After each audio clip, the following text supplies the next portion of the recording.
Okay, everybody, welcome to part one of this discussion. Trumpstein, the biggest whore of Israel. I had to follow this, the last video up with this discussion. It just ties right in. And with what has gone on in the past week or so, you know, the fake assassination attempt, blah, blah, blah, and the fact that he's obviously going to be the next El Presidente. I thought it was time. I was going to do this anyway as we got closer to the election, but now seems like a good time. By the way, speaking of the fake attempt on his life last week, did you guys catch what he said in his speech at the RNC? You gotta be kidding me, man. Unbelievable. Do you see how their lies now? They don't have to go out of their way. They don't have to do anything, even lift a finger to try to cover their trails. They can bold-faced lie right in front of the entire country on national TV and say things that are absolutely the contrary of reality, that people can easily verify as lies, right? And it doesn't matter. They know that they've got people now so hooked. His cult followers are so hooked on the idea that God divinely saved his life that he can and did, in fact, lie through his fat ass,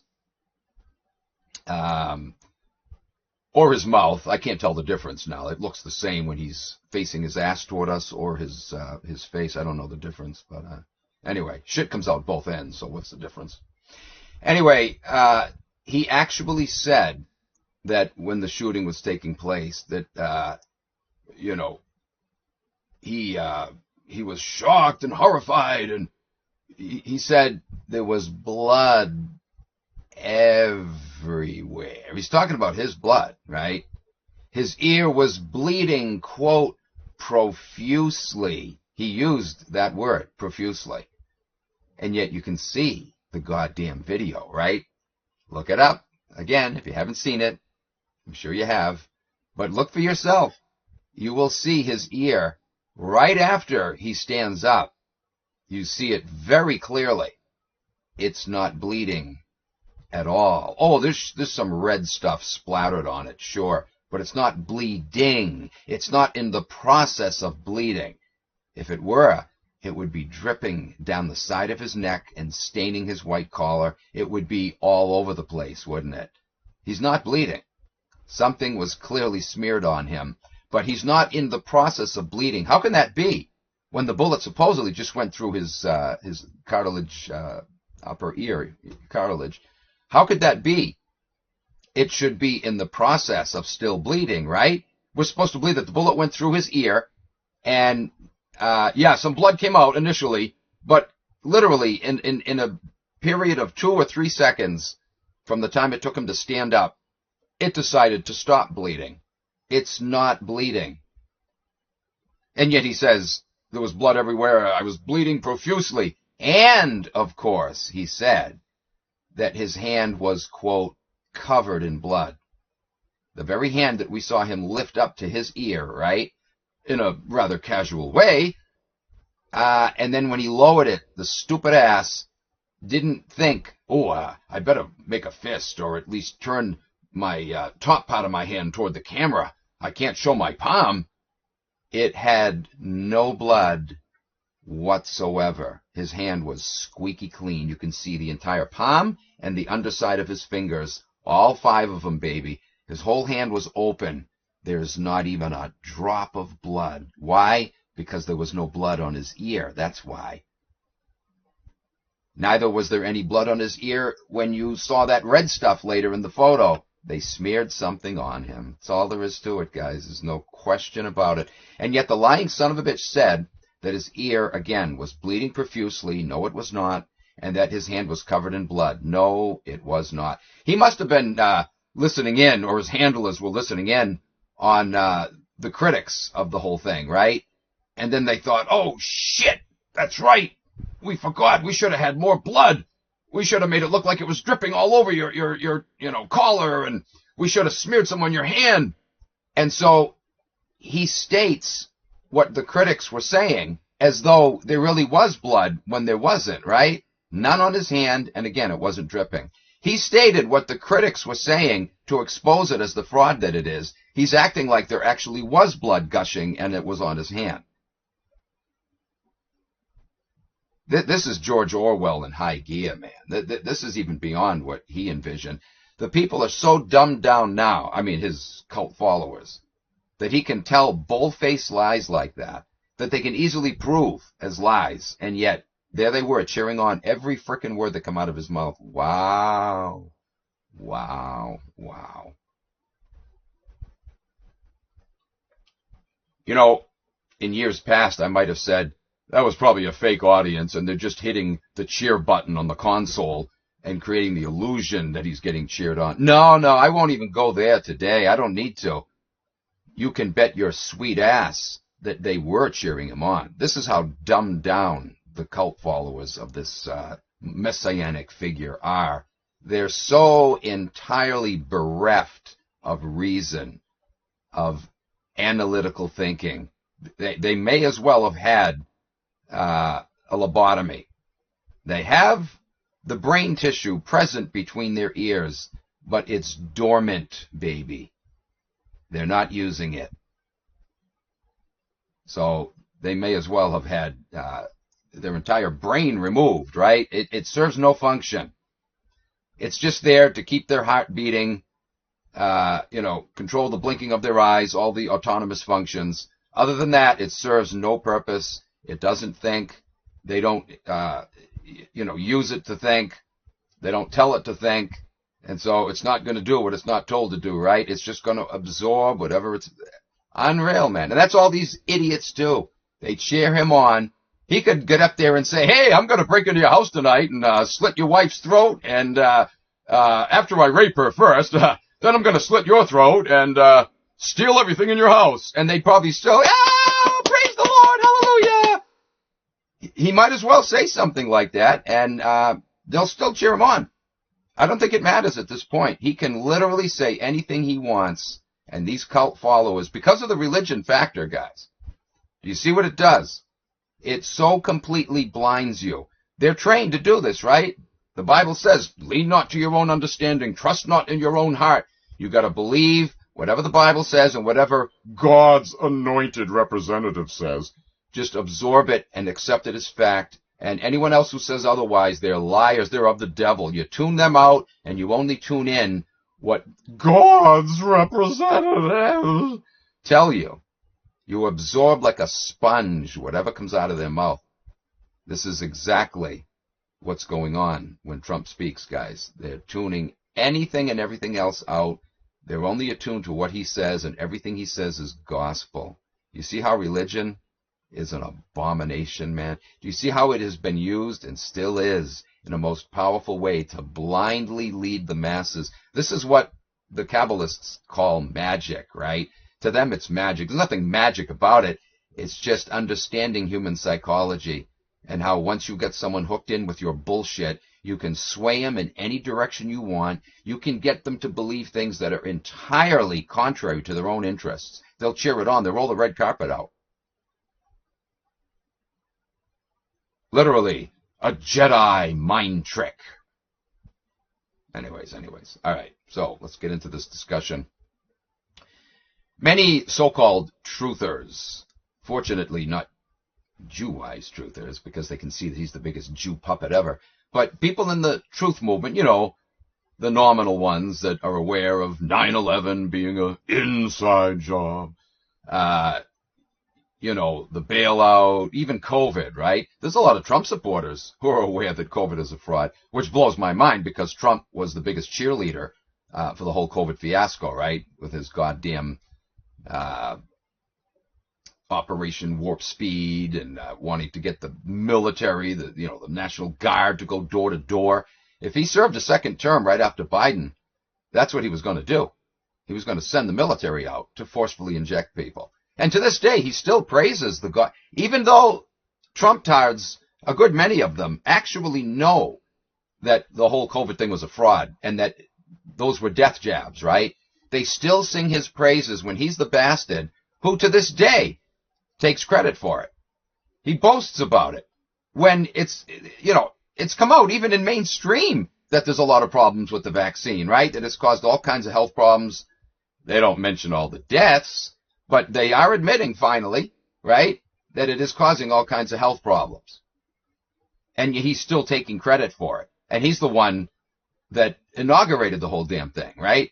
And yet they still, even though they're aware of all the COVID problems, the fiasco of it, they're still singing his praises. Holy shit, man.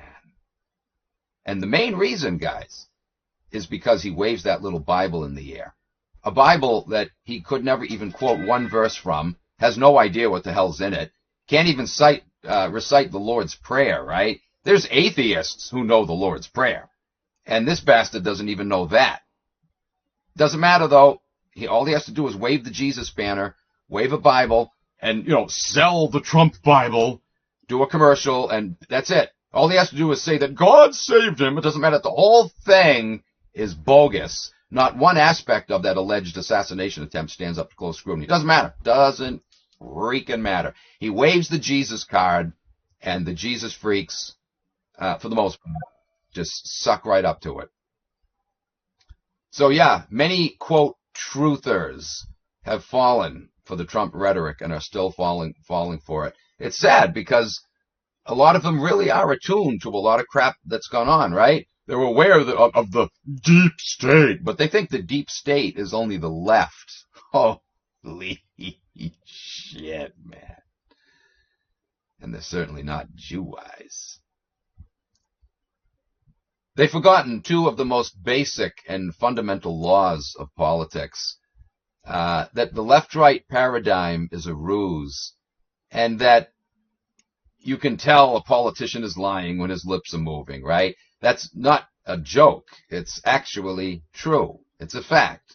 Politicians lie. It doesn't matter which party they're affiliated with. They both lie, and they both work for the same crime bosses. The ultimate litmus test of a politician should be, it isn't, it is for some, but not for the general population, should be, what is their stance on Israel? That should be the number one smoking gun, right? Both candidates in both parties have always licked Jew ass.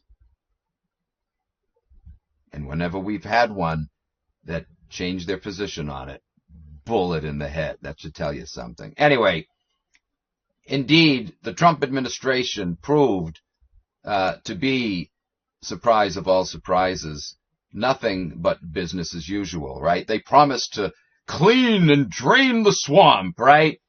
Trump even said in his campaign promises, right? Most of this discussion is going to consist of reviewing the first administration, just so we can see what we're in store for with the next one on an even grander scale. But Trump said in his campaign promise back in 2015, 16, that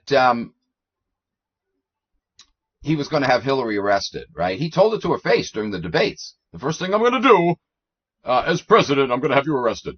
And then literally 5 days later, he's on 60 Minutes. They're asking him about it. So are you going to have Hillary arrested? Oh, no. The Clintons have been through a lot already. They're good people. And besides, they're good friends of mine. Oh, are they ever? There's gazillions of pictures of them back in the 90s, arm in arm, basically French kissing each other, right? You really think Trump dupes that your little hero ever meant one word of what he said in his first campaign promises, to have her arrested, really? Well, he said it himself 5 days later after he won that first selection. He said it himself. Oh, I'm not going to have them arrested. He was lying. He admitted he was lying, God damn it. And yet you still think that this guy is trustworthy, honest? Well, let's review some of his other swindles of his first administration, because obviously Trump-tards have forgotten if they were even aware of them to begin with. It's astonishing how both parties do this, right? Democrats will ignore the things that their candidate or their hero in the Oval Office is doing or professes to want to do, that are against our interests. They'll ignore all that, right? They ignore what the other side says, just like the Republicans do.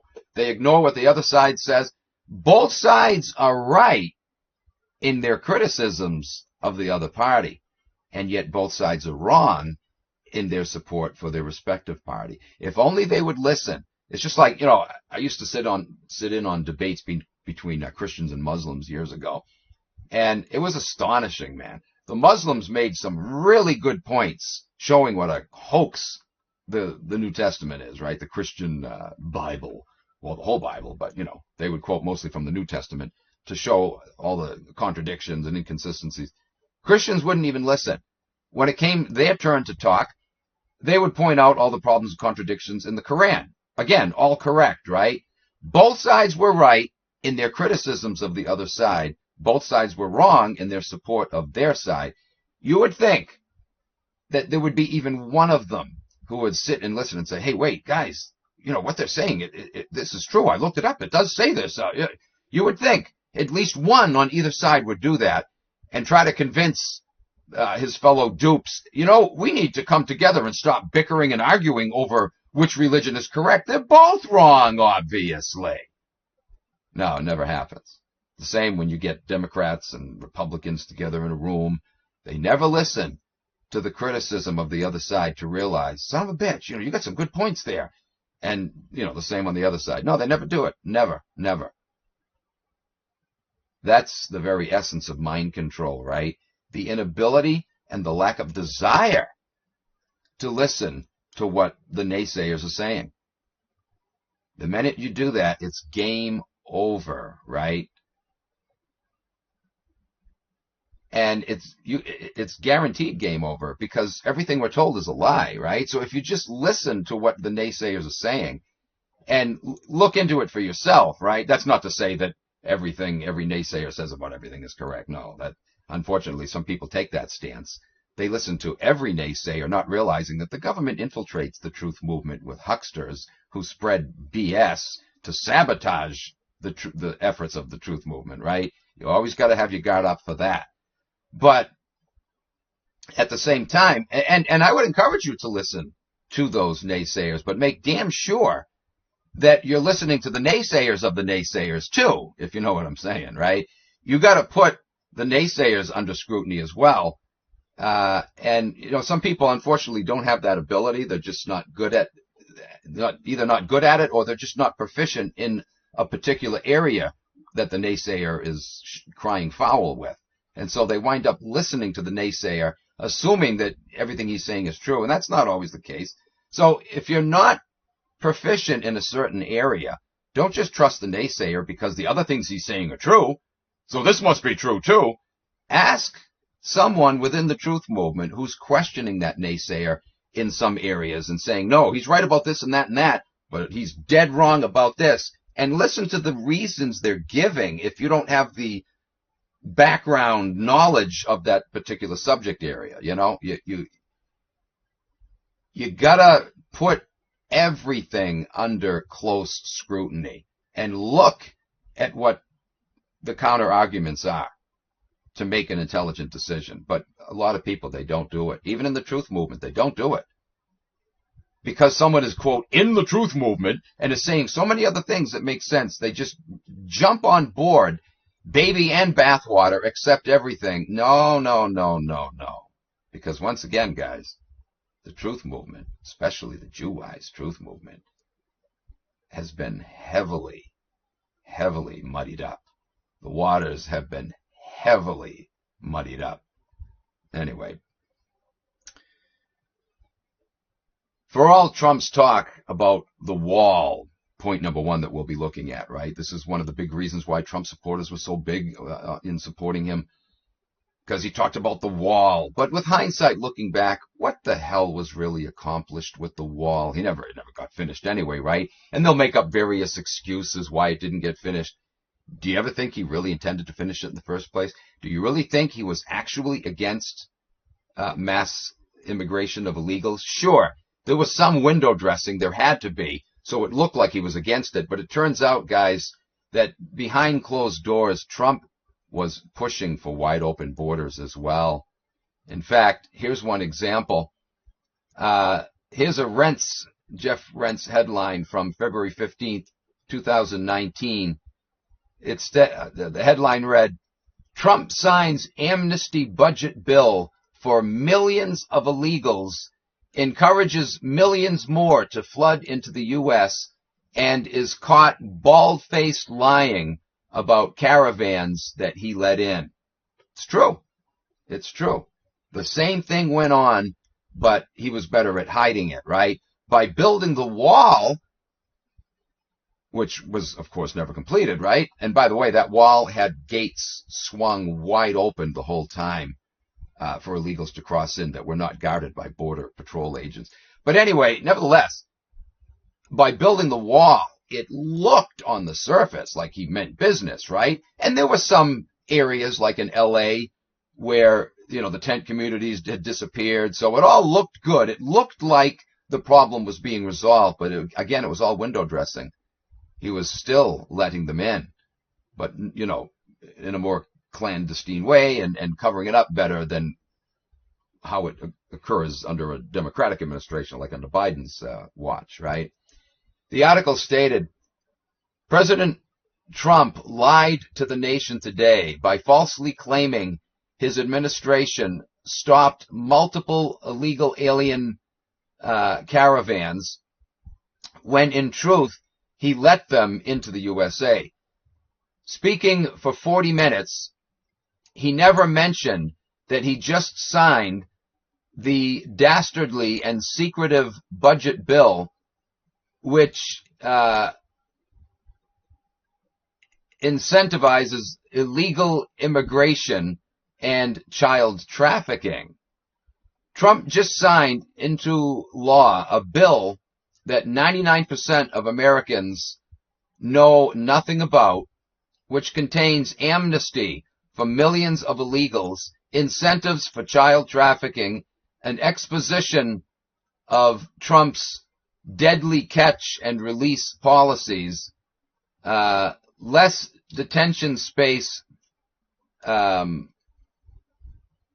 for illegals, reductions of interior immigration law enforcement, new buildings and buses to bring more illegals into the U.S., raising of illegal immigration levels. A measly $1.3 billion for border fences and severe restrictions on where border barriers can be built. So again, he would have photo ops, people taking pictures, and they would be put on the cover of newspapers, to show the progress of the fence being built. But it was all window dressing. As you saw here, right? There were severe restrictions on where border barriers were built. And like I said, in areas where they were built, I remember seeing videos, people showing, look at this crap. They're driving along areas where the fence was built, and there's doors that are left open, and there were no Border Patrol agents anywhere nearby. The doors were wide open for illegals to come through that area of the fence. It was a joke, God damn it. The article ended off by saying, the vast majority of Trump's voters oppose the measures, immigration policies he just secretly signed into law. So yeah, he lied about that too. How about, again, drain the swamp, right? Constantly talking about draining the swamp when he, in fact, marinates in swamp water on a daily basis, right? Did that ever happen? Of course not. Again, one of the first things he said he was going to do in office was to have Hillary arrested. Did he do it? Of course not. How many free rides, Trump dupes, are you going to give this little bastard? How many times does he have to lie, renege on his promises? They all do it, right? All the politicians do it. But as always, the Democrats deny that their little sweetheart does it, while the Republicans deny that their little sweetheart does it. All they can do is point fingers at the other party and their criminal activities, but turn a blind eye to their own party leaders, and their criminal activities. This has got to stop, man. They've been doing this, from the word go. You haven't caught on yet, America? Really? let's also be mindful of the fact that during the Trump Act 1 administration, there was a massive increase in false flag operations. Fake shootings, mostly at schools. They were going on constantly. I remember, I was doing radio at the time, and there were so many other topics I wanted to cover, but I kept having to, interrupt things I was talking about and put notes together on the latest fake school shooting. They were going on almost one every week, sometimes two in a week. Very rare did a week go by when you didn't have one. I mean, they were going on constantly during the Trump administration. And when you realize that those school shootings were all government orchestrated, you're going to tell me Trumpy boy didn't know that? Come on now. Come on. You're going to tell me Trumpy boy was suffering from amnesia or senility when he said he had blood all over his hand and his ear was bleeding profusely? You don't think he's lying there? Of course he's lying. He knows what happened. If you want to claim that maybe his mind was slipping, well, he's no better than Mr. Biden, right? What's he doing running for office if he's that senile? But no, he didn't say that out of senility. He was lying. Under the first Trump administration, there was a massive increase in living costs. People talk about that going on now under Biden, right? Oh, and it is, and it's bad. But it went on under Trump as well. Under his first administration, just like under Bush, we had seen once again a massive increase in the cost of everything under the sun. Gas, oil, food, you name it. And all the while, wages continued to either remain stagnant or drop. And virtually no average jobs out there were paying any benefits out to employees, not even hiring them full time. That went on under Trump as readily as it had under previous administrations and still goes on now. You can bet under Trump, it's going to continue. It's going to get a lot worse, right? His corporate buddies could not have been any happier with his performance. And yet, somehow, Trump dupes think that he's against the deep state. If you're so aware, Trump supporters, that there is this deep state, right? This criminal element in the government, the whole goddamn thing is criminal. But nevertheless, if you think that there's this criminal element that's against Trump, do you honestly, really, really think that this criminal element would even have let this guy live if there was a real attempt on his life? Do you really think? You must believe that they hired crooks to do the shooting. You really think they would have hired a guy that was a poor shot to begin with? Don't you think they would have done a more competent job and seen to it that he actually was killed? Better yet, do you think he even would have served a first term? Again, I have to marvel. How gullible can you be, honestly? If you think that there's this serious threat to our rights and freedoms that's running the government, it's just the Democrats. Do you really think, recognizing how criminal you're saying they are? Oh, and I'll admit, I'll agree, they are criminal.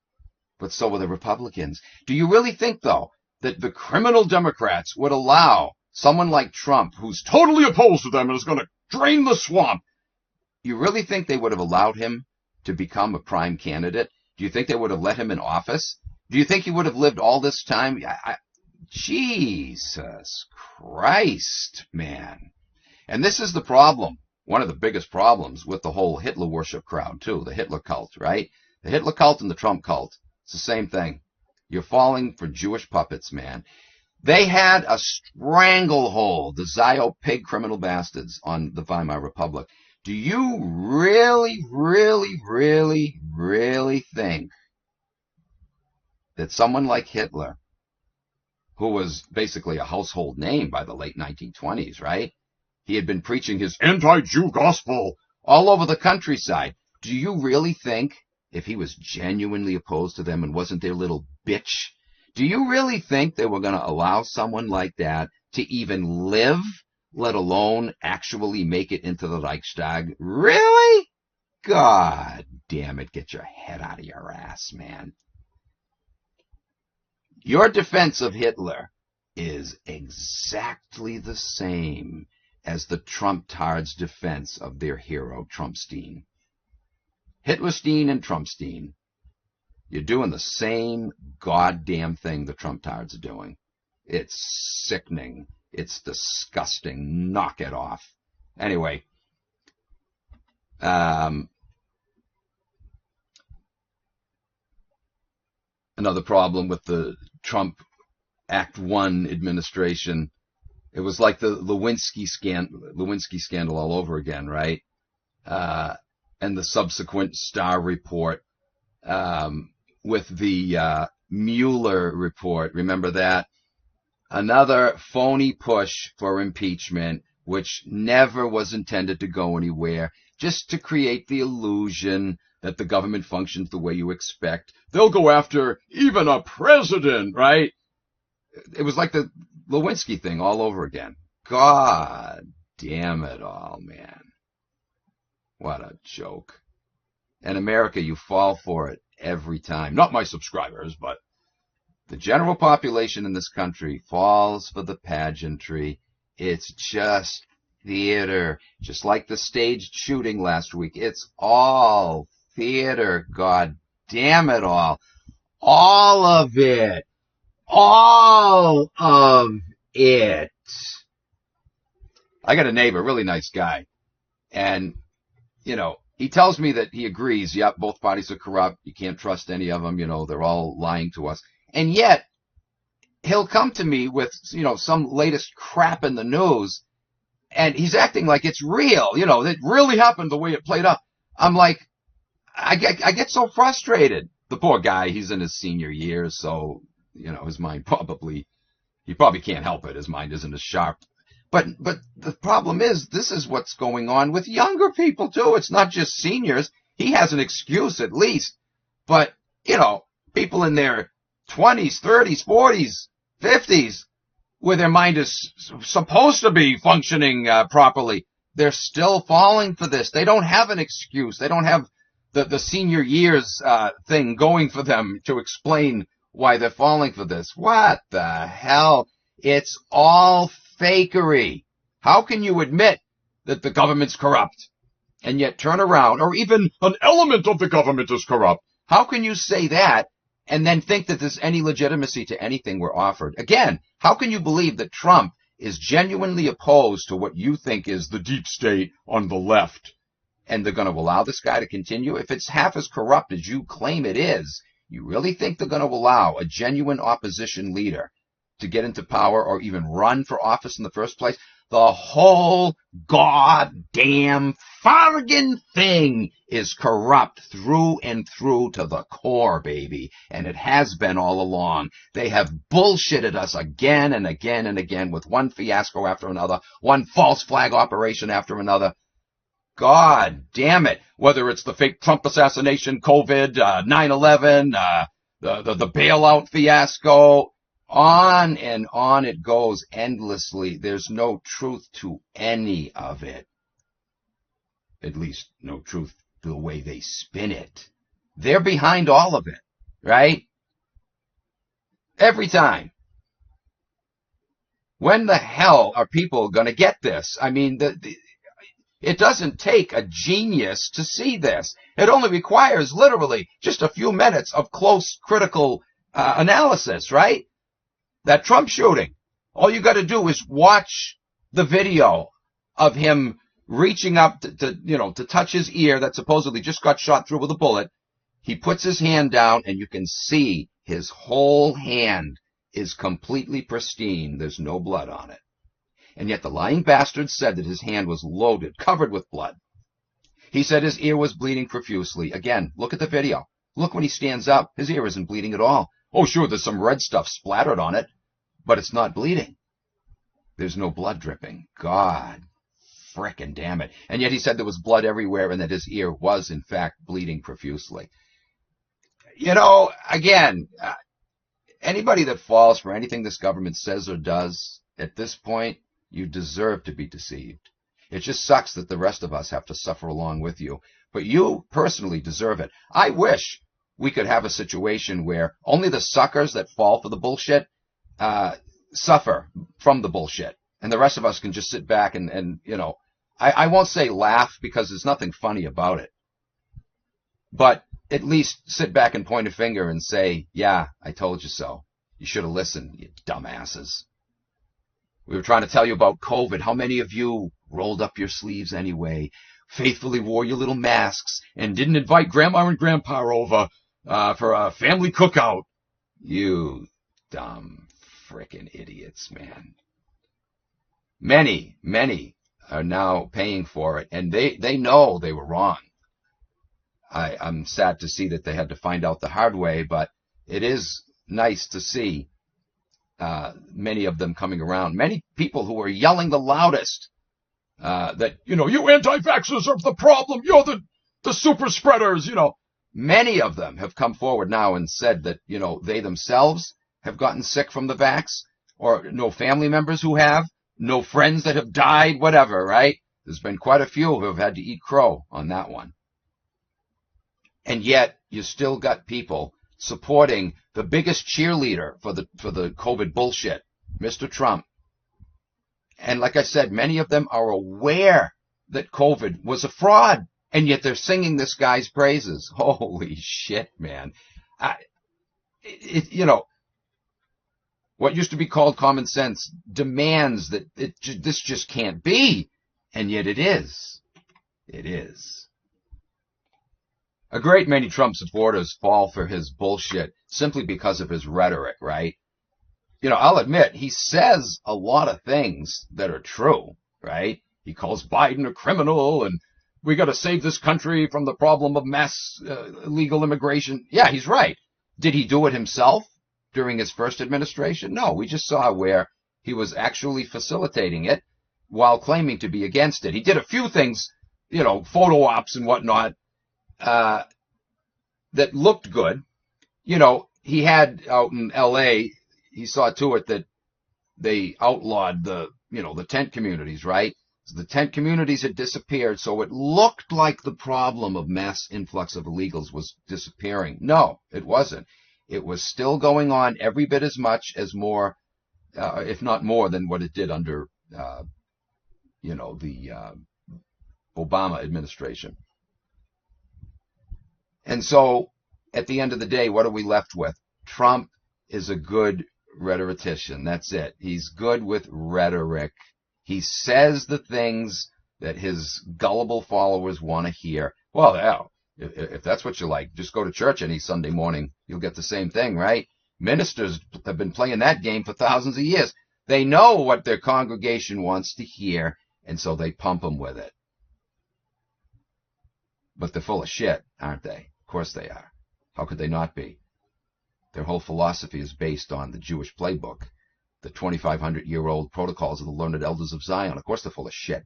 But they say a lot of things that people like, people want to hear, and that's why they keep coming back. And that primarily is what draws the Trump crowd in. People love rhetoric, as long as it sounds good. You don't have to lift the rug up. It just has to sound good, right? Anyway. Look at how Trump had friends in low places, right? As the saying goes, you can tell someone by the company they keep. Look at the company he has kept. The biggest Zio-criminal bastards he's surrounded himself with over the years and during his first administration, because obviously he's going to get a second one now, isn't he? You can see that being set up. Early in his first administration, Trump welcomed Henry Kissinger to the White House. Do you guys remember that? Did you know he did that? And while there, he had nothing but praise for this extraordinary war criminal, sleazy son of a bitch, right? He also said that he and Kissinger were, quote, longtime friends. Shouldn't that alone have clued people in as to what a fraud this character was? Trump is also good friends with Slick Larry Silverstein. Slick Larry of 9/11 fame. Trump said of him, Larry Silverstein, he's a great guy. He's a good friend of mine. Doesn't that tell you something, Trump-tards? You do know about Slick Larry, right? And the crap he pulled with 9/11. He is the only person to have ever owned the World Trade Center other than the New York Port Authority. They had owned it up until just months before 9/11. Suddenly, Slick Larry comes along and purchases the goddamn thing. He only put $100 million down, mere pocket change for him, right? He puts down $100 million. Do you know what he got back for a return out of that little investment? $6.4 billion. Yeah. He got back twice what his estimated value was because he argued that the attacks, there were two attacks, right? The two separate planes, and so he should get twice the settlement. He got it. The insurance companies didn't want to pay out, but guess what? They wound up paying out because there were closed-door sessions for the hearings. Closed door. No one was allowed to know what went on behind those closed doors. Well, I can tell you what went on. We don't have to have any stenographer's notes for that. It's very obvious. And the fact that there were closed doors should clue you in, right? The insurance companies were promised, don't worry, we're going to pay you back because we're ripping off the entire nation with all of their investments and retirement programs. And they did, right? Shortly after 9/11, everybody with an investment or retirement fund got ripped off tremendously. People were losing 75% of their funds, right? They were just dipping in and pulling everything out, what they wanted, and blaming 9/11 for it. But they were told, oh, just leave it in, it'll come back. Yeah, it did for some, somewhat, but for others, they never got it back, right? But they got away with it because they said, well, 9/11, 9/11. How did 9/11 cause people to lose 75% of their investments or their, retirement 401, what do you call it? 401ks there or whatever. How did they lose that? Because of 9/11. That was the excuse, not the reason, right? Just like going to war in Afghanistan was not the reason. 9/11 was the excuse, not the reason, right? Certainly wasn't the reason for Iraq, was it now? Son of a bitch. And who ran that entire administration? I mean, that was in your face. The neocon Zionist pig bastards, right?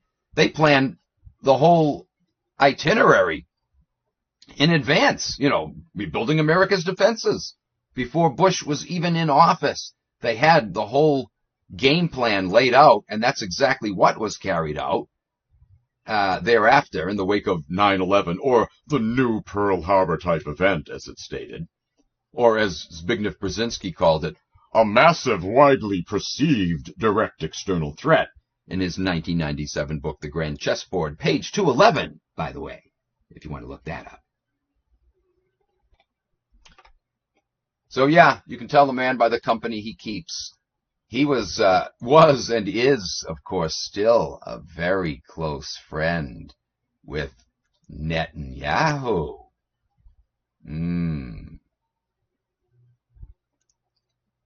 I understand that Netanyahu is not a very cleanly person. If you get too close to his ass, you can smell a tremendously nasty odor. And as it turns out, if you get close enough to Trump and smell his breath, you'll smell the same exact scent. Another thing that needs to be pointed out with Trumpstein Act 1, just looking at the list of Trump administration dismissals that went on during his administration, dismissals and or resignations is very telling all on its own, right? In fact, Trump had set an all-time record in this regard for having the most resignations and dismissals of any other administration in American history, right? In the history of the U.S.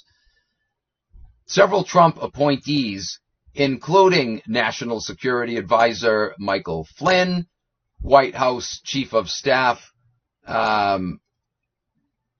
Reince Priebus, White House Communications Director Anthony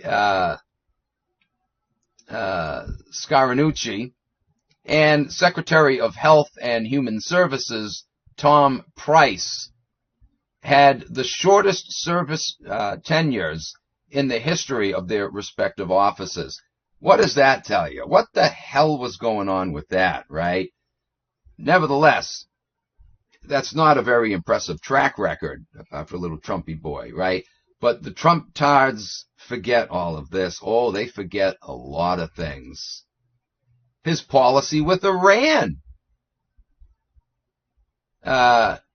Trump, later in his first administration, had chosen Rabid Zio John Bolton as his national security advisor. Remember that, right? Bolton, of course, is a major pimp. Was a major pimp, for the 2003 Iraq War, for example. And being the Zionist scum that he is, he was a major pusher for war with Iran. And so, therefore, so was Trump, right? Not just because Bolton was in favor of it, but Trump is a rabid goddamn frickin' Zionist. He's been talking again about Iran, right? Oh, once in office, you can bet he's going to go to Iran, or he's going to have us go to Iran, I should say. He's not going to go over there, is he now? He's going to send our troops over there on Israel's behalf to take out Iran, to take out Lebanon, to finish the job wiping out the Palestinians, to get the Muslim mosque and other buildings off of the so-called Temple Mount. Oh, yeah, absolutely, baby. That's exactly what he's going to do. He's going to finish the job he didn't get to finish in his first administration. On March 26th of 2015, Bolton said, to stop Iran's bomb Iran. To stop them from getting, a nuclear bomb. To stop them from getting the bomb, we need to bomb Iran. During the Bush administration, and then later, some were doing it in Trump's administration. They were playing the song, bomb, bomb, bomb, bomb, bomb, Iran. Remember that? Yeah. And on whose behalf? Trump had always claimed to be against the U.S. getting involved in foreign wars, right? Yeah, just like Woodrow Wilson and FDR, he was against that in the sense that they were, right? He said it just to, sucker his followers into continuing to support him and thinking he's all about the American way. Well, that changes, doesn't it, as soon as they stage a false flag operation to make it look like, we have no choice but to get into the war now, when they set it all up, right?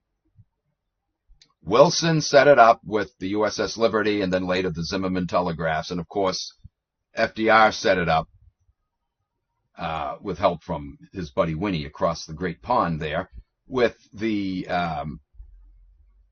bombing of Pearl Harbor, right? So you can bet your sweet ass that Mr. Trump and his buddies are going to set up some false flag operation, guys, to justify going over in the Middle East and taking out the terrorists. It's all going to be staged. You can be a prophet. You can see into the future. These guys are so goddamn transparent, right? I guarantee you, he won't even be in office for 5 fucking minutes, and they're going to stage a false flag, and Trump's going to commit our troops over to the Middle East for Israel. Oh, we might very well see World War III. If Trump's aversion to U.S. war waging had even the slightest smidgen of truth to it, then why did he choose John Bolton for such a high position, right? Obviously, Trump was full of shit. Just like when he claimed to be against illegal, he's still claiming to be against illegal immigration, right? And yet, during his first term, he was greatly assisting with it, wasn't he? Anyway, when asked during a press conference on one occasion if we were going to be going to war with Iran, Trump replied, "Hope not." He didn't even say, "I hope not." That's revealing, isn't it? He just said, "Hope not." Hope not. Who hopes not? Certainly not him. But imagine that, hope not. That's like saying, there are those out there who hope not. That's a very general statement, isn't it? By excluding the personal pronoun, he's making it clear that he wasn't hoping not. He was hoping for that very thing, right? In mid-May of 2019, he also went on record as saying, quote, "It would be a big blunder for Iran to try anything against the U.S." So even though he said, hope not, now here he's sending out a veiled threat to Iran, right? It would be a big blunder for Iran to try anything against the U.S. Or how about if they stage something to make it look like Iran is targeting the U.S., and then they can have an excuse to go in, right? But all the while he's saying, hope not, trying to give the impression that, that's not what he's looking for. He makes statements like this. Frickin' goddamn. Anyway, moving on here. Then there was, of course, the COVID thing, right? Holy mother of Jesus H. Goddamn friggin' Christ. How anybody who claims to be aware that COVID was a fraud could ever support this son of a bitch. And yet, it's looking to me like pretty much everybody who supports Trump is COVID-wise, right? I can't tell you how many times I've run into Trump-tards who agree with me that the COVID thing was a fraud, and yet they support this miserable, rotten, lying, filthy piece of shit bastard. He was the biggest cheerleader for Fauci, the biggest cheerleader for the whole COVID fraud. He took personal credit for the vaccines, right? And he was going to use the military to force jab everyone in the country. What in the hell is going on in your head, Trump dupes? If you can, on the one hand, claim to be COVID-wise and yet fall for this son of a bitch and his rhetoric, what the hell is the matter with your brain? It ain't working right, I'll tell you that. You need an overhaul. You need a tune-up big time. I'll never forget, and I'll be talking about this later when I cover COVID in detail. I'm going to do a whole series on the whole COVID frickin' fiasco. But I saw this live. He was giving a talk right after the outbreak of COVID. It was sometime in late March, early April of 2020. And Trump actually said, we've had a system of rules in this country that have served us well in the past, but they're not working now for us to deal with this current crisis the way we need to, meaning COVID. And he said, so we are working tirelessly right now to find a way to get around that. You know what he's talking about, of course, right? The goddamn Bill of Rights. He was talking about the Bill of Rights, saying that it's in our way of dealing with this problem of COVID, where we're telling people to social distance and quarantine and wear a mask and get a jab and, blah, blah, blah, blah. They weren't saying get a jab yet at this point, but he knew that was coming down the line less than a year later. But the fact that he said we had a system of rules that have served us well in the past, but we're working on ways of, literally the word he used was dismantling that. He was talking about trashing the Bill of Rights, Trump-tards. You really think he's a true American? Are you still going to sing, proud to be an American? Or at least I know. Cut the ever-loving shit, will ya? That song was created in the wake of 9/11, of course, as great propaganda to rally people behind Bushy Boy and his phony wars in Afghanistan and Iraq. And Trump-tards play it now at their Trump rallies? Oh, my frickin' God.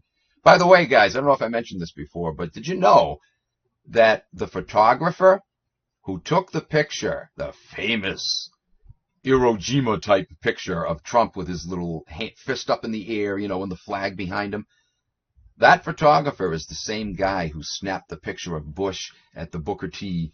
Washington School in Sarasota the morning of 9/11 when Carter's whispering in his ear, the nation is under attack, a second tower, the second tower was hit in the World Trade Center. That same photographer who took that picture is the guy who took the picture of Trump. And did you know this too? That just prior to the shooting, somebody shot a video from behind the stage where Trump was standing. And in the video, you can see the same guy, the photographer. I forget his name. But the photographer is standing there, and all of a sudden, a Secret Service agent comes up and whispers in his ear. Oh, just like Card whispering in Trump's ear, right? He whispers in his ear, and all of a sudden, he bolts around to the front of the stage, just in time to take that epic photograph. Oh, how do you like them apples? The goddamn Secret Service agent was cueing him in. Okay, get into position. Get ready now to take that picture. And make sure it comes out really good, just like the one you took of Bush at the school. God damn it all. Son of a bitch. So, hey, Trump tards, keep cheering on your little hero and see where that's going to get you. All right, guys, that concludes part one. This is going to be in several parts. There's quite a bit of pages here and notes to get through. Lots more to expose with this little monkey. So we'll see you in part two. Thanks for joining me. Take care. All right, everybody, welcome to part two of this discussion. Trumpstein, the biggest whore for Israel. The one thing that should have clued people in to the fact that we had another sellout president very early on in his first administration was the one thing that virtually nobody ever pays attention to. And that is, of course, his ties with that illegitimate piece of real estate in the Middle East, Israel. This should be the biggest smoking gun, right? If you want to know that you've got a piece of shit in office, look at what his position is regarding Israel. Nobody ever does that. Very few, that is, ever do that. And that's the problem. That's the whole world's problem. Because in case you haven't noticed, across the board, there are politicians at the highest levels in every goddamn country around the world who lick Israel's bare ass at every turn. Not only because they're a bunch of losers that just want their pockets lined with Jewish money and don't care about selling their fellow countrymen out, but it goes much deeper than that. Upon closer inspection, it turns out they have tribal blood in their veins. They're part of the royal Jewish bloodline. They have seen to it to stack the deck, not just with minions, but people that are actually part of their little tribe. And not only does Trump love Israel, he doesn't hide it. Oh, he waves it right in people's faces. He wants his constituents to know that because the bulk of them are, of course, Zionist Christian trash, right? But not only does he love Israel and all of its movers and shakers, but they love him as well. Oh, it's mutual, all right. BB Boy had said this about him while speaking at the White House on March 25th, 2019. Mr. President, my dear friend Donald, you have shown consistently incredible support for Israel, for our right to self-defense. Self-defense. I'm sure that's what he would label. In fact, he is labeling what he's been doing since October 7th as self-defense. You got to defend yourself against those deadly babies and all of those women that he's been bombing to death. Yes, that's self-defense, isn't it? He went on to say, when we exercise that self-defense, you have never flinched. You've always been there, including today, and I thank you. Oh, how endearing. How purty. He did it then, and he'll do it again once they set it up for him. They are setting it up for him to regain the office. No, I don't think this is a ruse at all. They want him in, folks. And they got to make it look like the American public wants him in, too. Why they're staging all this crap. Because they're going to fix it so he gets in no matter what, right? but they want it to look legitimate because they know a lot of people have been suspicious the last couple elections or so about, rigging, right? They've all been rigged.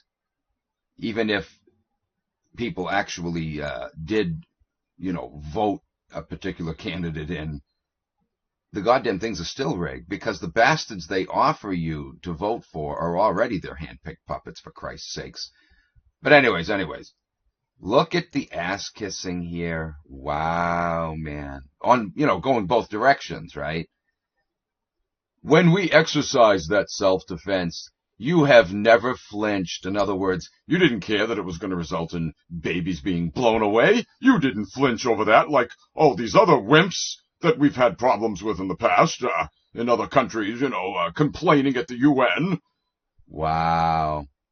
Oh, yes, there have been many complaints at the UN about Israel. But did it ever go anywhere? Of course not.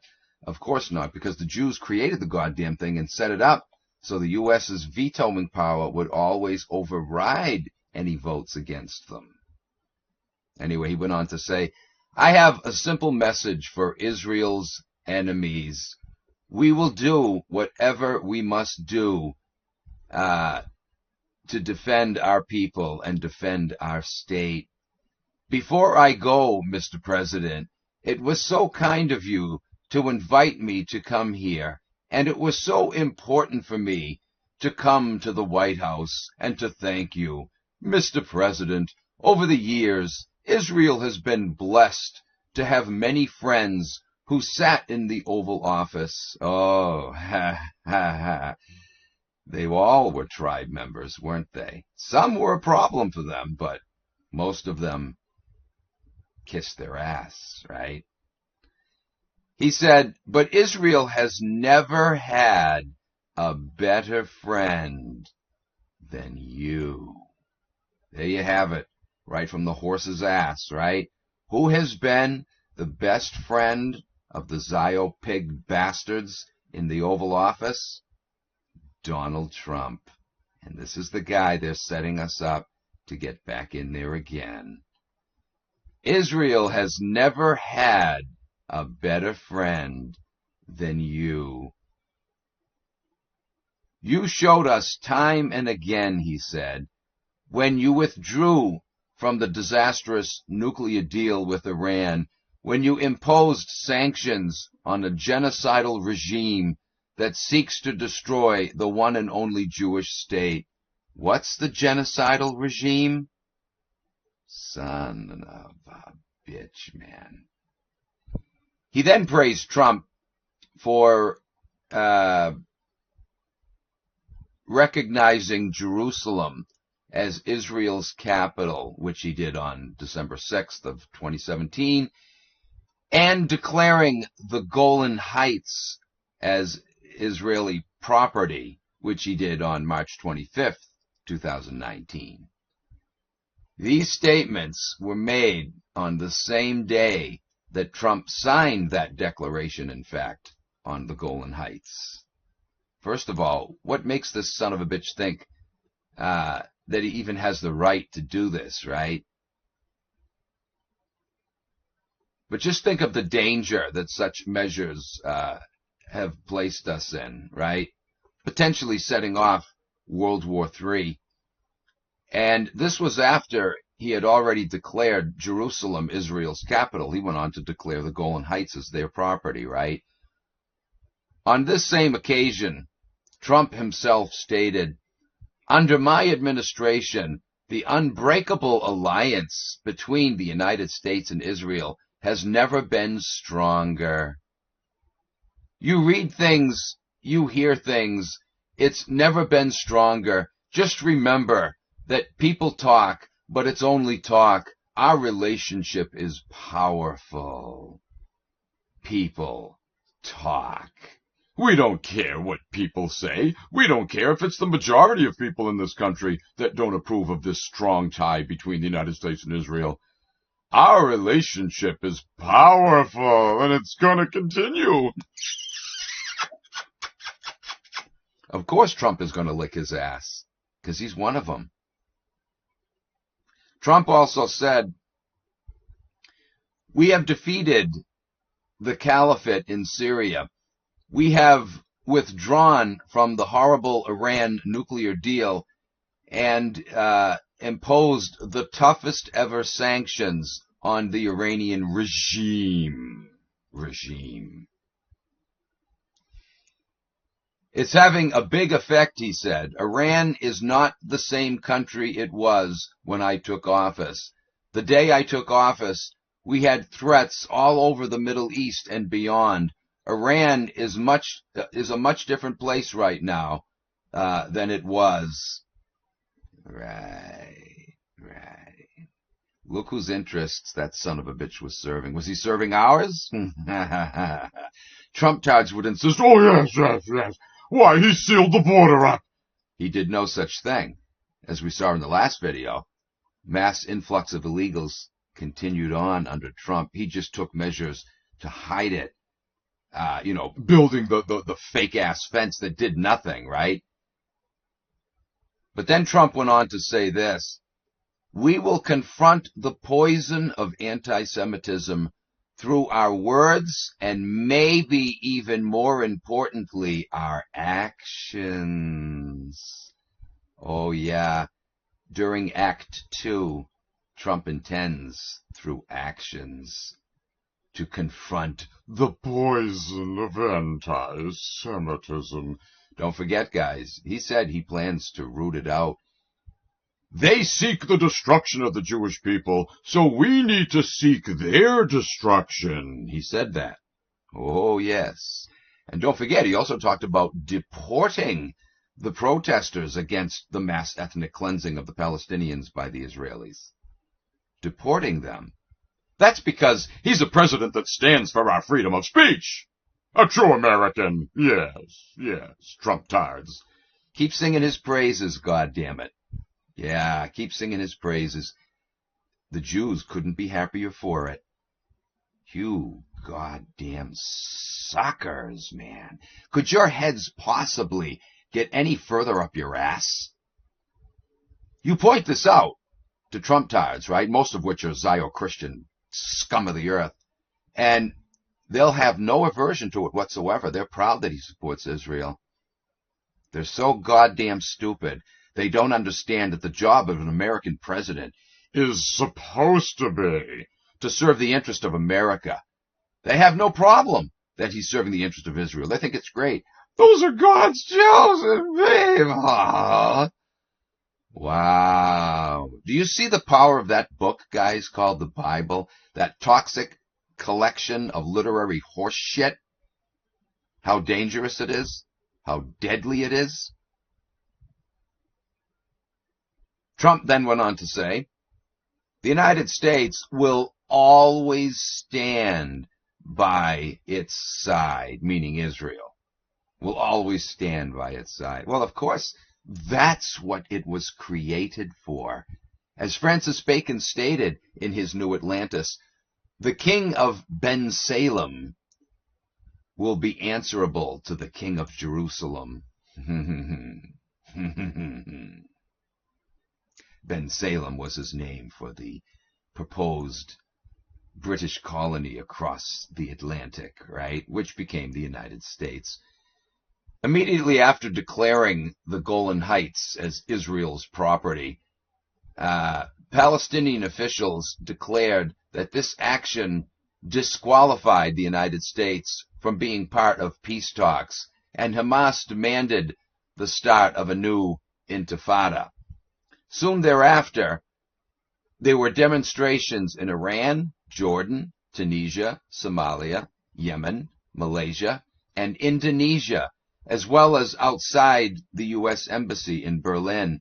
The entire world was pissed off because this Jew ass-kissing piece of shit in the White House took these measures, licking Israel's ass and putting this country in danger, right? Do you see what this son of a bitch has already done in the past? What do you think he's going to do when he's in there again? He's going to do the same thing on a much more heightened scale. Oh, we probably will get World War III. Their long-anticipated Battle of Armageddon. And Christians will cheer it on. They'll think it's great. It's a sign that Jesus is coming soon. They'll cheer on bloodshed, guys. They will. Christians who are supposed to love peace, and not all Christians are going to do that, no. But, the Zio Christians, absolutely. And technically, the non-Zio Christians should be jumping aboard and singing the praises of that crap, too. They follow the same playbook. But, I bet they will. Most of them will, actually. Even the ones that claim to be against Zionism now. Their true Zionism will shine if there is, in fact, a staged fake conversion, mass conversion of Jews to Christianity. You're going to see a lot of them joining the Jews for Jesus movement, right? The Messianic Jewish movement. Anyway, 4 people were killed in clashes following the announcement, that he was giving Gaza to Israel, including 2 Hamas members killed in an Israeli airstrike on December 9th on a Hamas military facility in response to an alleged rocket attack from Gaza, staged as always. Also, 2 protesters were shot near Gaza's border fence on December 8th, while the Israel Defense Forces claimed that it had shot toward dozens of instigators of riots where participants were involved in burning tires and stone pelting. Oh, yeah. As always, Israel's the victim.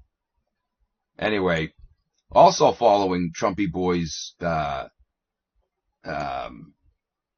this was after the Jerusalem recognition, but, of course, crap happened after he declared the Golan Heights their territory. But this particular incident was after the recognition of Jerusalem, as the capital, and announcing he was going to relocate the embassy to Jerusalem. After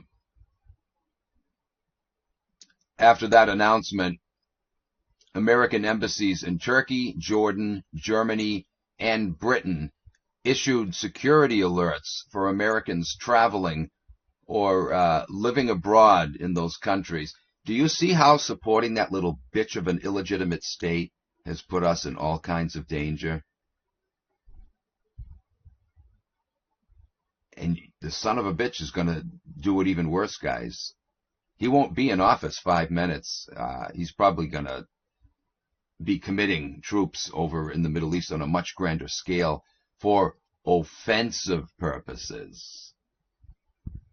The U.S. also issued a general warning for Americans abroad about the possibility of violent protest. Imagine, you think the son of a bitch didn't know that this danger was going to, result from him making that declaration? Of course he knew. He didn't give a damn. Think they give a shit? All for Israel, as long as Israel gets what it wants. Doesn't matter what the implications are for everybody else. Screw you, you don't matter. All that matters is Israel. It's in your face, goddammit. And yet, Trump tards have no problem with this. They find it acceptable. They cheer it on. The American consulate in Jerusalem restricted travel of government employees to Jerusalem's Old City. The U.S. Embassy in Jordan banned employees from leaving the capital, and children of embassy employees were told to stay home from school, all because of Trumpy's little declaration. In the meantime, America's allies in the Middle East region registered strong condemnation for Trump's decision. Of course, he knew that, guys. He was hoping then that was going to set off World War Goddamn 3. Ah, shit, it didn't happen. Well, there's always next time. I guarantee you guys, under this son of a bitch's Act 2, they're going to get their little war on, all right. Yeah. And that will be what will bring in the New World Order. It didn't quite work out with COVID, although I think that was a test run anyway. But nevertheless, they're getting impatient. They know a lot of people are starting to catch on to the Jew angle, right? Especially since October 7th. So they just want to get it over with all at once now in a hurry. because too many people are catching on, and they're afraid they might lose their opportunity. Their open window might slam on their hand to bring about the nouvelle order. So they got to do it quick.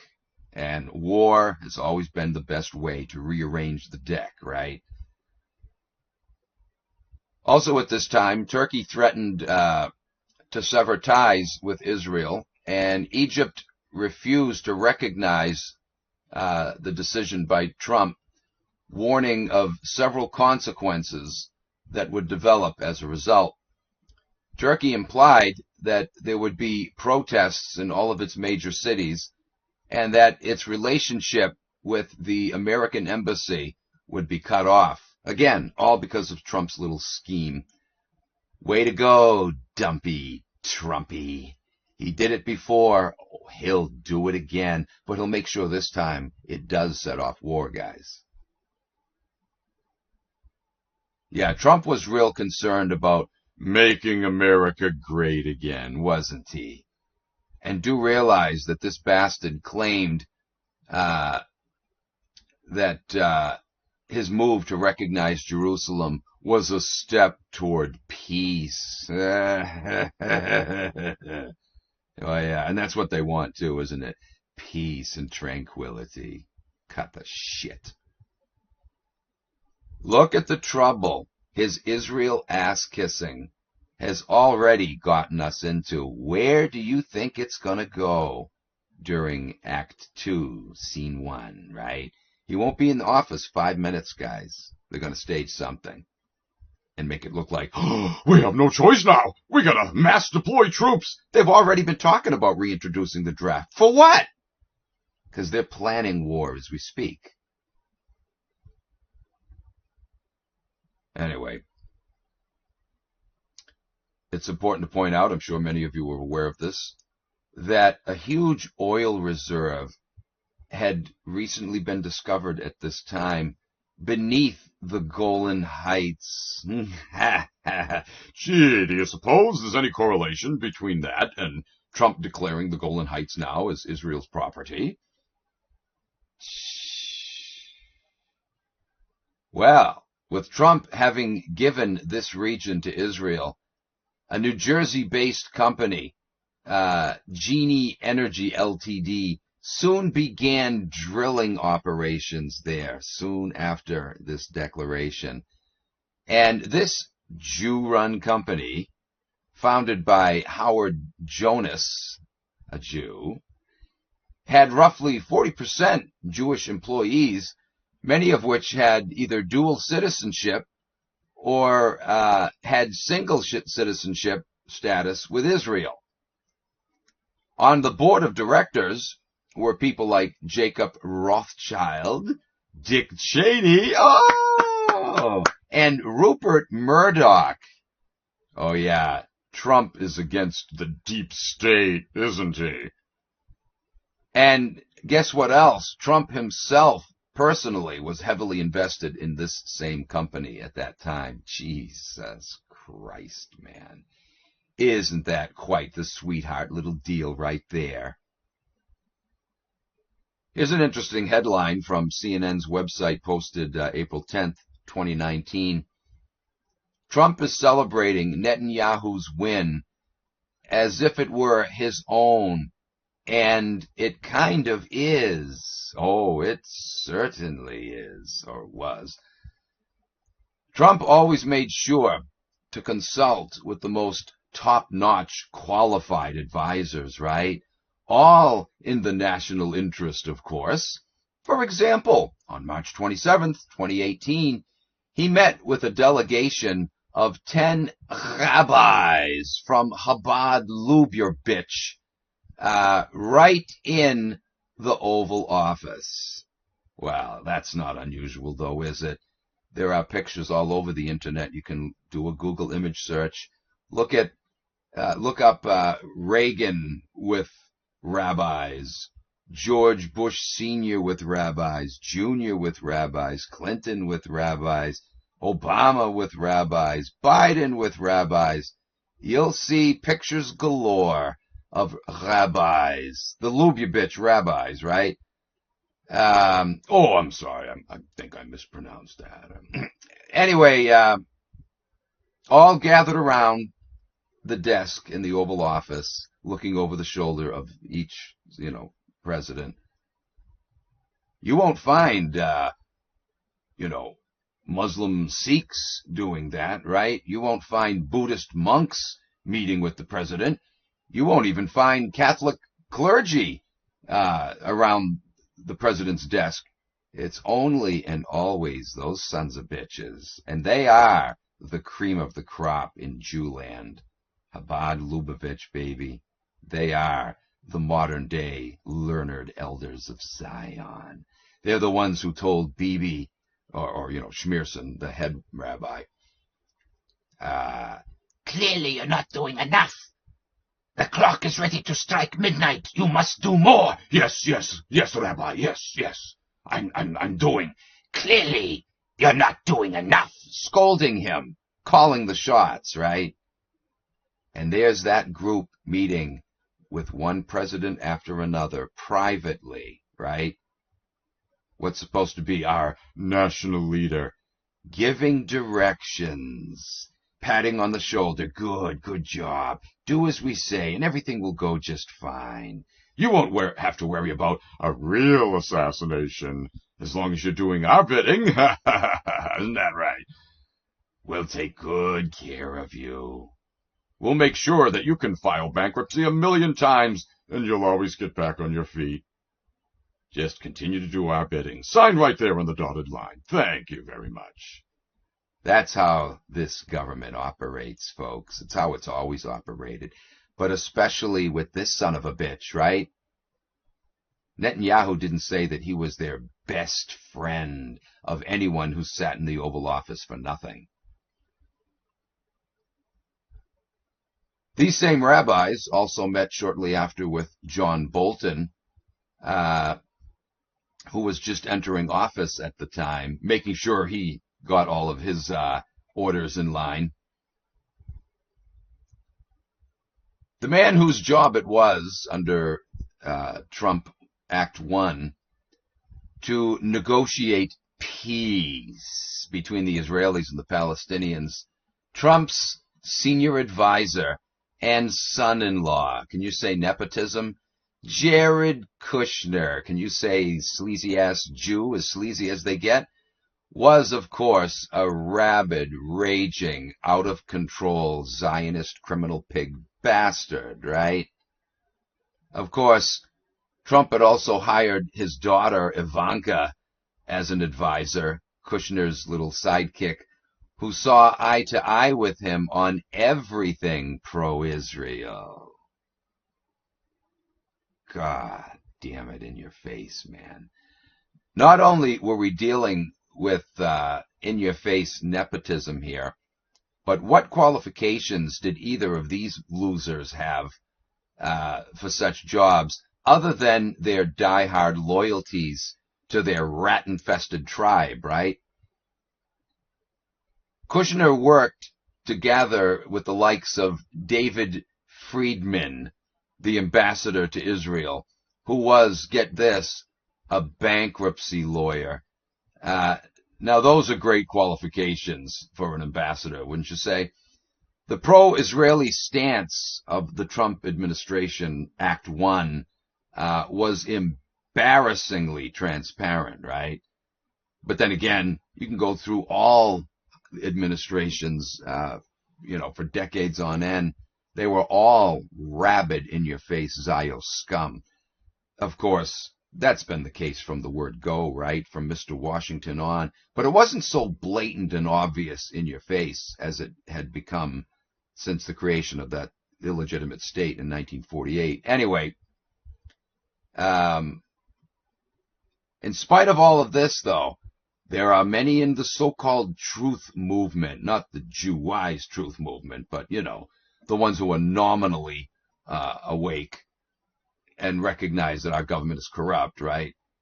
And yet they're still singing the praises of Trump. Like I said, a lot of Trump supporters are, COVID awake, right? They recognize the whole COVID thing was a goddamn fraud, and yet they still sing this bastard's praises, who was most instrumental in orchestrating the whole COVID fraud, right? Jesus Christ, man. Wow. And it's because of Jesus Christ, man, that so many idiots are supporting the son of a bitch. All you got to do, again, is wave that Jesus banner, be seen with some good photo ops, holding your Bible in hand. Son of a bitch. It's just like in the Dark Ages, right? All the Jews had to say is, "Oh, praise Jesus!" Show up in church on Sunday morning, grit their teeth for an hour or so to get through that, and then, bang, you convinced people that, okay, we don't have to throw them out. They converted to Jesus. You could still engage in your same criminal activities. And when you got caught, all you had to say is, "Oh, no, I didn't realize. Oh, I'm a Christian. I wouldn't do anything wrong to hurt this nation. Oh, no problem. Hey, we'll see you in church on Sunday." It still works today, doesn't it? Don't call the people in the Dark Ages saps and suckers for falling for that. So many today are doing it as well. And for the same reason, the Jesus factor. You see how this goddamn thing has served them so well? They don't hate Jesus. They claim they do. They love him. Just like they don't hate Mr. Adolf either. They love the bastard. He served them well. The state of Israel would not have existed, folks, or it would have come about in a much more difficult way if it wasn't for that little frickin' psycho-ranting frickin' Jew consulting bastard who rolled the red carpet out for them, quite handsomely so. A guy who consulted a Jewish doctor up till the end of the war, right? Morell, prescribing him uppers and downers on a daily basis. Oh, yeah, what a hero to be looked up to. Anyway. But here's Trump lying right to the faces of his followers, and still they sing his praises. They rally behind him. He did it again at the RNC, right? As I pointed out in the last video. He told them his little ear wound, his fake ear wound, quote, bled profusely, and that there was blood everywhere. When in fact, all they got to do is just look up the footage of that fake event and see for themselves there wasn't blood everywhere. It wasn't bleeding profusely. There was a little splotch of red on his ear and a little streak across his face, right, with a paintbrush. You can probably zoom in and see some of the bristles of the goddamn paintbrush still stuck to his cheek. But anyway, it wasn't bleeding. It wasn't in the process of bleeding. A fresh wound happened just seconds earlier, right? He takes to his feet. You would see streams going down his face, his neck, and collecting on his collar there. There's no blood at all on his collar. No blood streaming down his cheek, his neck, nothing. And of course, he said he had blood all over his hand, right? You can see the son of a bitch as he moves his hand away from his ear after just touching his freshly shot ear, supposedly, where there was blood everywhere, supposedly. He pulls his hand away, and there isn't a goddamn drop on his hand. And yet he told his gullible, dumbass followers that there was blood everywhere, and they bought it. When they can clearly see for themselves, he lied. Hate to tell you, Trump tards. The son of a bitch lies all the time. A classic politician, where you can tell he's lying because his lips are moving.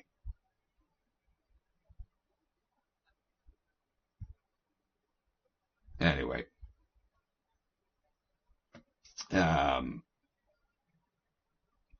Most everyone is familiar by now with a famous video clip showing Netanyahu meeting with Israel's top Lubavitch rabbi, Schneerson, right, back in the early 90s. Here's the exact verbatim exchange. First, Bibi says to, the rabbi says to Bibi, "I haven't seen you in a long time. Blessing and success. A double portion of benediction." He's speaking in Hebrew, but the translation is underneath. Bibi then says, "I came to ask your blessing and help." He's going to the rabbi for help. You see who the real shot callers here are, right? It's the rabbinate guys. They've always been the ones. The rabid rabbis, right? It's like Darth Vader meeting with the evil emperor. The rabbi then responds, he's asking for his blessing and help. The rabbi responds, in everything. Yes, I'll give my blessing and my help in everything, in all areas, both personal and political. I'll polish your little knob for you right now if you want. Since we last met, many things have progressed. What hasn't changed, however, now here comes the scolding, is that Mashiach still hasn't come. So do something to hasten his coming. Bibi then says, we are doing. Then the rabbi says in a scolding voice, apparently it's not enough, since many hours have already passed today, and he's still not here. He's scolding him. But there are still a few hours, he says, left in the day, so try still for today. Good things with joy and happiness, good tidings, much success. May good tidings come to you, much success. So he ends off after his scolding by patting him on the back. Overall, you've done a good job, but not enough. Keep it going. Turn up the heat. Unbelievable. Yes, my master. Wow, man. And that's Mr. Trump, too.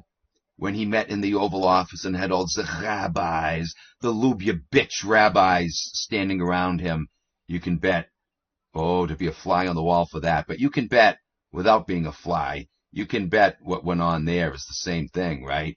Yes, my master, yes. Don't worry. I'm going to sell the United States out to you completely. And he did. And he'll do it again on a much grander scale.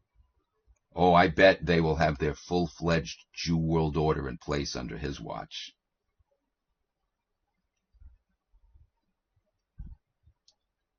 Anyway, what this rabbi really wanted more than anything else from Bibi, what they have always wanted, is a rebuilding of the temple in Jerusalem, on the so-called Temple Mount, right?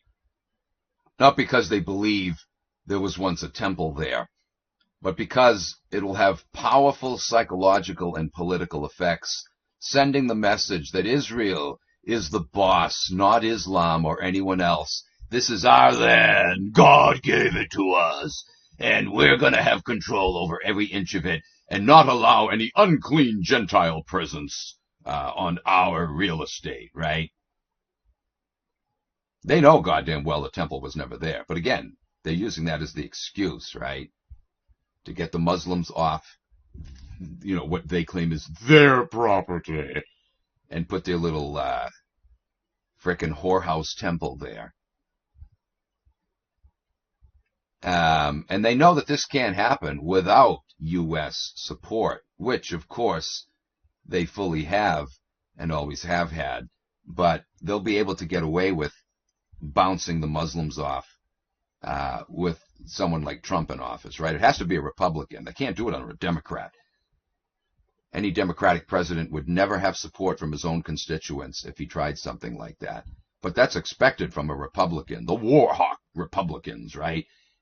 And licking Israel's ass so blatantly and militarily, again, is something that is expected from a Republican. And Trump's just the man. They're Cyrus too, right? Establishing a temple on the Mount will also mean that the Mashiach can now step forward. And this will mean, of course, that the time has arrived for Jewish world dominion to be fully and openly implemented. They won't have to lie anymore. They can just come right out and tell you, yeah, we've been lying to you all along, suckers. Too late now, though. Try and stop us now. Just listen to these chilling quotes from the protocols of the learned elders of Zion. When the hour strikes for our sovereign Lord, i.e. their Mashiach, their world leader of their world government, for our sovereign Lord of all the world to be crowned, it is these same hands which will sweep away everything that might be a hindrance thereto. Don't forget, Trump said, right? They seek to destroy the Jewish people, the anti-Semites, so we need to seek their destruction. Our sovereign Lord will do what? Sweep away everything that might be a hindrance thereto, to them ruling the world. They're going to sweep it away. They're going to wipe out anyone and everyone who's been exposing their little crime syndicate. And Trumpy boy is just the one to do it for them. Here's another quote from the protocols. Our international rights will then wipe out national rights. That's what the UN has always been about, right?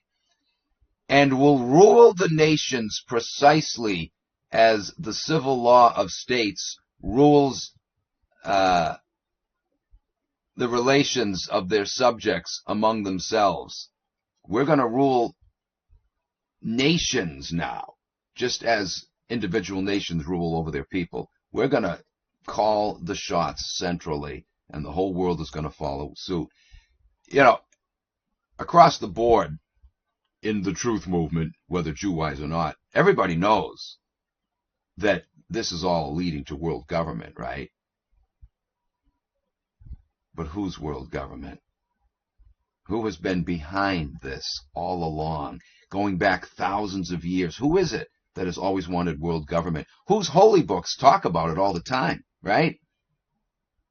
In the Torah, the entire Old Testament, Yahweh constantly is promising his Chosenites, I will give you the nations.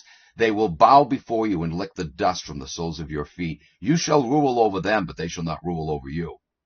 You shall lend to them, but you shall not borrow from them. On and on and on it goes. You find the same thing in the Kabbalah and the frickin' Torah. The Talmud. Well, in Torah too, of course. And in the Zohar. There's another quote from the protocols. Our power in the present tottering condition of all forms of power will be more invincible than any other, because it will remain invisible until the moment when it has gained such strength that no cunning can any longer undermine it. It will remain invisible behind the scenes, right? Until it has gained such strength that no cunning can any longer undermine it. We'll be too strong then. We'll have all the world's leaders in bed with us. We'll have laws in place that crush out so-called anti-Semitism the moment it rears its head, right? Isn't that exactly how things have been going? How things are almost completely set up already? Do you see how anybody who claims that the protocols are a fraud completely have their, well, they're lying, the ones who are saying that, but the ones who believe it, right? The ones who believe the claims that the protocols are a fraud, they have their head up their ass. All you've got to do is look how history has played out since 1905 when they first publicly emerged, and you can clearly see that the goddamn things have been followed to a friggin' T. That's all you need to do to prove the legitimacy of the document. You don't have to look at the history of it and, you know, where it came from and who was behind it. No, don't even bother with that. Just look at the fact that this document has in fact served as a blueprint for world domination.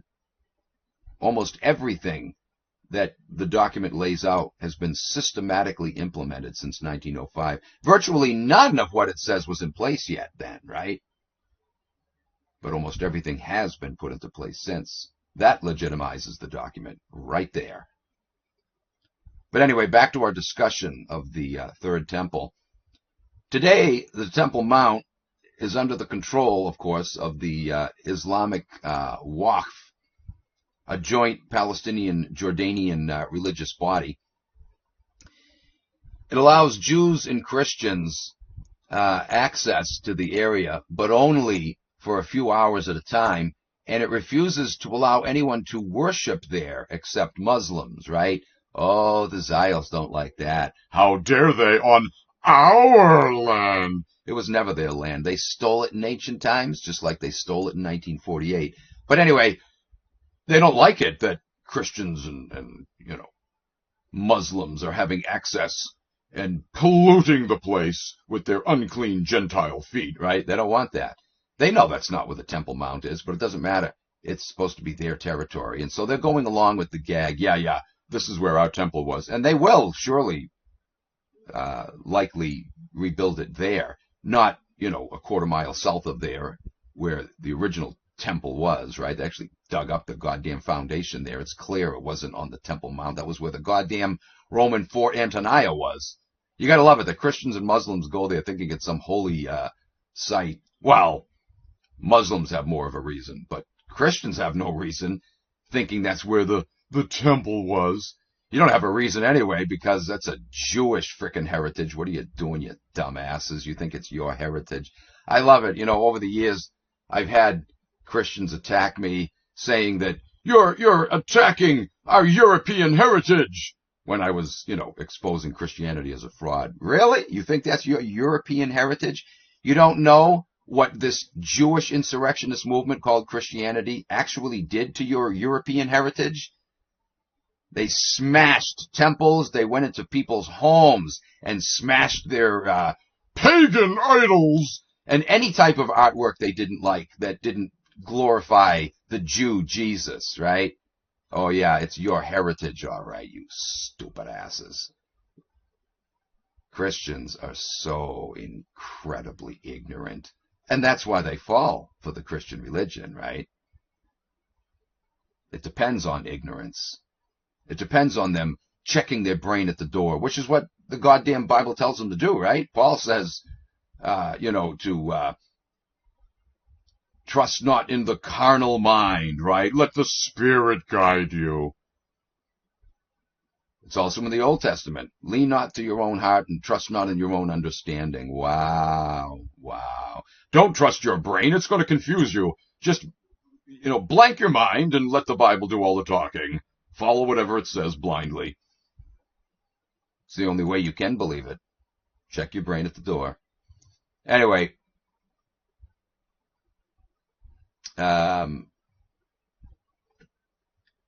even secular Jews, right? 31% of them, in fact, have expressed a desire to see a Jewish temple built on the Temple Mount. 31% of secular Jews who have no interest in Judaism or as a religion or their holy books, or whatever, right? They still want to see a temple built because of the psychological effect. It's still our heritage. They think it's a great thing. They're still supportive of it.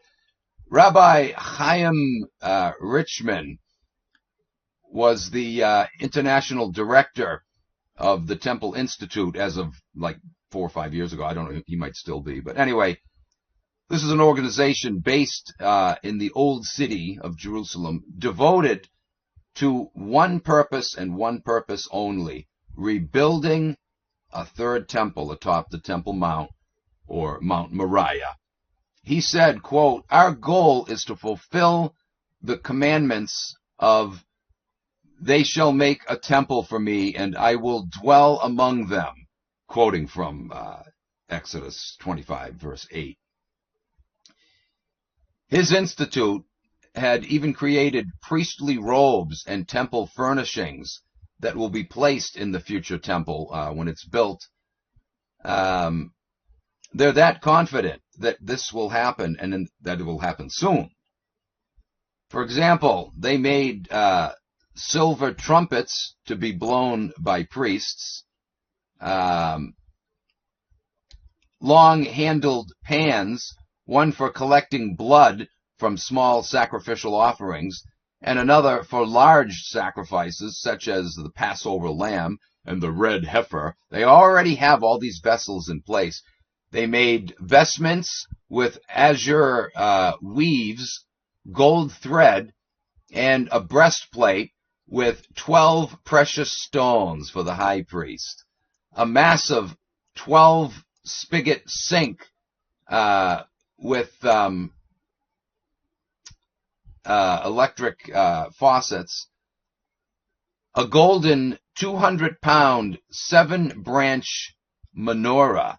All of this in preparation for the future temple, right? They've got all the furnishings. Everything is all ready to go, ready to be moved into the temple. And yes, they're going to reinstitute the sacrificial system. Again, you got to love it that Christians are all enamored over and supportive of a rebuilding of a Jewish temple, when in fact, according to their stupid-ass religion, Jesus is supposed to be the ultimate sacrifice, right? and so to re-implement a sacrificial system of, slaying animals for sins, according to their own religion, is supposed to be blasphemy, right? Replacing Jesus' Precious sacrifice. with sacrificing of animals, and yet they still cheer it on, you stupid asses. But, all the while they're anticipating, Don't worry, God is going to open their eyes and there's going to be a conversion to Jesus. they're actually looking forward to that. They believe that's going to happen. And I do too. And that's what's going to really consolidate the Christian and Jewish world uniting stronger than ever. Not only the Zio-Christians, but the whopping bulk of the remaining Christians that claim to be anti-Zionist. That's going to win them over, guys. It is. So don't be surprised to see a mass frickin' Zio Jewish conversion to Jesus. Oh, you can bet. That's going to bring the overwhelming majority of Christians on board that aren't already on board with Israel. It is. They're going to see it as a great movement of God. Well, I was against the state of Israel, but now that they're praising Jesus, they won't object to the murdering of Palestinians anymore at that point. They'll probably join ranks with it. because this is a movement of Jesus. And our great, wonderful, loving God in the clouds did command ancient Israelites to kill the Philistines, so he must be for killing the Palestinians now, too. They're pagans, after all. Most of them are, heathen Muslims. Anyway, the anticipation of people like Richmond for the rebuilding of the temple is based on passages from the Old Testament, such as this. Zechariah 6, verses 12 and 13 says, "And speak unto him, saying, Thus says the Lord of hosts, Behold, the man whose name is the branch," Christians interpret that to be Jesus, the Messiah, right? "He shall grow up out of his place, and he shall build the temple of the Lord. Even he shall build the temple, and he shall bear the glory, and shall sit and rule upon his throne. And he shall be a priest upon his throne," a priest and a king. "And the counsel of peace shall be between them both." So there you go. This is what they're looking forward to, guys. Christians and Jews alike, right? They want a temple built in Jewland Where the Messiah will sit enthroned as both priest and king.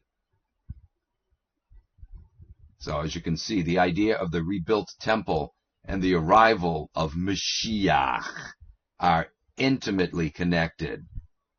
Richmond has not hesitated to admit that his goal is to see the Dome of the Rock and the Al-Aqsa mosque removed so that the temple can be built in its place, right? But he also knows that any attempt to do this by force, of course, would definitely result in disaster. So how do you suppose he and others like him intend to have these Muslim structures removed? They want them out of there. How are they going to do it? Well, for one thing, Saudi Arabia, run by Jews, right, the Wahhabis,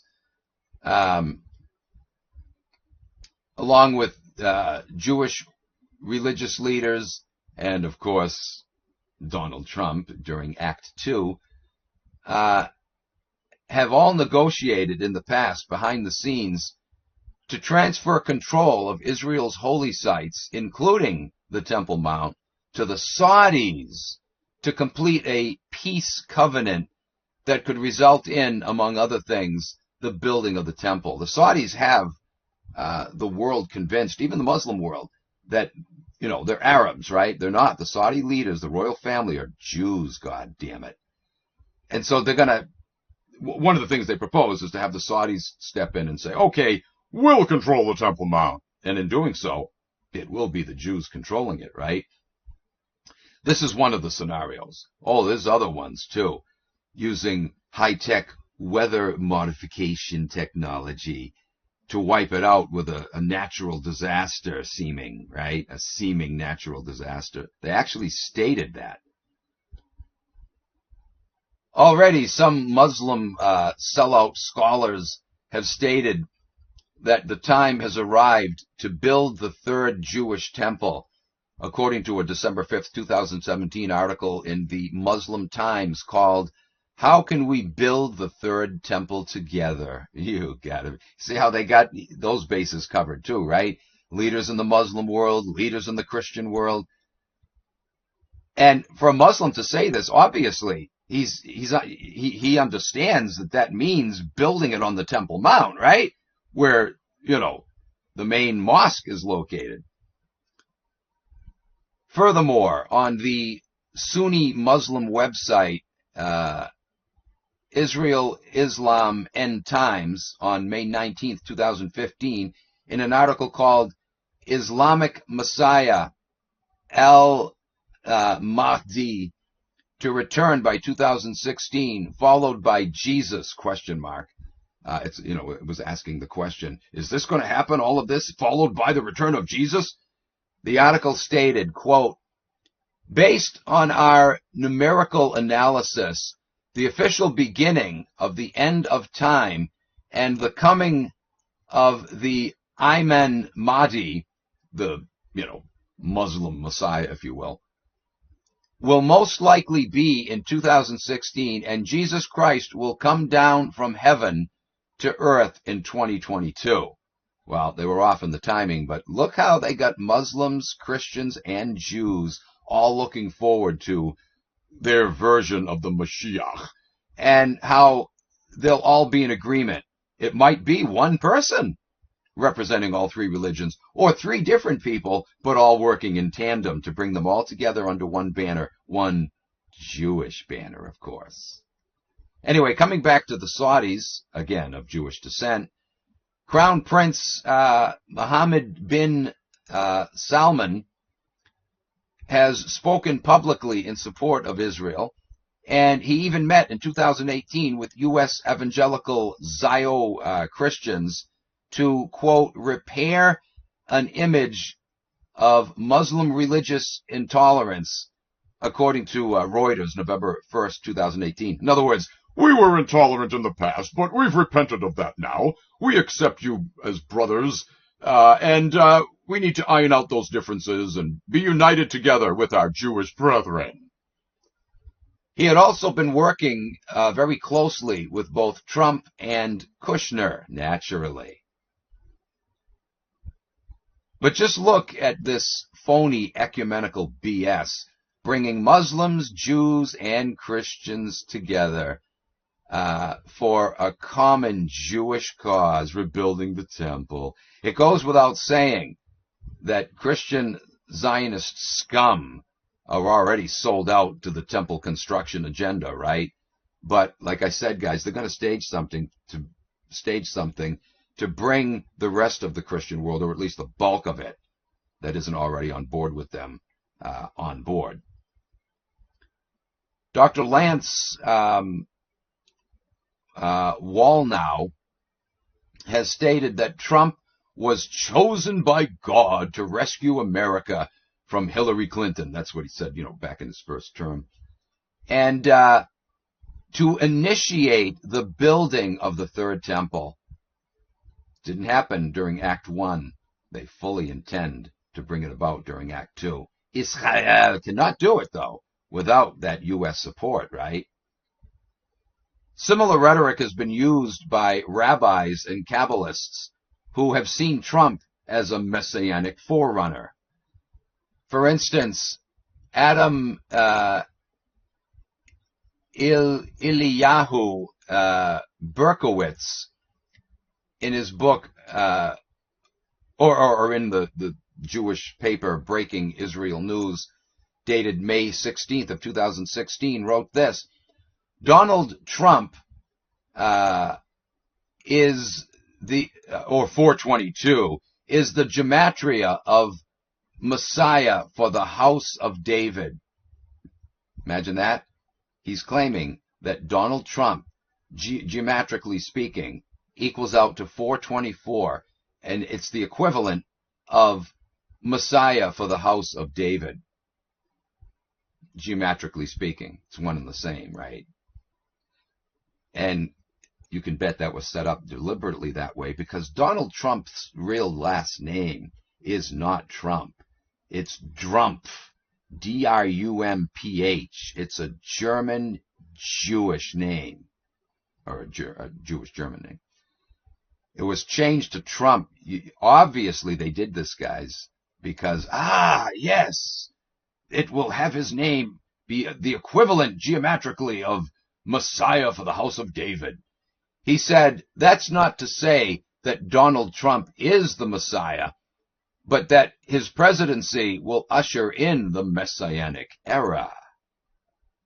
Furthermore, Rabbi Matityahu Glazerson has stated that Trump, according to the Bible code, is connected to the coming of the Messiah. You know, for those that aren't familiar with the Bible code, it's basically this idea of equidistant letter spacing, where you take, and it's mostly the Old Testament, not so much the New that's used for this, which is, bunkery, because there are many textual variants of the Old Testament as well as the New, right? So, they act like every single letter, though, of the Old Testament that they use to do this equidistant letter spacing Bible code bullshit, they act like every single letter belongs there, and it's in the form today that it originally was when God inspired it, whatever, blah, blah, blah. That's all bullshit. But it doesn't matter. They get people all excited over this crap. I hate to admit it, but years ago as a Bible dupe, I actually bought the book, The Bible Code. I think it was written by a Jew named Michael Drosnin. And then he came out with, a second volume, and I think there's even a third one. But I got all excited over it because, what happens is you do a word search for something like, Hitler, and then it'll search the text and it'll find Hitler, but the letters are spaced equidistantly. Like, there'll be an H here, and then skip 5 letters, there'll be an I, skip 5 letters, there'll be a T, blah, blah, blah. And then when you arrange the words, keeping them in the same order, but just arranging them so that Hitler is all together now, when you do that, it looks like a word search puzzle. And then you'll notice that, oh, wow, crossing over Hitler, you have, Reichstag. Or over here, you'll have World War, or whatever, right? And so Christians, Jews alike, have gotten all excited over these books, the Bible Code, right? It was really big back in the 90s, the early 2000s. But, the truth is, you can do this, and it has been done with other books, like Moby Dick, for example. People did word searches there with equidistant letter spacing and come up with similar crap. So, I mean, it's bullshit. But for Bible dupes, Jews, Christians alike, that's proof of divine inspiration, Knock it off. But anyway, so this is what this rabbi is saying here about Trump, that when you search for his name, Donald Trump, in the Torah, that you get messages indicating that he's the forerunner of the Messiah as well, Anyway, Rabbi Hillel Weiss had linked Trump with King Cyrus, saying that he was a messianic figure that will be the man to get the temple rebuilt. He stated, quote, "We are poised to rebuild the temple, and the leaders of Russia and America can lead the nations of the world to global peace through building the temple the source of peace. Oh, right, right. According to their own bullshit holy book, the temple was not a source of peace, right? All kinds of wars were launched from there. We know that historically it didn't quite play out that way. What happened was the temple was the epicenter of creating wars, right? They funded wars, and the temple was their bank. That's where they kept all their stolen gold in the basement thereof. But it wasn't the Jews that launched all of those wars mentioned in the the Torah and other Old Testament books. They used others to do their dirty work for them, just like in modern times, right? Nobody recognized the U.S. as engaging in Jewish imperialism during the Cold War. The few that caught on that the Cold War was just a cover for imperialism, they called it American imperialism. Oh no, it was Jewish imperialism. Just like the British Empire, right? It wasn't British imperialism. It was imperialism, but it wasn't British. It was the Scio scum pulling the British strings. Anyway. Rabbi Yosef Berger, who oversaw King David's tomb in Jerusalem, supposedly King David's tomb, stated that Trump won the 2016 presidential election, quote, through the power of Mashiach, which gave him the boost that he needed. He also said that Trump is connected to the messianic process, quote, which is happening right now, he said. And don't forget, guys, the Sanhedrin actually minted 2 coins, the half-shekel Cyrus Trump temple coin and the 70 years Israel redemption temple coin, both of which depict Trump and Cyrus on the damn thing, right?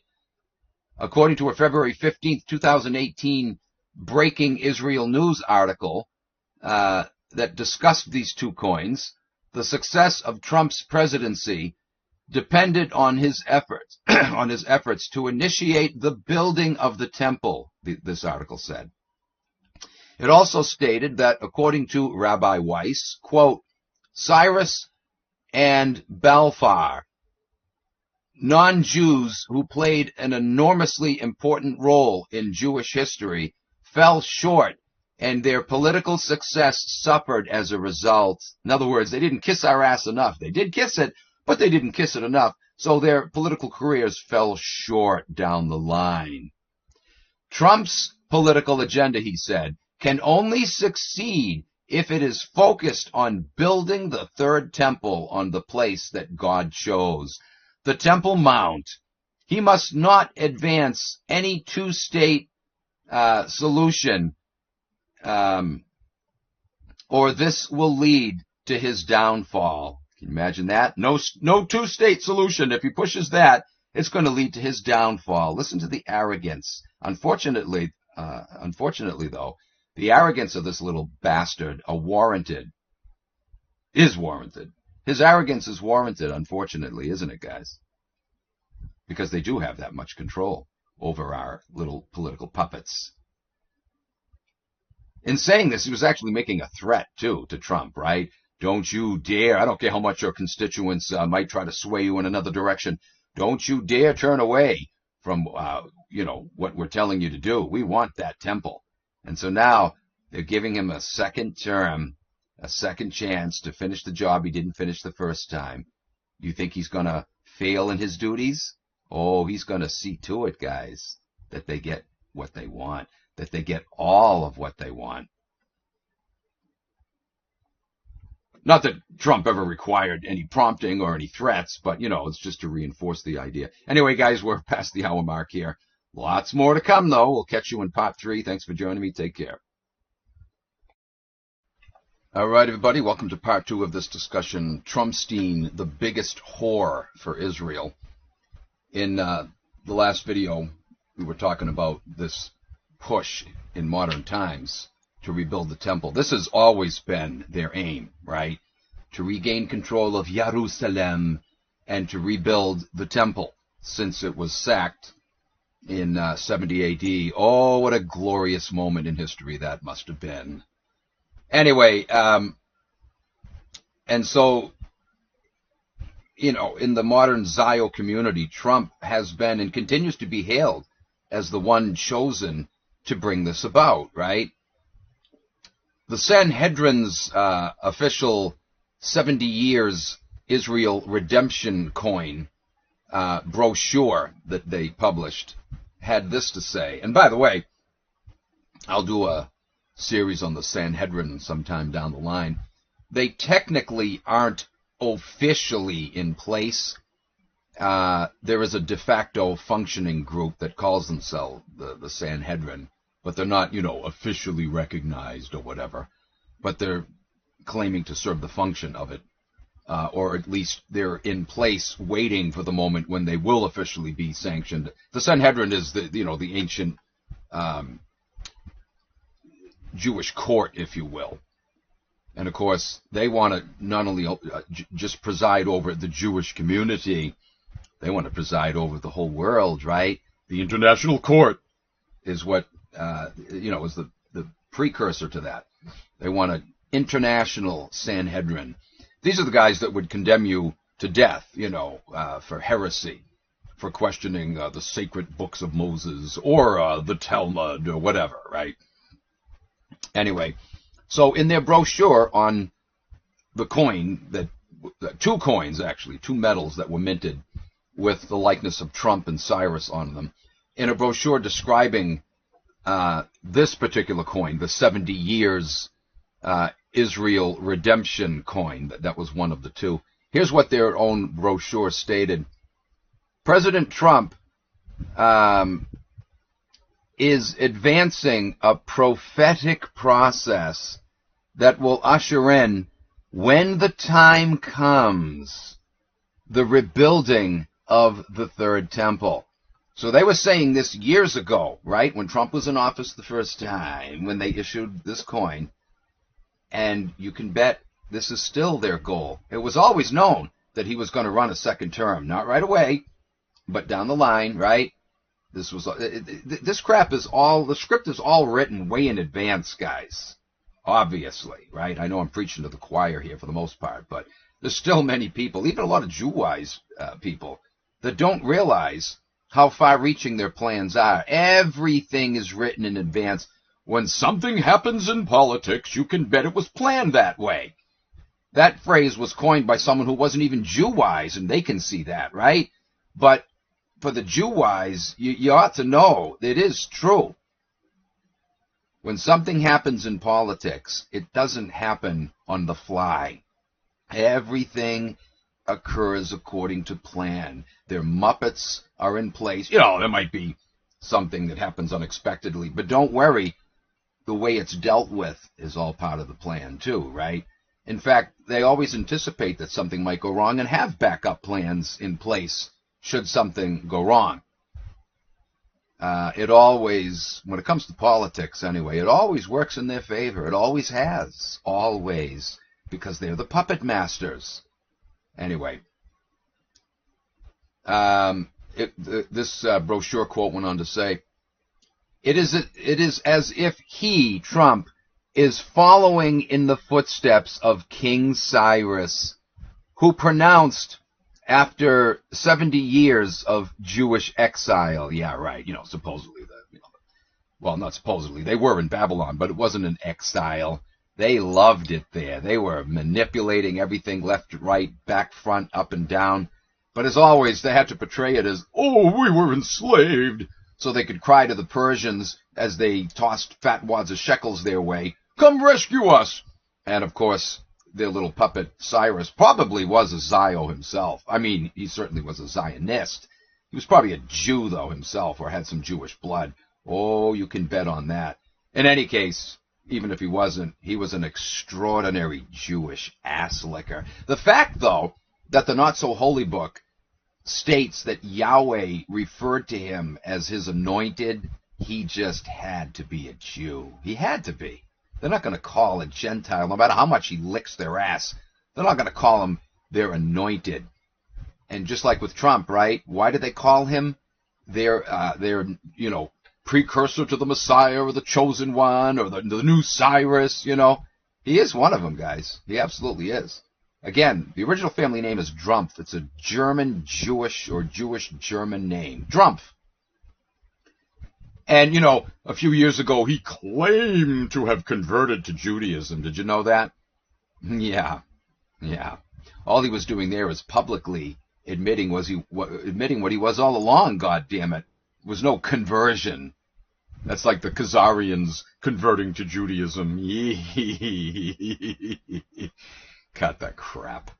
Anyways, and then this quote goes on to cite a statement attributed to Cyrus as recorded in the book of Isaiah. And I bet he did say this, right?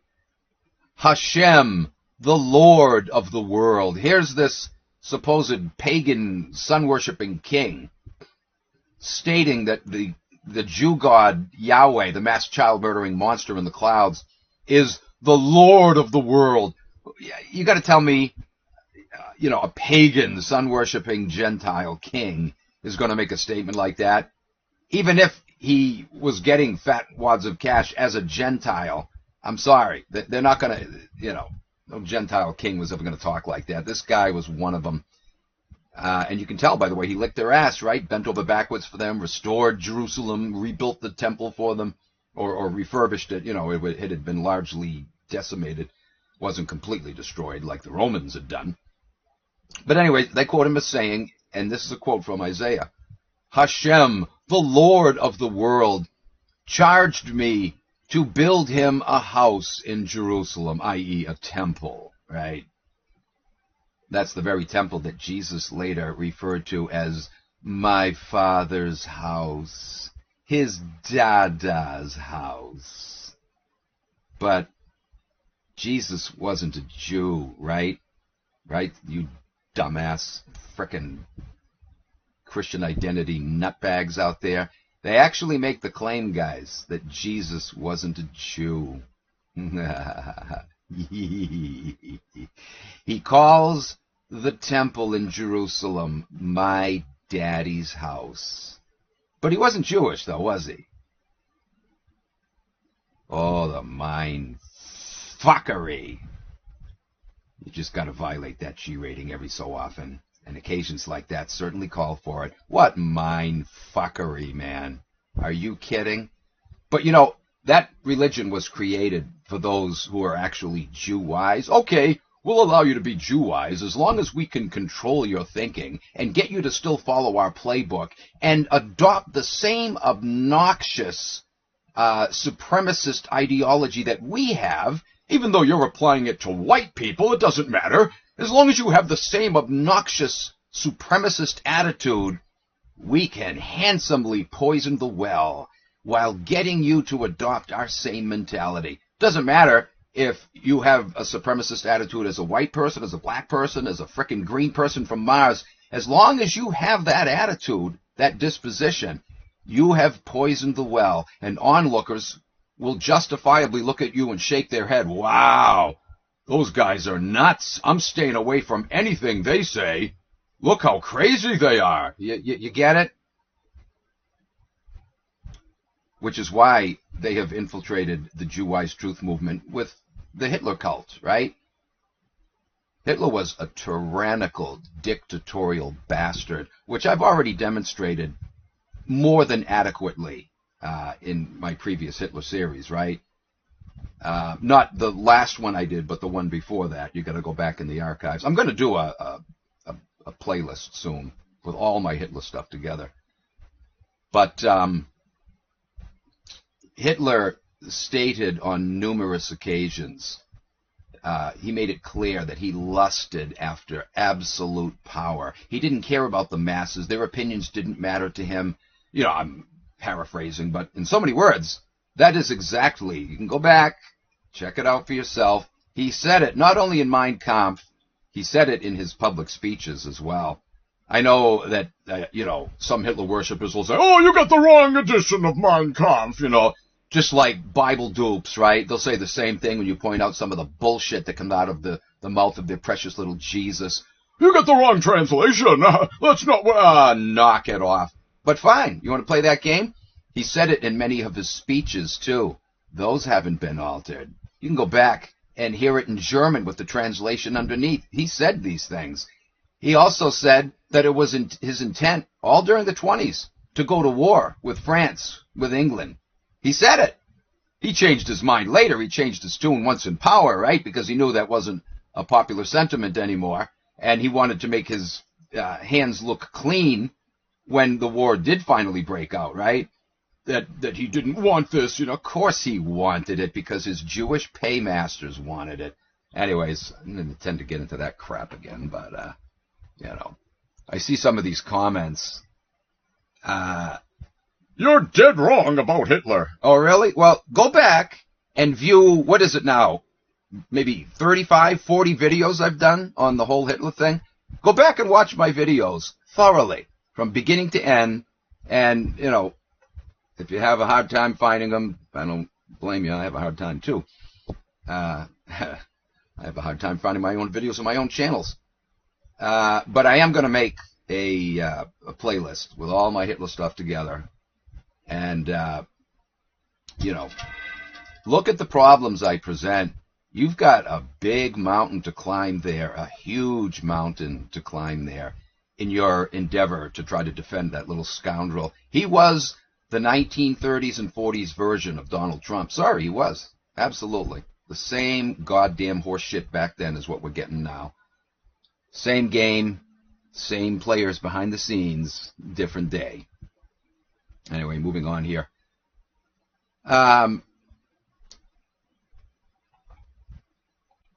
There's been many ideas proposed over the years on how to get the Muslim presence and their so-called, holy sites off of the so-called Temple Mount, right? Here's an interesting one. In the book, The Rabbis, Donald Trump, and the top secret plan to rebuild the Third Temple. Top secret plan. Notice, it's a top secret plan. It would have to be secret, right? So that the world wouldn't see what they're up to, because what they're up to is no goddamn good. This book was written by a rabid, Zio-ass-licking Christian Zionist named Thomas R. Horn. And he's all for this, right? The rebuilding of the temple, even though it might involve some very sleazy criminal activities, right? In his mind, It's not criminal because it's being done as part of God's will. It's God's plan, right? so it can involve criminality. Don't forget, the Jewish playbook called the Bible is loaded with accounts of mass murder, right? And this is why the Zio-Christian world, if you bring up the Bibi's bombing of civilian neighborhoods, killing women and children, they don't have a problem with it, guys, because they think that, This is all part of God's plan. God had his chosen ones do this in the Old Testament, in the book of Exodus, Leviticus, Numbers, Deuteronomy, Joshua, Judges, blah, blah, blah, blah, blah, 1st, 2nd Kings, 1st, 2nd Chronicles, 1st, 2nd Samuel. He did it all over the place in the Old Testament. And so, here it is in modern times now. God is doing it again. they literally will turn a blind eye and even defend Bibi's mass murdering of little kids and women. It doesn't matter, innocent men. They don't care, guys. They claim to be representatives of an all-loving and compassionate and fair and just deity, and yet they'll turn around and defend this mass ethnic cleansing policy based on their belief in that bullshit playbook, the 2,500-year-old protocols of the learned elders of Zion, Otherwise known as the Holy Bible. Do you see how that book sets you up to believe the most heinous things to be acceptable and yet claim to be moral? Holy mindfuckery, man.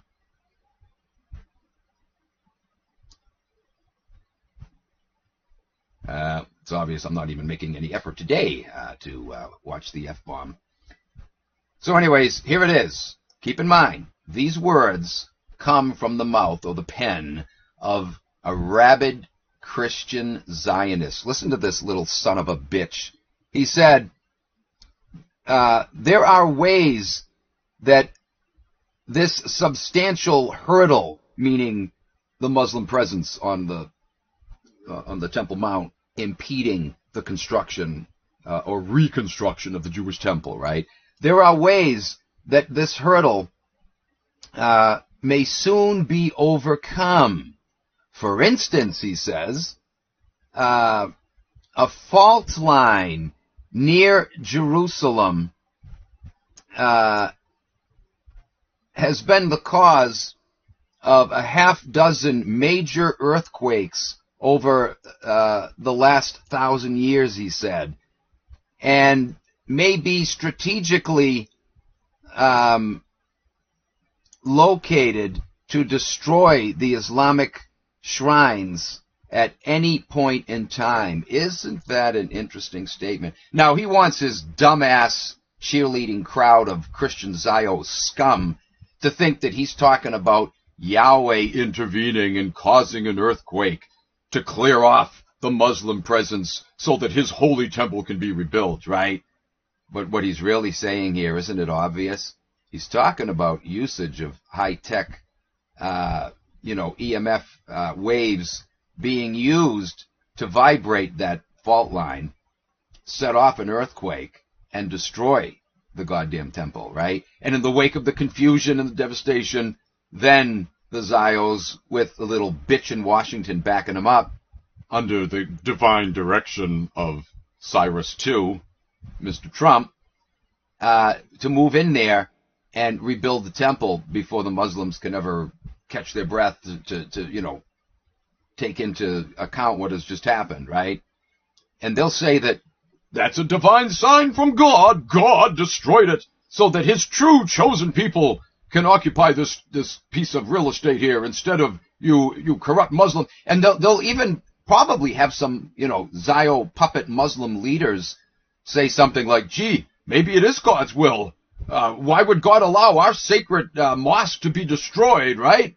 Maybe Allah wants this to happen. After all, the Jews are the people of the book, right? That's what it says in the Torah. It refers to the frickin' Jews as the people of the book. It also says, in the Torah, in the Quran, it also says in the Quran that Israel was given to the Jews by Allah. Did you know that? Numerous times.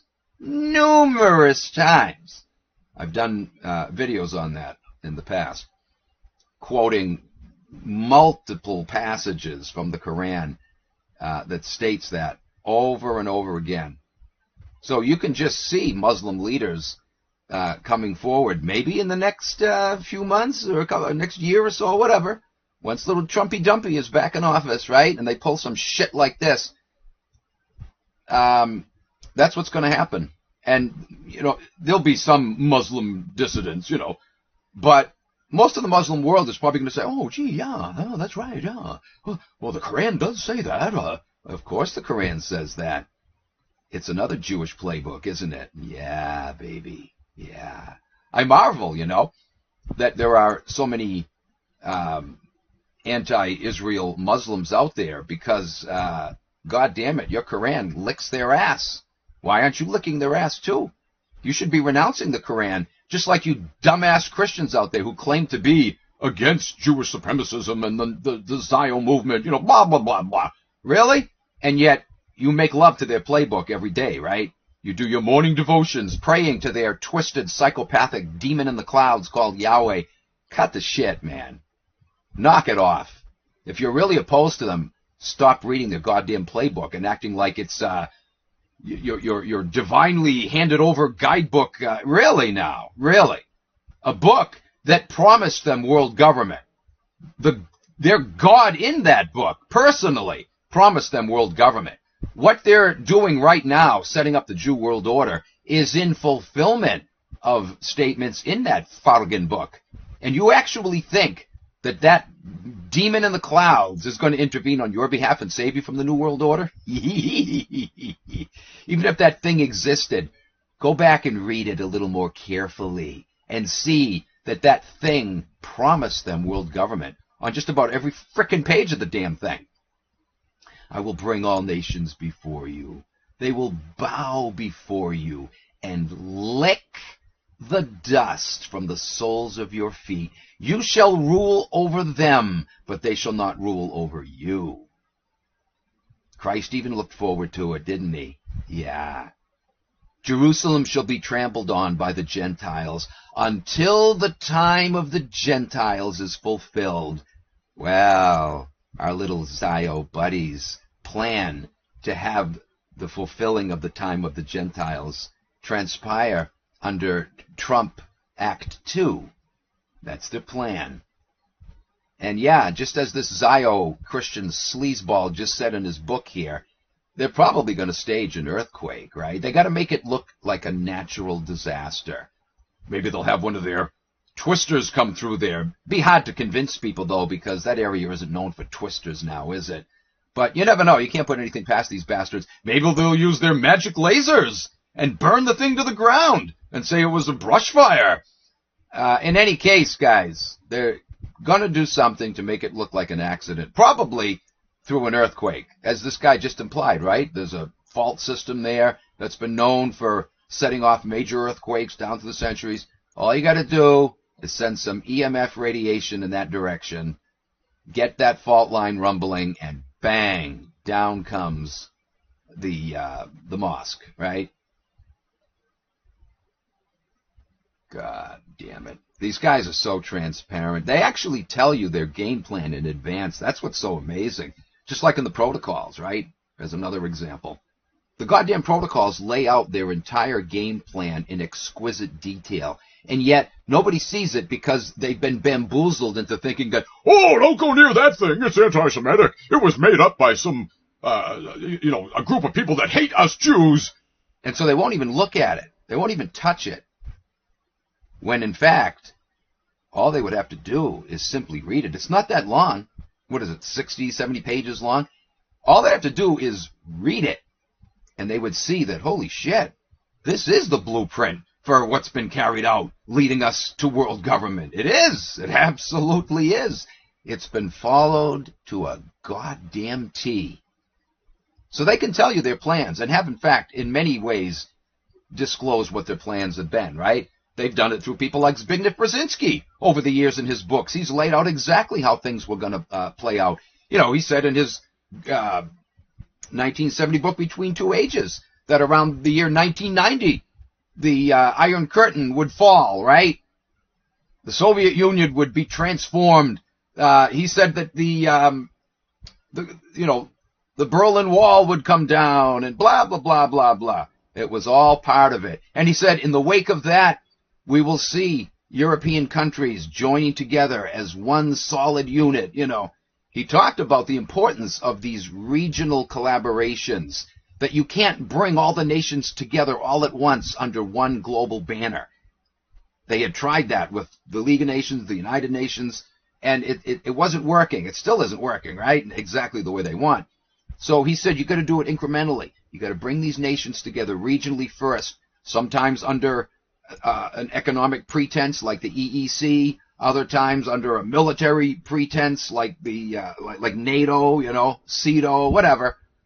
Doesn't matter though. Whatever the excuse, get them used to cooperating together under common rules, and then it'll be much easier to bring these regional unions together under one global banner. That's always, always, always been the goal, going back thousands of years. They wanted this thing up and running a long time ago, right? And, you know, there were times where they were making great progress, but then they fell back. Something got in their way. God damn it, all right, let's regroup and rethink this thing. But they learned each time from their failures, right? And that's where the third faction comes in. They finally realized, okay, it's not going to work with you guys running the show, the priestly and the royal bloodlines. You guys are screwing everything up. It's got to be done in a way that it's not so out in the open. The power of money working behind the scenes. It's going to take longer. We got to be patient, but it will succeed. And unfortunately, it has been doing just that, hasn't it? It has been succeeding through the power of money.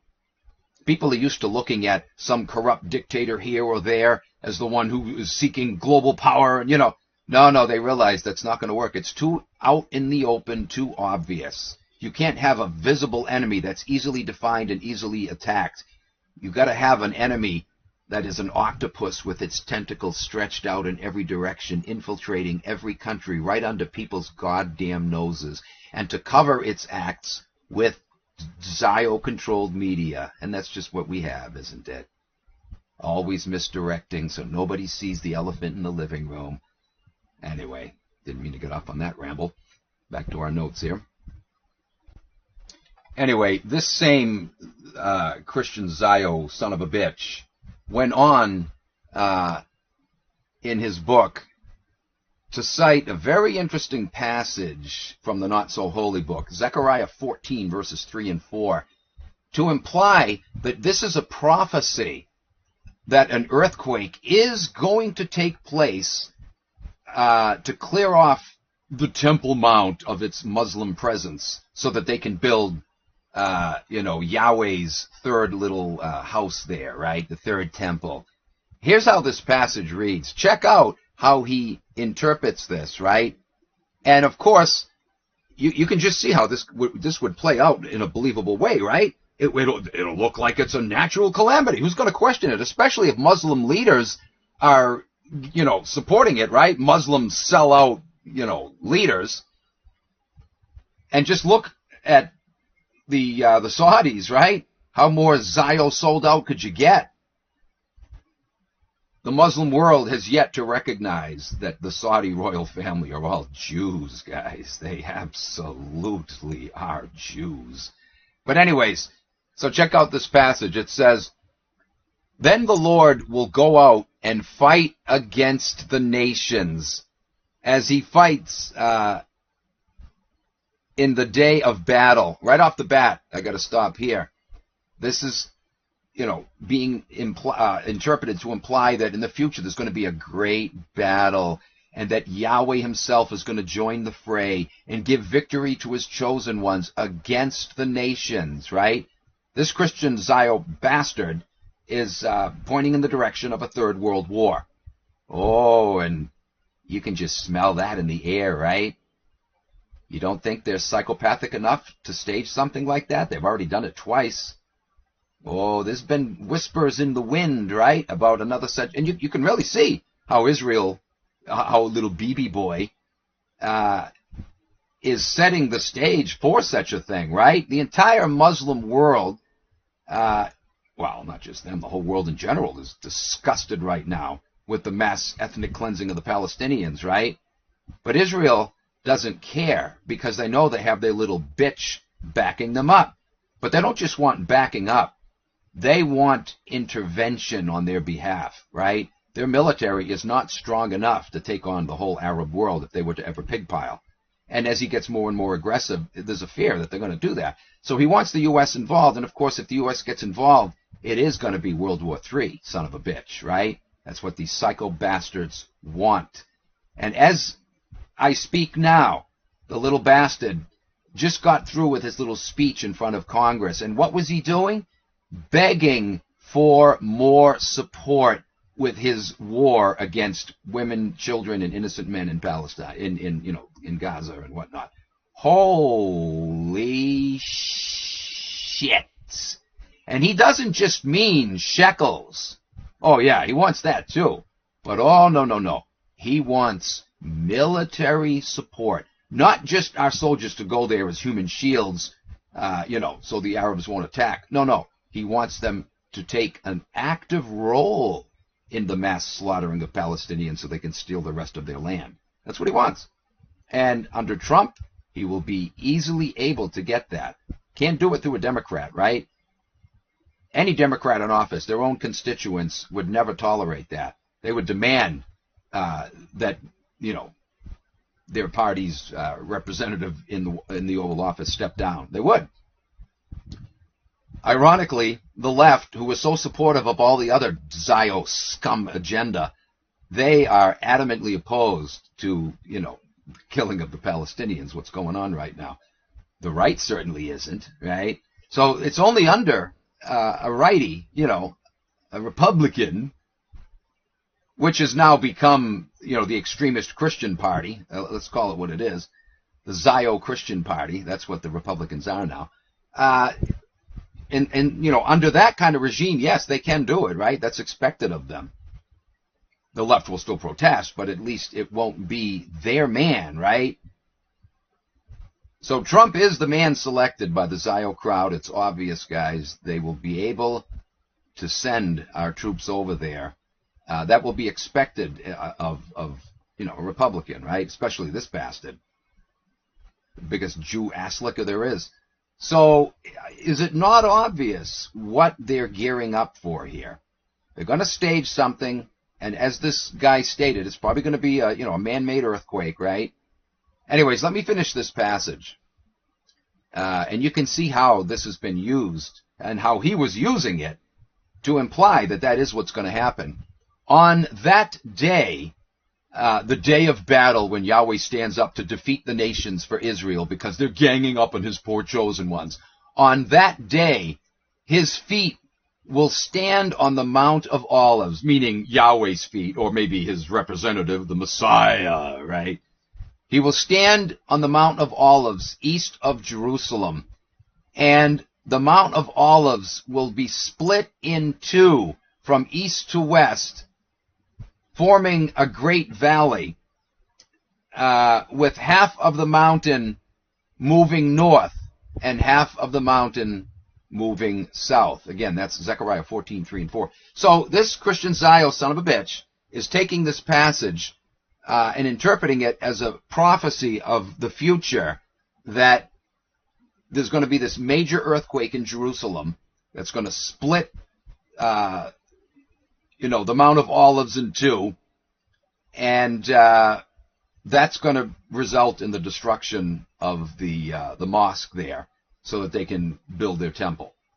And that this is all going to be occurring simultaneously with a mass pig pile on Israel. The nations are going to rise up against Israel, but Israel's going to be victorious because Yahweh is going to intervene on their behalf, or Yahweh's minions, right? The Zio-Christian dominated United States.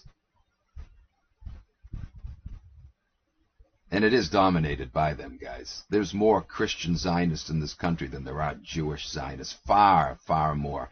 The bulk of this country's population is comprised, look at the Bible Belt, right?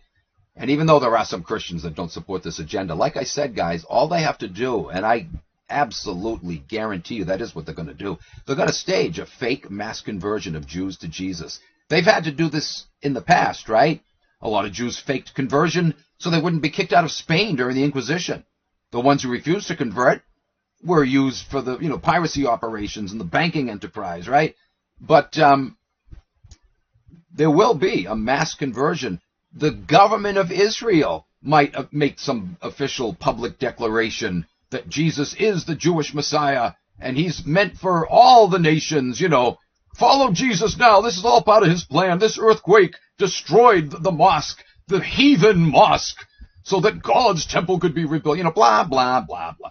And I guarantee you, most of the Christian world that is not now openly claiming to be Zionist, they will have their true Zionism shining through. You see the dangers of following this goddamn book called the Bible? You might not be in a position like that now to support the Zionist agenda, but you will down the line. As long as you believe this horse shit, they've got you by the gonads, and they will manipulate you accordingly. They know how to do it. They've had a lot of experience at this. And something like this will work for the bulk of the so-called non-Zionist Christians, right? The exceptions to that, you can count them on the fingers of one hand that had half the fingers lopped off in the lawnmower. Very few exceptions to that rule. There'll be very few Christians that won't fall for this horse shit. And for those that don't, you're still suckers. You're still following their playbook, you damn fools. Give up the Bible.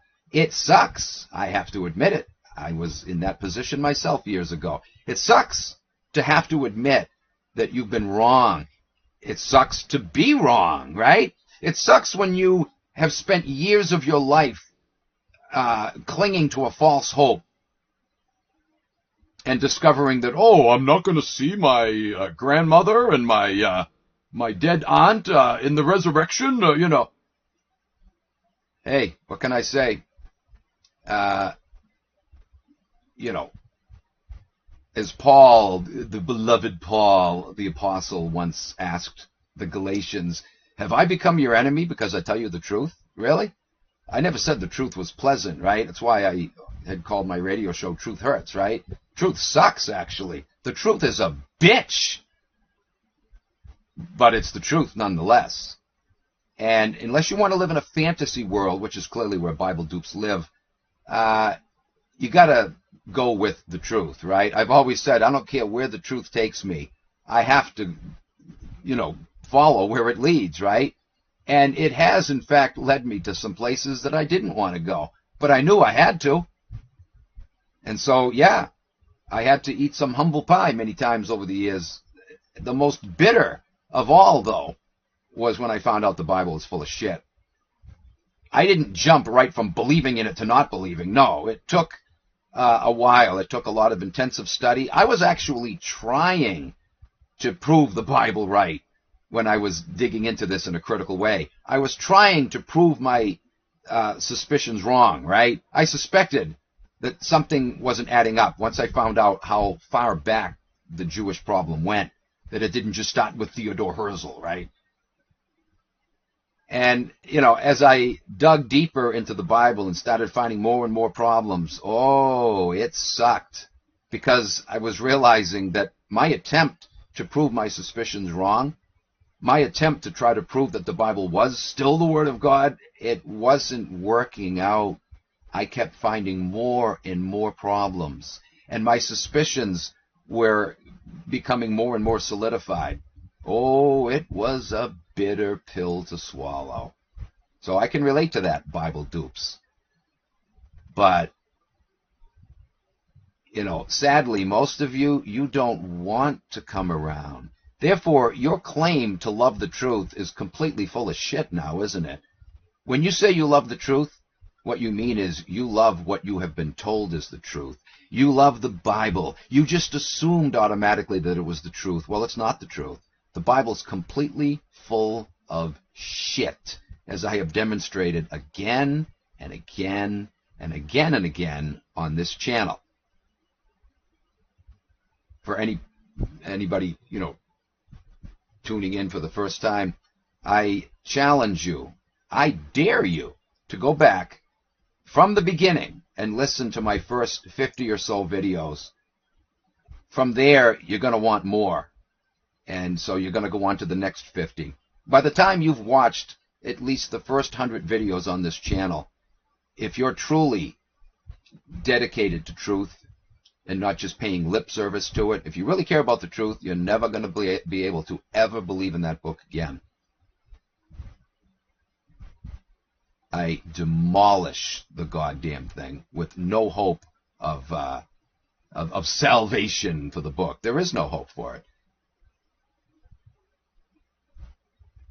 And again, you're hearing this from one who was a believer one time. Again, I'm really rambling here. Let me get back to the Trump stuff. But it's so important because that goddamn book is at the heart right now of the Trump support movement. Not that they're all Bible dupes, no, but all the whopping bulk of them are. And they're the ones that are going to cheer the loudest for him when he marches us into war for the chosen ones. That's his intention. That's always been his intention. And that's the intention of his tribe that has been pushing him in that direction. They want World War III, guys. They want the Muslims off of the so-called Temple Mount. And that is going to result in a global outbreak of war, right? They want it. This bastard, this Christian Zio son of a bitch, quoted, as I just read, Zechariah 14:3 and 4 in that very context. And he has all of his duped Christians, frickin' loser idiots, believing that This is a divine prophecy that foretold this very event, and God is going to intervene. So God wants World War III. He's going to use that as the means to bring victory to his people and reestablish the temple, and then after that, Jesus is going to come. Wow. It is like witchcraft, isn't it? This is why they're into the occult and magic, and, you know, they really believe that their ability to manipulate people through horseshit like the Bible is magic. It's not magic. It's just taking advantage of people's gullibilities. That's what it is. Anyway, Horn then went on to write this in his book, this Christian Zionist scumbag. It is also entirely possible that an earthquake would not be required to bring about the drum of a new temple in Jerusalem. The dream of a new temple. Excuse me, I read that wrong. I usually do my recordings in the morning. I thought I could get away with doing one later in the day, and yeah, my eyesight's really playing tricks on me. So let me read that again. It is also entirely possible that an earthquake would not be required to bring about the dream of a new temple in Jerusalem. So he's saying that that's a likely scenario, right? That's something that they've been considering, but it might not be necessary. There's some other scenarios that might bring it about. He said, the Middle East is a powder keg. And war with its missiles and bombs could take out the Islamic shrines in a single hour. You see what he's saying there? We don't have to stage an earthquake or depend on Yahweh to send a divine earthquake. Listen to this psycho bastard. And you dumbass Christians out there read books like this and think that this is inspired of God. Well, then again, you read the Bible and think that's inspired by a loving God, right? But just listen to what this psycho was saying. It could be taken out either by an earthquake. He wants you to think it's divine intervention. Again, it's their high-tech toys, right? It could be done either by an earthquake or during a war. Oh, yes, yes.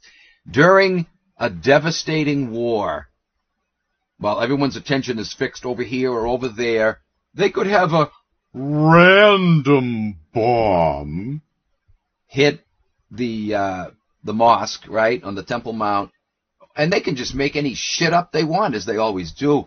Oh, this was actually a bomb from Lebanon or, Hamas or whatever, right? They could actually say it was a Muslim bomb that was aimed improperly and wound up, they attacked their own selves when it was, in fact, them doing it, right? They could say anything they want, spin it in any way they want. That's what this son of a bitch is saying. Because the Middle East is such a hot spot for war. Yeah, hot spot for war because the Zios rigged it that way. But anyways, you see what he's saying here? That could be used as a pretext to get rid of the mosque so we can put our temple up there on the Temple Mount, right? Wow, man. So there you go, guys. He's telling you what their game plan is. They're either going to use an earthquake, a man-made earthquake, and say it was divine intervention, or their little Armageddon war that they're gearing up for right now, which is why Bibi went to Congress. What the hell do you think he's talking about when he says he wants support for the war? He just said it today. He wants support for the war. He's not just talking about money, goddammit. He's talking about our troops going over there. They've been talking about reintroducing the draft. Do you not see what the hell is going on here? They're gearing up for a goddamn World War III. And this son of a bitch here in this book, years ago he wrote this, right back during the Trump 1 administration. He's telling you here that one of the scenarios, again, it's either man-made earthquake or a staged war. And during that war, they can easily blow up or bomb or missile the mosque. They can blame it on, they could even say it was friendly fire from a U.S. missile that got out of control. Whatever, right? They'll spin it any old way they want. But here's the son of a bitch telling you in advance what their plan is. They plan to blow the thing up. under the cover of war, right? And then they've got the area cleared off, and it'll be much easier now for them to build their temple. All the protests of the Muslim world won't matter then, because the U.S. will be there to ensure that they can do it, and they'll stave off any resistance, right? They'll bomb this, that, or the other country with all the little high-tech toys. Son of a bitch. This is, in fact, what the United States was created for, right? As I pointed out numerous times on both this and my Truth Hurts channel. The United States was created for Israel, right? To defend Israel and empower it toward world domination. Don't forget what Washington himself wrote in his diary. What we have created here is an empire in its infancy, and one day it will engulf the world. He actually said that way back in the late 18th century. I think it was like 10 years after the revolution, right, that he wrote that. Holy shit. And it was all in keeping with what Bacon wrote in his New Atlantis, right? That the king of Ben-Salem, which became the United States, would be answerable to the king of Jerusalem. Is not the United States answerable to the king of Jerusalem? Oh, you better believe it is. Licks its ass on a daily basis. But nobody does it better than Mr. Trump, baby. He did it handsomely during Trump Scene 1. He's going to do it during Trump Scene 2 even better. He's going to finish the job, guys. They fully intend, under his watch, to put the capstone on their little New World Order pyramid.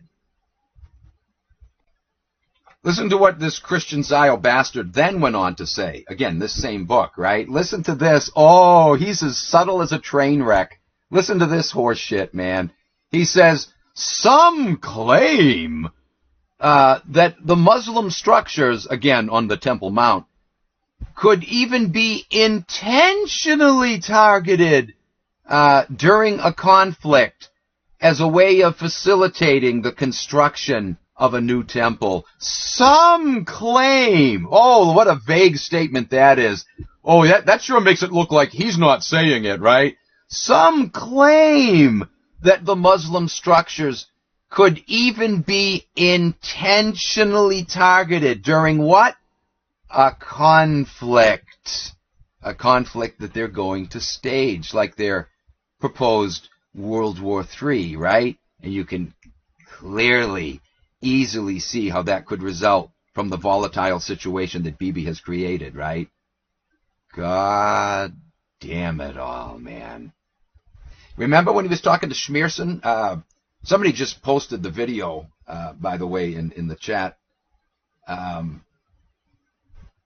think it was on this channel. I can't remember now. But anyways, yeah, it's on YouTube. It's on other forums too, but it's actually on YouTube too, where he's talking to Schmierson or whatever. It was 1990. I thought it was in the mid-90s, but no, it was in 1990.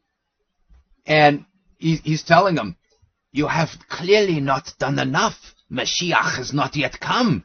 Well, here we are, 34 years later, right? It took him a little while, but he has now been pleasing his rabbinical masters, hasn't he?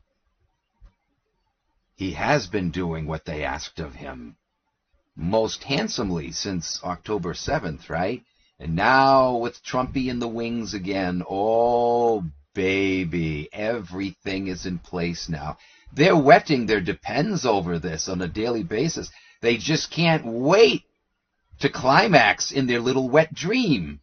God damn it, guys. This is, it's mind-blowing. It's so obvious what the hell is going on here. And the entire Zio-Christian world, soon to be almost the entire Christian world altogether, has been and will be cheering this on every son of a bitchin' step of the way.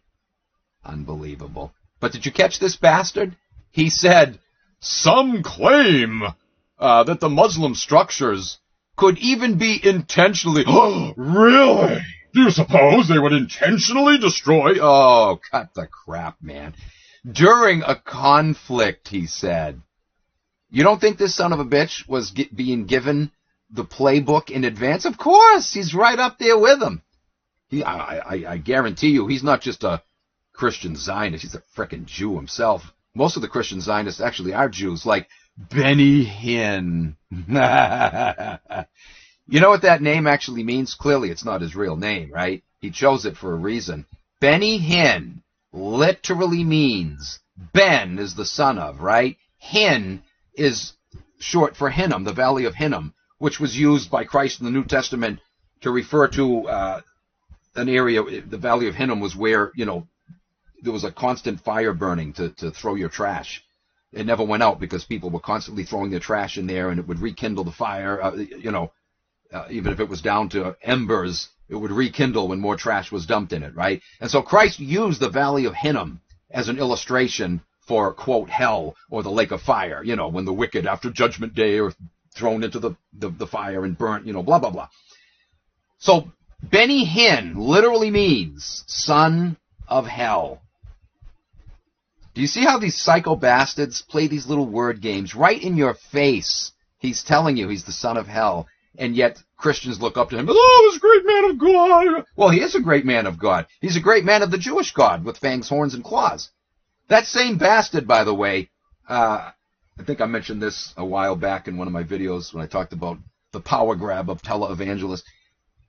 There's a video of him. It's all over the internet from years ago, back in the 90s, when he was doing one of his little frickin' phony-ass crusades, which involved, a little faith healing session or whatever. Anyways, he's got this woman up on stage that he's supposedly getting ready to touch with the power of the Spirit to heal her, right? He puts his hand over her head, and as he does so, he's making the El Diablo, the frickin' devil's hand sign, right? And he actually says, in the context of breaking out into an ecstatic tongues utterance, supposedly speaking in tongues, right? He's talking nonsense at first, and then he says this. First he says,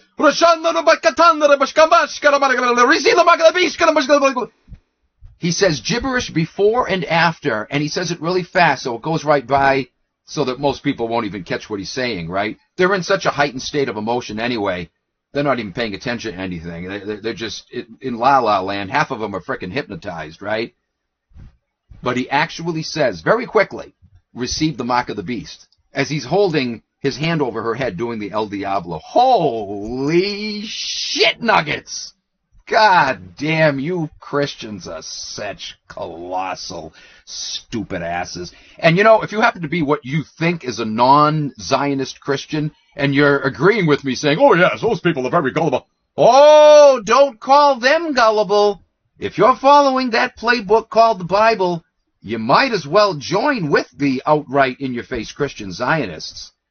You're part of the problem, goddammit. Anyway. Again, guys, sorry for these rants on Christian Zionism, but it's part of this problem. It is a very big part of this problem. Notice how Trump now is talking about divine intervention that saved me from the assassin, right? He's playing that Trump card like never before. He's got the whole religious world enamored with him, at his feet, right? This is some scary ass shit. So I have to elaborate on the Christian Zio factor because it's very big in this with this bastard. It was very big in the previous administration of this son of a bitch, and it's going to be even bigger with Act 2. By the way, I got to point this out. Remember back a few years ago when there was the fire in Notre Dame, the Notre Dame Cathedral? Remember that? That obviously was a Zio operation. But did you know that at the same time that fire was raging, there was a fire in the Al-Aqsa Mosque at the the so-called Temple Mount. Did you know that? At the same time.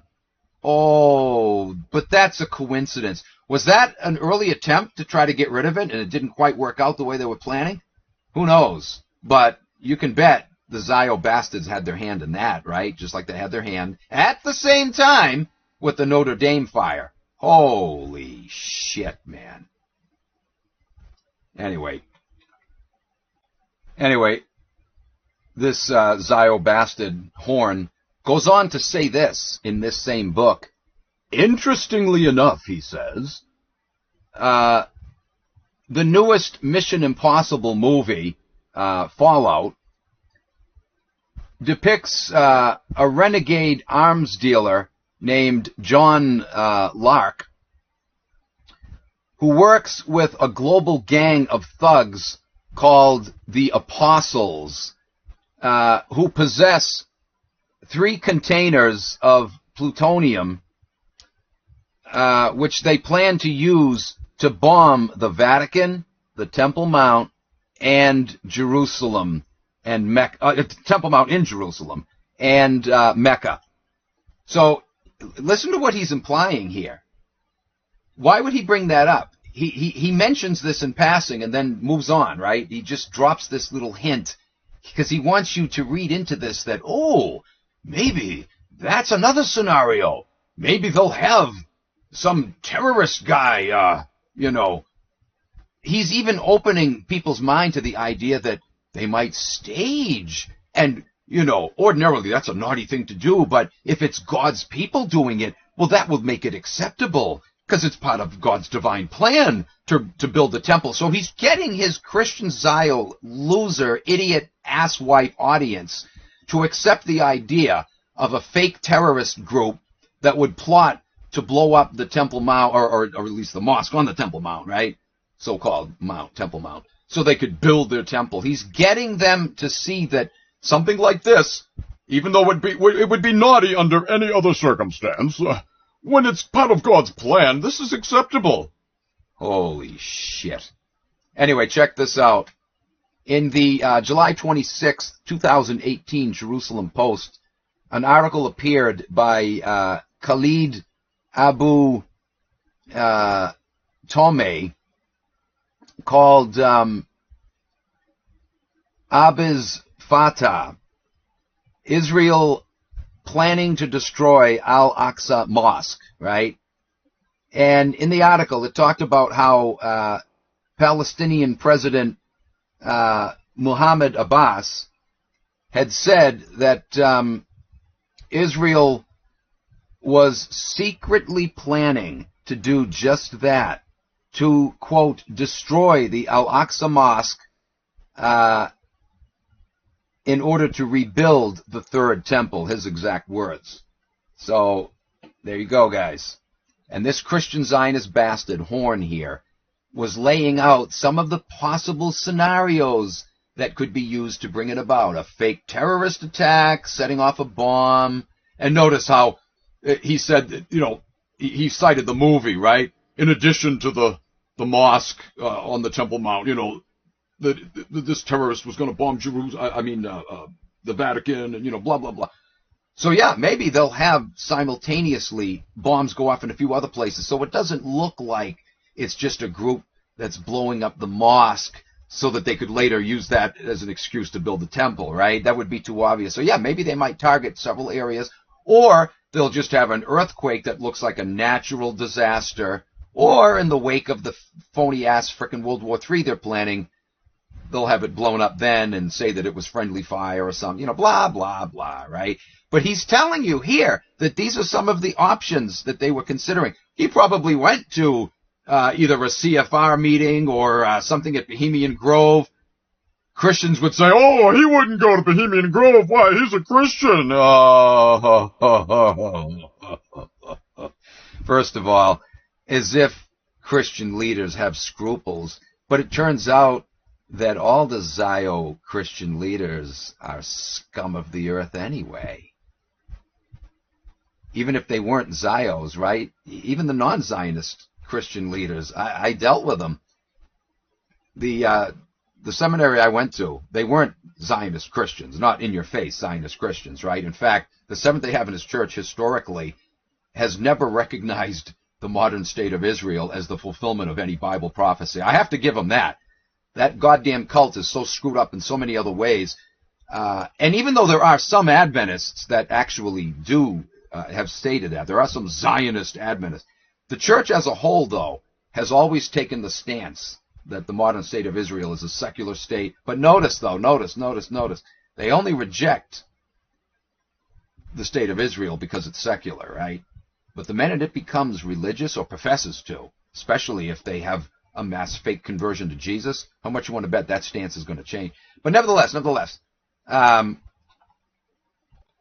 well, wouldn't you know it, damn it, I forgot the point I was going to make. But anyways, it was something to the effect that the college I went to, even though it wasn't an openly pro-Zionist college, right, it still supported the New World Order agenda. I had a friend who was head of campus ministries, right, and he selected this woman to give a talk one time before the whole college body during, chapel. They would have chapel every morning, and you were required to go. Anyway, so she gave a talk, a whole hour one time, on the New World Order. And everybody ate it up, right? They loved it. They're like, well, most of them were like, wow, I never heard of this before, Anyway, he got called in and raked over the coals for doing that. And so did the girl that he chose, to give the talk. They both got, slapped upside the head. He was told in no uncertain terms that from now on, you're to let us know ahead of time who you're choosing to speak and what the topic is going to be. I was specifically ruled out. They came right out and told him. He told me. They told him never to ask me to speak because, of course, I was already known as an arch heretic, right? Yeah, pieces of shit. But anyways, even though they weren't open, in-your-face Zionists, right, they still were defending the Jew World Order. Why? Because, they're still Christians, right? Christianity is Zionism, folks. Even though they might not claim to support Zionism, even though they might actually be opposed to it, they're still in favor of it because they follow that goddamn book. And they're wide open to a deception that's going to come down the line like the one I've been describing, right? A mass conversion of Jews to Jesus. Oh, that's going to do it for most of them. But another reason why they were not impressed with the selection of this woman who gave this talk on the New World Order is because as a 501c3 tax-exempt corporation, they're not allowed to have people speak against government policies. It's stated in the contract, right? It's part of the 501c3 agreement. You will have your tax exemption under the 501c3 clause removed, and thus your contributors won't be able to write off their contributions on their taxes if you allow your employees, in this case ministers or whatever, speaking out against the government. So there you go. Christianity across the board, all of them. It's all part of this thing. Do you understand? Jesus himself, if you read the New Testament carefully, you don't even have to read it that carefully. It's in your face. He was a Jewish supremacist extraordinaire, baby. I've already pointed that out enough. I don't have to repeat it. All right, guys, we're past the hour mark. There's still, let's see. Yeah, there's still quite a bit more to go. I got at least one more video that it'll take to finish this up. There's just so much to cover. Trump is the chief Zionist ever to have occupied the Oval Office. Oh, we've had others that have served the Zio agenda quite handsomely. But in case you aren't convinced already with Trump Act 1, well, stick around for Trump Act 2. They got some big plans ahead, boy, and they're not pretty. All right, guys, see you in part 3. Thanks for joining me. Take care. Sorry, I meant to say see you in part 4. This is part 3. All right, folks, we'll see you then. Take care. Okay, everyone, welcome to part 4. This should be the last part in this series. Trumpstein, the biggest whore for Israel. So let's get back to our general discussion of the ongoing plans for rebuilding the Jewish temple, which clearly they're planning on accomplishing under Trump. Under Trump 2, that is, the Trump 2 administration. According to Israel National News, July 26, 2015, architectural plans for the Third Temple had already been put together as of that point, as of 9 years ago. They fully intended to do it under Trump 1. Didn't quite work out. They figured, oh, well, let's get this COVID thing going first. We got to test the waters before we can fully implement world government. We got to make sure everything's going to go according to plan. Anyway, in addition to that, the Sanhedrin in November of 2018 instructed Jerusalem mayoral candidates to include in their plans the building of the third temple. At the close of 2018, the Sanhedrin also invited 70 nations to dedicate the altar for a third temple, according to Charisma News, Zio-Christian publication, December 7th, 2018 edition. Also in late 2018, evangelical Christians and Jews together in Jerusalem for an interfaith conference had met, and the aim was at joining efforts to rebuild the temple for inaugurating the Messianic era. So the Zio-Christian world, or I should say the part of the Christian world that is obnoxiously Zionist, it's all Zionism, but, in your face, blatantly Zionist, right, is all for the rebuilding of the temple. In September of 2018, a newborn red heifer was certified by a board of rabbis as fulfilling the biblical requirements for temple service, a prerequisite for the biblically mandated process of ritual purification for impurity that results from proximity or contact with a dead body. So in other words, they have their red heifer ready to go. It was a calf at that time, so now it's fully grown and ready for sacrifice. As already stated, a growing number of rabbis in Israel view Donald Trump as a Cyrus-like figure, or perhaps even the Messiah himself, right? Whom Yahweh raised up to initiate the Messianic era, and thus, the construction of the temple, right? This is why they want him back in. It's under him that they can accomplish this more easily. Here's another example of such sentiments being expressed. The December 11th, 2017 edition of Newsweek carried an article entitled, "Will Trump Hasten the Arrival of the Messiah?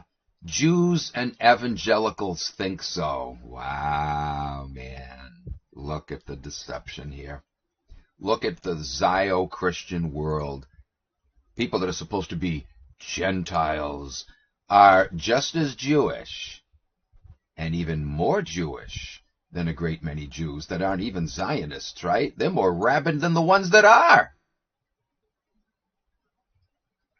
The Christian Zionist crowd are every bit as much the openly blatant in-your-face Christian Zionist crowd are just as much of a threat, if not more so, than the elite Zio pig bastards themselves, guys.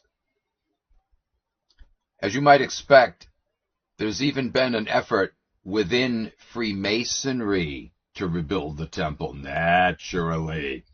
Some of you might recall a recent video I did on my unauthorized tour of a Masonic temple over in Worcester, Mass.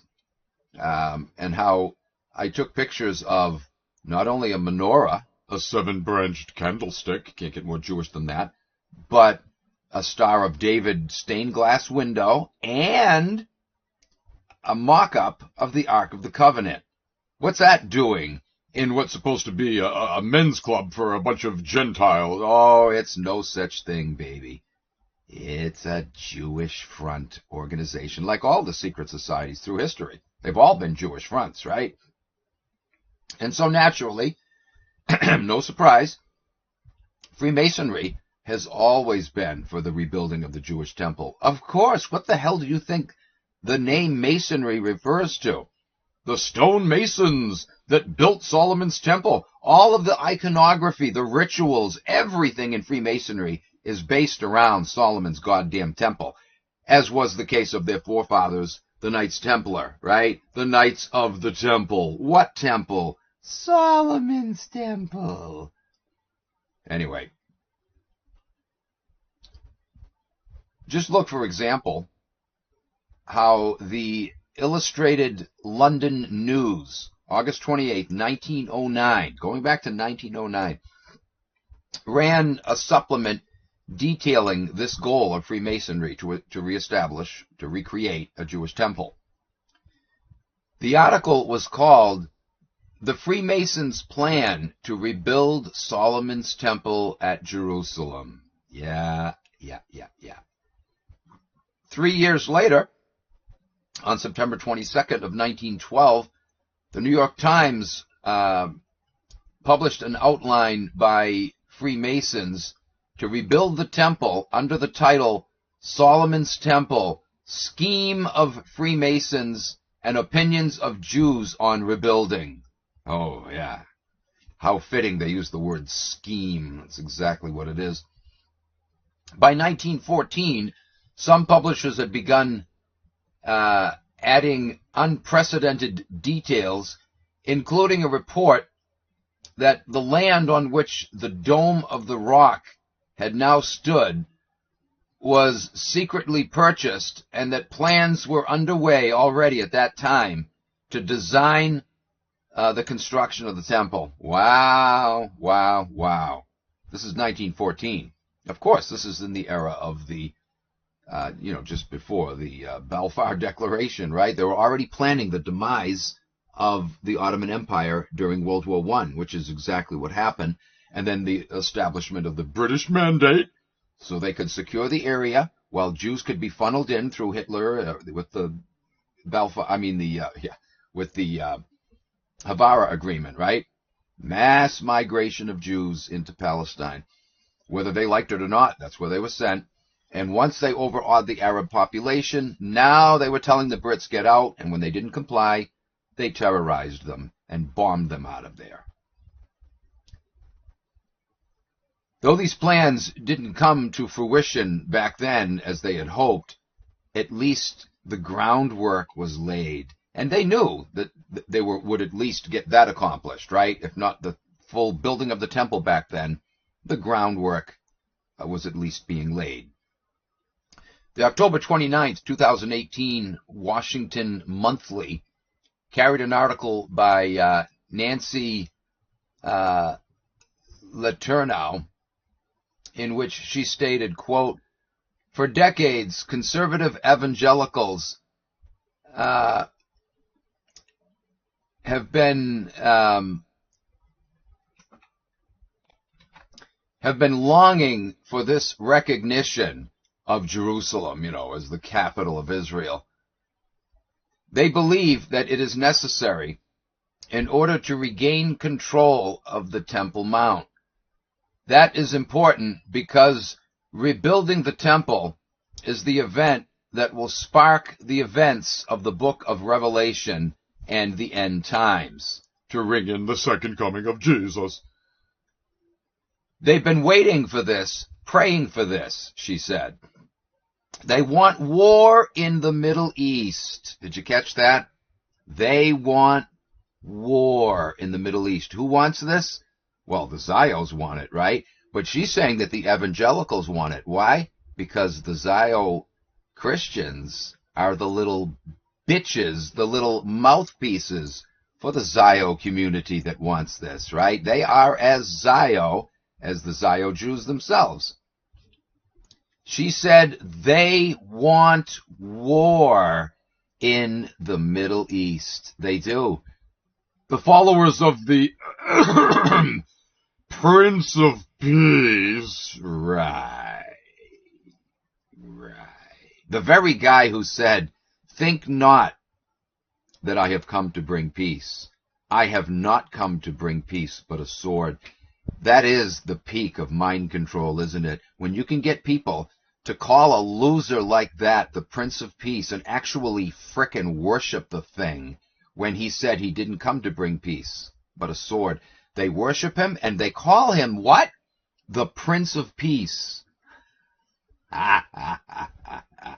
That's like saying, I'm the Prince of freedom and liberty and justice, but I'm going to rape your wife tonight. I mean, and have husbands willfully hand over. Take mine. No, have mine.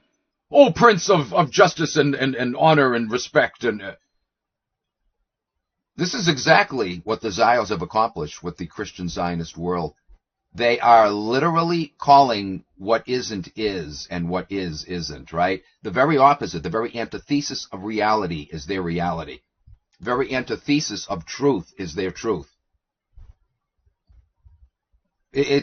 Again, what used to be called common sense would dictate that, no, that's not possible. You can't get people to believe and embrace something as good that's in your face evil. Oh, yes, you can. When you add the Zio religion factor into the mix, yes, you can. It's been done. It's been done with billions of people all around the world. Look around you. They're in your neighborhood. They're goddamn everywhere, aren't they? These people are looking forward to war while yet claiming to be for peace and justice. They're calling a man who said he came to bring a sword the Prince of Peace. Oh, yeah. It's astonishing what Jewish propaganda can accomplish, isn't it? Whether secular or religious, doesn't matter. Their propaganda, unfortunately, does work, and it works all too commonly. So again, back to this quote.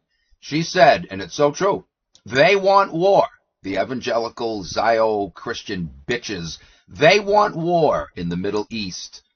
The battle of Armageddon, at which time Jesus Christ will return to the earth and vanquish all of God's enemies. And who are God's enemies in this context? Why, anyone who doesn't lick ass of the biggest criminal syndicate on the planet, the elite Jew pig son of a bitches. This is what the Christian, the Zio Christian world is enamored over and singing the praises of and supporting. Just look at the way they lick Trump's ass, right? Oh, he's the king of Judaism. For both Jews, elite Zio Jew bastards, and the evangelical world, the Christian Zionist evangelical world. He's their Jesus too, right? Their Messiah, or at least God's appointed one to ring in the Messianic age.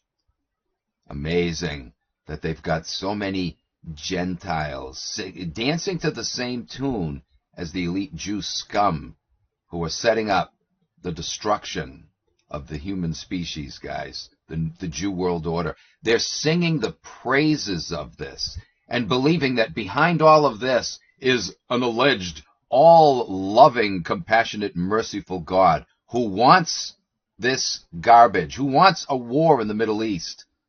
You worship a psychopath, Christian Ziotards. You stupid asses. You're licking the feet of the very boots who are soon going to be kicking you in the teeth, you stupid asses. Oh, they're patting you on the back now because you're helping them along. Once they get what they want, you're going to see where this is all leading. And oh boy, those of us who can see right through this thin veil of theirs, we're going to say, we told you so, stupid asses. You helped to facilitate this misery that you're now suffering. So keep being their cheerleaders, waving your pom-poms in the air, you stupid ignoramuses. You are just as much of the problem as they are. In a lot of ways, you're even a bigger one. She went on to say, and again, rightly so, for certain evangelicals, this is the climax of history, and Trump is taking them there. She was speaking in reference to his first administration, right? That he was taking them there. Oh, but not far enough. They intend for him to finish the job, taking them there with Trump Act 2. to the promised judgment, she said, to their sure victory. Whose victory? Why, the Zio's victory. Victory over the nations, right? As Yahweh promised them, that they would triumph over the nations, that Yahweh would bring the nations before them to lick the dust from the soles of their feet. And the biggest cheerleaders, again, for all of this are the Christians, the Christian Zios. She ended off by saying, the righteous will be ushered to heaven. The reprobate will be banished to hellfire. So if you want to be on the side of the ones who go to heaven, you better cheerlead for Israel because they're God's chosen people. And he wants war in the Middle East, massive bloodshed, as if there hasn't been enough already. Oh, he wants more. He wants Armageddon, baby. That's what a loving God is all about. Silly people who think that a loving God would be against war. A loving God, a truly, genuinely loving, just, and merciful God is all about war and bloodshed. You imagine these arrogant son of a bitch and Christian Zios, sons of bitch and black-ass bastards, would have you believe that love and bloodshed and massive war and carnage are, go hand in hand, right? Do you see the degree to which they've been absolutely and thoroughly brainwashed? That I have to sit here and elaborate on how war and bloodshed and genuine love and compassion and decency are not compatible. That they are, in fact, entirely antithetically incompatible. That I have to actually stress that just shows what a screwed up, Jewified frickin' dumbass world we live in. And these people are legion, aren't they? They're a dime a dozen, baby. This country is swarming with them. Which is why they turned the RNC recently into a goddamn Sunday morning church service, right? It was religious from beginning to end because they know that the bulk of Trumpites, Trump dumbass supporters, are in fact religious fanatic, nut-tard, right-winger, Israel ass-kissing Christian nut jobs, right? So of course they turned it into a religious service.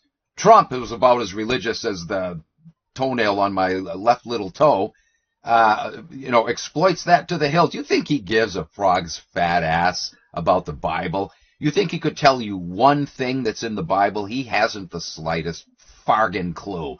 But he loves waving that book around and selling it with his name on it because he knows it's going to get him support and support for his little buddies, the Jews, of which he's one, right?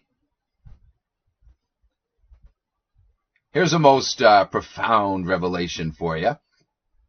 The Israel Today website carried an article on February 23rd of 2019 entitled, Donald Trump converted to Judaism 2 years ago, according to a White House official. I think I mentioned this before, but yeah, right.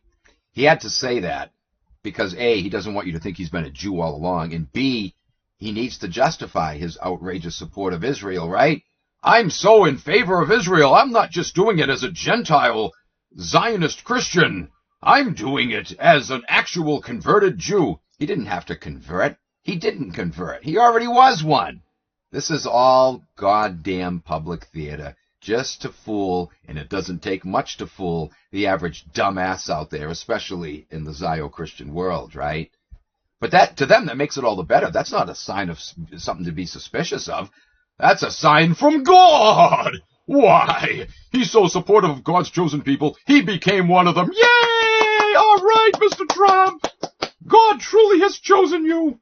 Wow. And this is exactly what they do. This is what they did at the RNC. There was a frenzy of frickin' panty-wetting cheers from these mindless frickin' drones who only have the semblance of human beings. They're automatons. They're goddamn robots. They don't need Elon Musk's frickin' what does he call his friggin' neuro link surgically implanted in their brains. They don't need it. It's already there, baby. It's already there.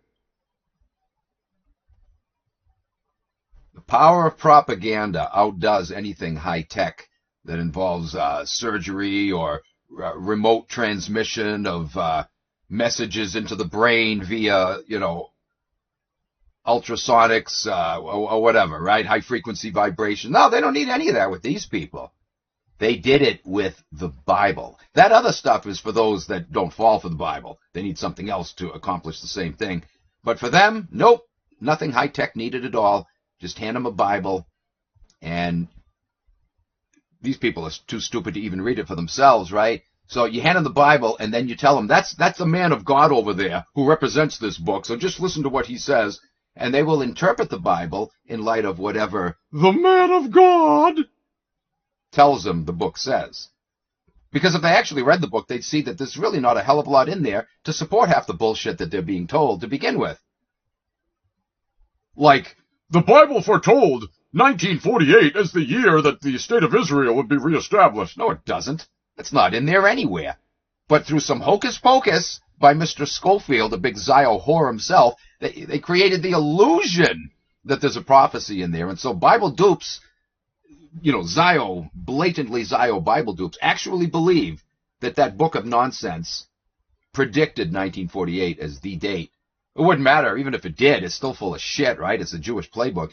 But it amazes me that they're just told what the book says and they accept it without even checking it out for themselves. God frickin' damn it, man.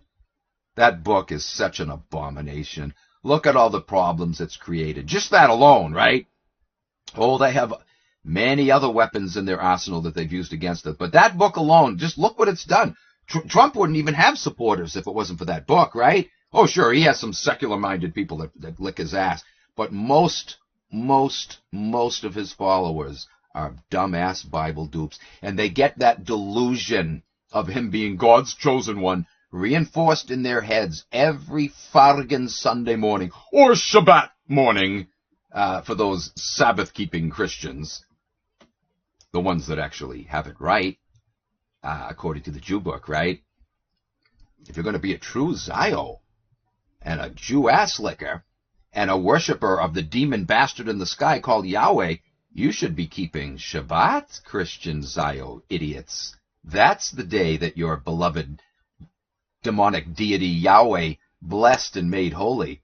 I'm going to do a series on that sometime, on Christendumb too, and how the whole frickin' Christian world, 5% of it, although the Sabbatarian Christian world is actually growing by leaps and bounds, but the whopping bulk of the Christian world observes Sunday as their Sabbath, when it's not the Sabbath at all.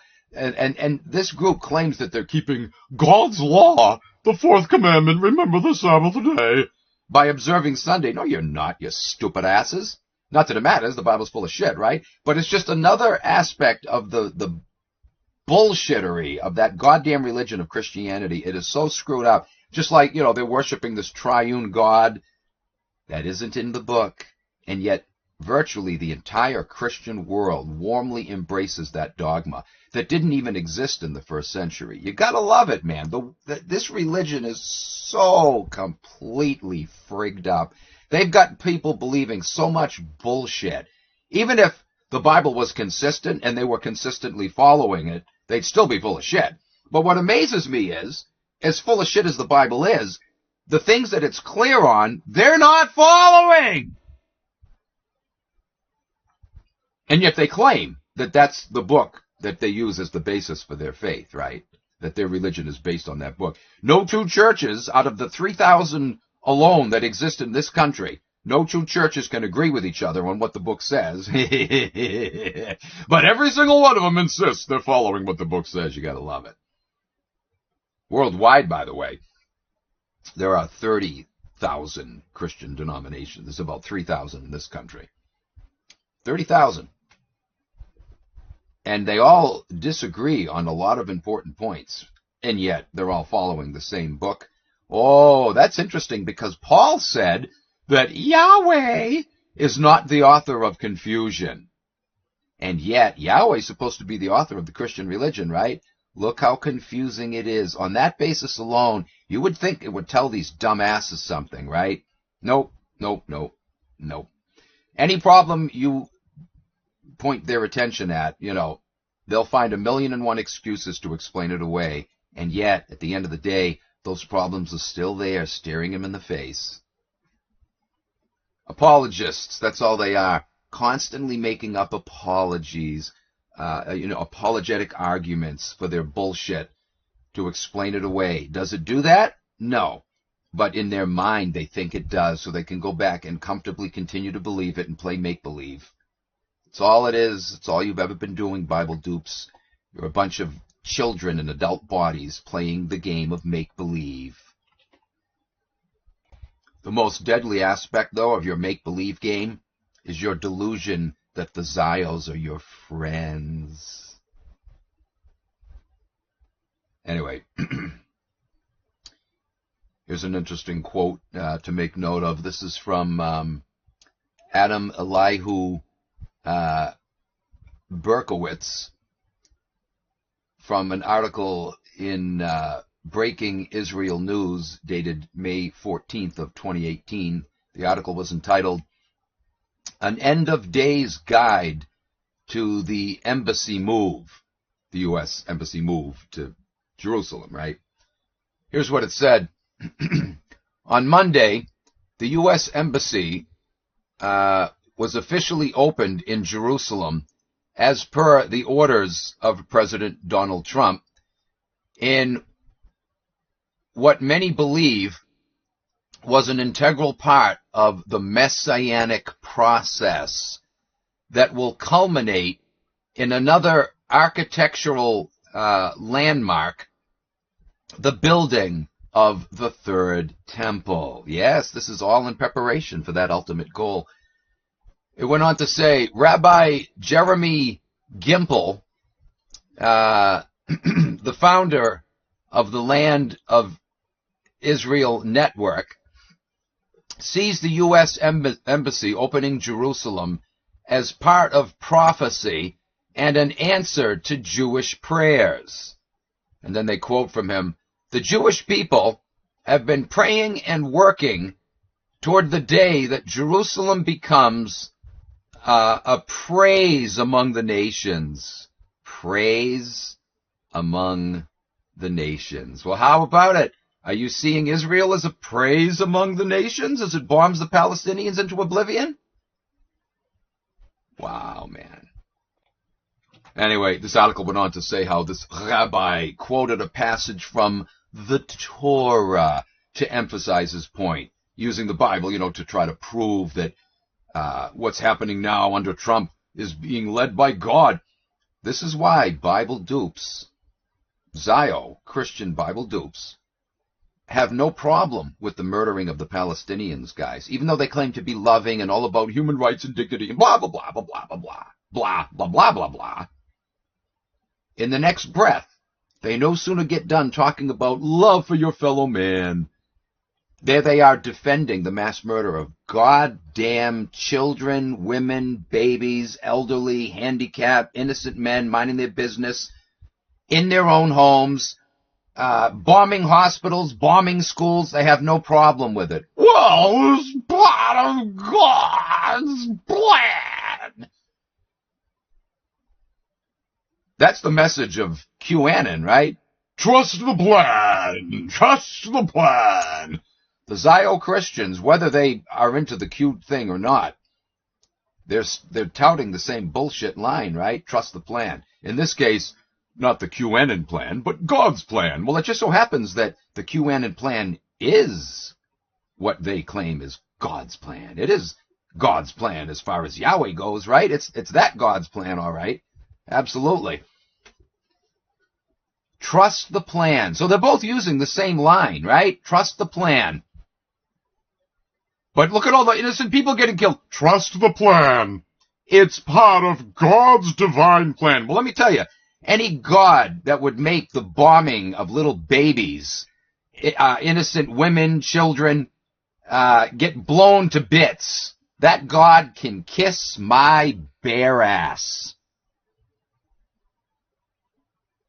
What are you doing worshiping something that would make that part of his plan? Do you see how brainwashed you are, Bible dumbass dupes? And for you so-called non-Zionist Christians out there, don't give me the horse shit that I'm not in league with them. They're not following the Bible. That's why they support the Zionist movement. oh, no, no, no, no, no, no, no, no, no, no, no, no, no, no. You're not getting away with that. Your goddamn book is right in line with what little BB boy is doing. Your book is loaded with instances of what you think is a loving God telling his Chosenites to do the very shit that BB's doing right now and has been doing. Kill everything that breathes, said Yahweh. Show mercy to none. Kill them all, spare none, including men, women, children, young suckling infants. Hell, he even included the cattle, sheep, and goats. Don't give me your bullshit that the Zio Christian crowd is deceived because they don't understand the Bible. They're reading the same book you are. They're just happening to not ignore those grotesque passages. They're touting them to justify what's being done. And you're ignoring them. You're not following that book. If you were, you would be in league with the blatantly pro-Zio Christian crowd. If you want to genuinely oppose them, stop reading that bullshit book. Stop following that Jewish branch religion called Christianity, or Islam for that matter, whose holy book, the Quran, says that God gave that land to Israel. It's their land. You can't legitimately protest what's being done to the Palestinians either, Muslim dupes. When your holy book says that it's their land, they have the right to do with their land what they please, right? They're simply kicking out tenants that don't belong on their property. Just like if, a BLM or one of these illegal aliens invaded your house while you're on vacation, a squatter. You come home now and you see your home is occupied. You used to have the right to throw them off your property using force if necessary. Not anymore, though. The police won't back you. In fact, they'll call you a criminal for kicking these illegal occupiers out of your house. But you understand my point, right? You would, regardless what the police say or do, regardless what this system labels what you do to defend your property, that is your right to do it. It's your property. You can kick them the hell out. They don't belong there in the first place.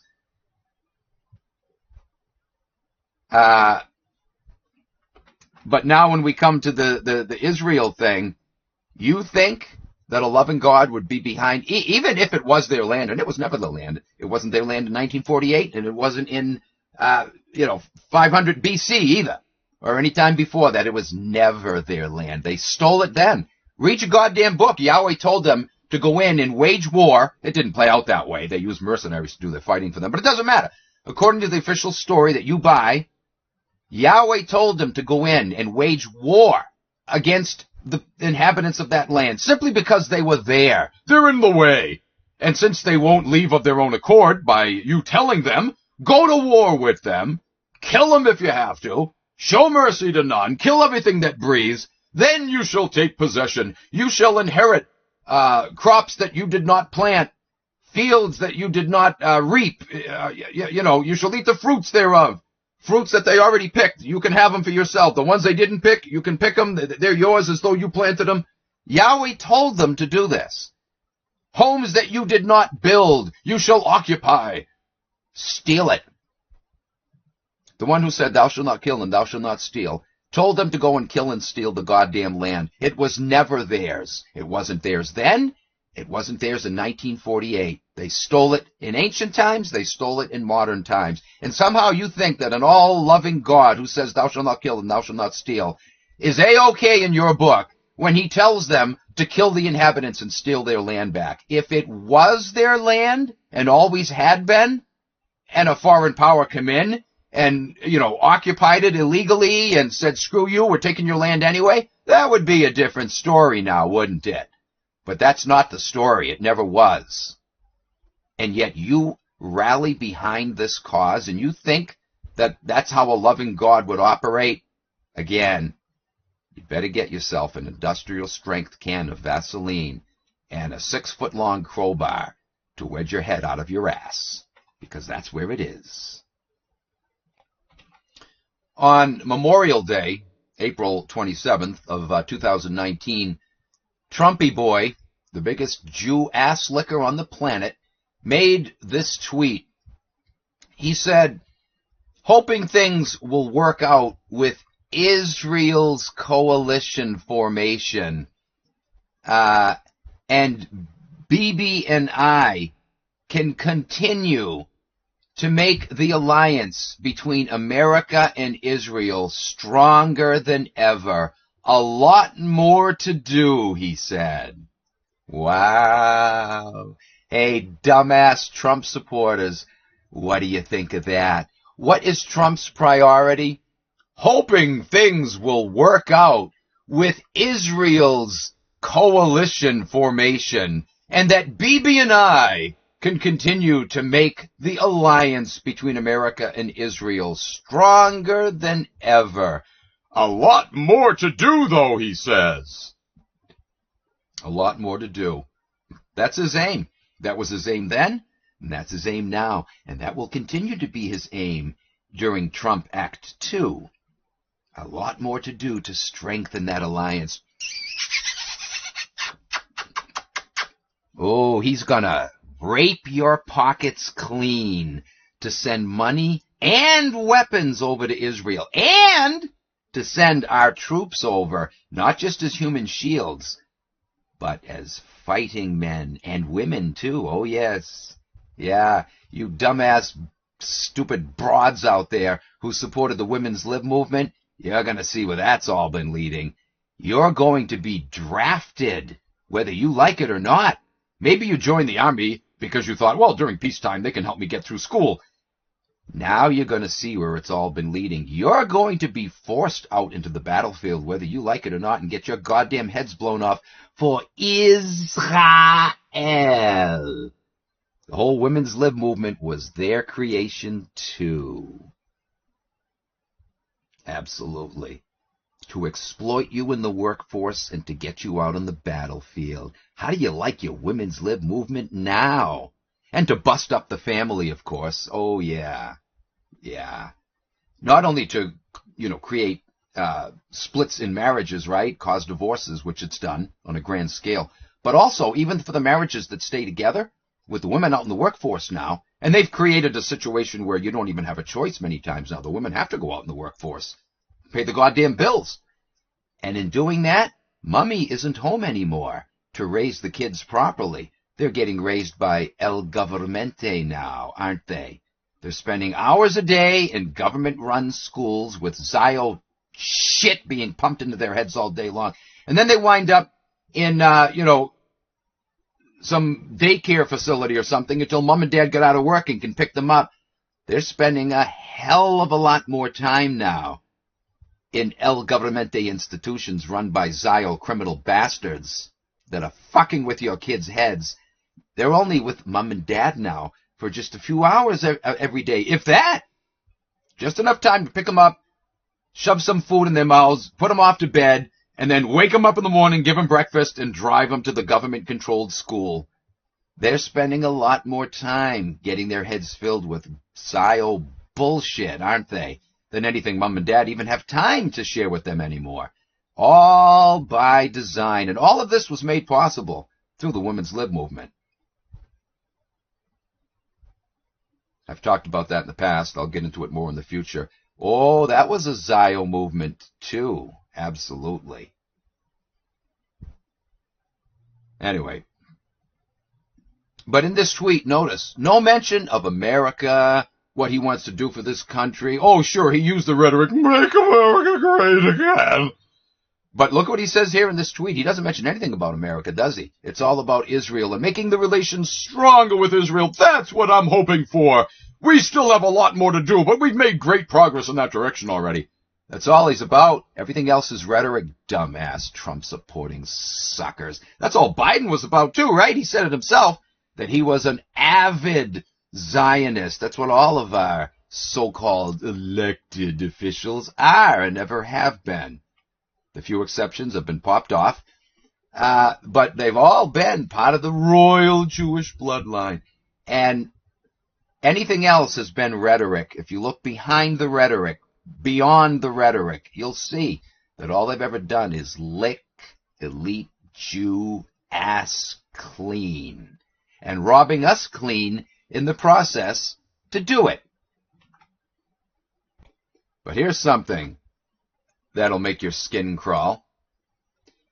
Just after the fake Pittsburgh Tree of Life synagogue shooting, oh, that was staged like all the other fake school shootings, the attempted assassination on Trump there last week, blah, blah, blah. It's all actually, it's almost 2 weeks ago now, 2 weeks ago tomorrow. But anyway, all fake, all staged, right? And so it was with this Pittsburgh Tree of Life shooting back in February of 2019. In the wake of that, Trump made these bone-chilling statements in a rally in Illinois. Many of you, I'm sure, will remember this. Listen to what he said, the rotten little treasonous bastard. He said, the monstrous killing of Jewish Americans at the Tree of Life Synagogue in Pittsburgh, Pennsylvania. You've all seen it. You've been watching it. It's horrible. Yeah, you've been watching a frickin' Hollywood stage production. Anyway, he said, this evil anti-Semitic attack is an assault on all of us. You see how when something happens to them, it's got to involve all of us now. It's as though we were all attacked, and so we all need to pounce on people since it's an attack on all of us. You see the manipulation going on here? This evil anti-Semitic attack is an assault on all of us. It's an assault on humanity. It will require all of us working together to extract the hateful poison of anti-Semitism from our world. This was an anti-Semitic attack at its worst. Yeah, just like all the frickin' swastikas, that have been painted on dorm room doors on college campuses all over the country. And one by one, over the years, every single one of these incidences, it turns out, were instigated by Jews. Jewish students painting goddamn swastikas on their own dorm room doors, right? They do it in Jewish cemeteries, paint swastikas on, frickin' gravestones. They have been caught with their pants down again and again and again pulling this shit. You don't think these goddamn shootings aren't staged by them for the same reason? To get sympathy? Of course they are. And you don't think this son of a bitch Trump doesn't know this? Agent Orange, as some I've heard call him. I love that nickname for him. That's real fitting. Agent Orange. Anyway, he went on to say, this scourge of anti-Semitism cannot be ignored. It cannot be tolerated, and it cannot be allowed to continue.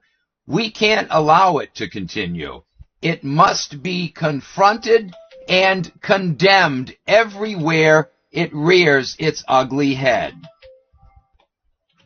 We must stand with our Jewish brothers, he said, and sisters, to defeat anti-Semitism and vanquish the forces of hate. Did you catch that? That's a blanket statement right there, isn't it? Blank check. Vanquish the forces of hate. Merely speaking against these son of a bitches and their criminal activity would fall under that banner, wouldn't it? Vanquish the forces of hate. You have every good reason to hate these elite Jew pig son of a bitch and criminal bastards, right? The wreckers of our world. Every reason to hate what they do and to hate them as well, right? Some people have said, oh no, just hate what they do. Don't hate them. Oh, I friggin' hate them, all right. I have every reason to hate them. You think I'm going to love them? That's what Christian dupes will say, right? Love your enemy. Oh, where has that ever gotten you, you stupid asses? You don't hate your enemy. That's like saying, hate your wife's rapist. Love your, did I say that wrong? You don't hate your enemy. You don't love your enemy. You don't love your enemy, you stupid asses. That's like saying, love your wife's rapist, right? Really? You're going to go to prison and visit the guy who raped and then, slowly and painfully murdered your wife? You're going to go visit the guy and pat him on the back through the bars? I love you, my brother. Bullshit you are. Bullshit. And yet, that's the doctrine of Jesus, right? Love your enemies. Hate your family members, though, too, right? All the while, you're supposed to love the people that hate you and want to kill you. You're to hate the ones who love you and want what's best for you. Hate them. He said it. The son of a bitch psycho said it, right? And you fall for it, you Christian dumbass dupes. Or at least, verbally you fall for it. You claim to believe everything he said, but you don't really believe that. You know it's bullshit. You don't love your enemies, and you goddamn full well know it. And you don't hate your family members either, but Jesus told you to do it. It's amazing how the brain can work when you fall for propaganda, because part of your brain knows that isn't right. Part of you knows deep down inside, for some of you a lot more deeper than others, but deep down inside, you know that that's bullshit. But you won't acknowledge it, because the minute you do, now you've swung the door wide open for questioning everything else in that goddamn book of Jewish nonsense. So you can't admit to any part of it being wrong, even though you know it is. Your own brain, what little functionality it has left, knows it's wrong, but you've been suppressing it for so long, it becomes easier and easier because it gets deeper and deeper buried under all the bullshit that you've piled it up with, right? So the more you deny it, the easier it becomes. But still, buried under that pile of bullshit, there's still that huge lump under there telling you that it's wrong. You know it's wrong. Why are you playing this game? Knock it off. The book is bullshit. You've been duped by it. Admit it and move on. Be an adult. Be a little, be a grown-up adult instead of a little kid in an adult's body. Be a big boy and a big girl. Put on big boy pants and big girl dresses for a change. God damn it all. And isn't that interesting, too, how Jesus said his true followers are those who become as little children. He said that. And why he said it is because to believe his bullshit, you do have to become like a little child with an innocent mind that doesn't think for itself, just has to trust what adults tell them, right? That's what Jesus wants for followers, and that's what you become, Bible dupes, when you believe that horse shit. You do have the mind of a child. You think that's a good thing, but it's not. It's a bad thing when you blank your mind and let yourself be misled by scoundrels like the great Jesus and all of his hucksters today who wave that Bible at you. They are leading you down a dead-end road, and they're getting you to believe things that you know full goddamn well deep down inside are not true. Anyway, didn't mean to get off on that rant again. But notice, Trump said, we need to combat this and to vanquish the forces of hate. Hate against Jewish criminality, right? That's what it is, he says. Forces of hate. Through the centuries, he said, the Jews have endured terrible persecution. And you know, we've all read it. You know it.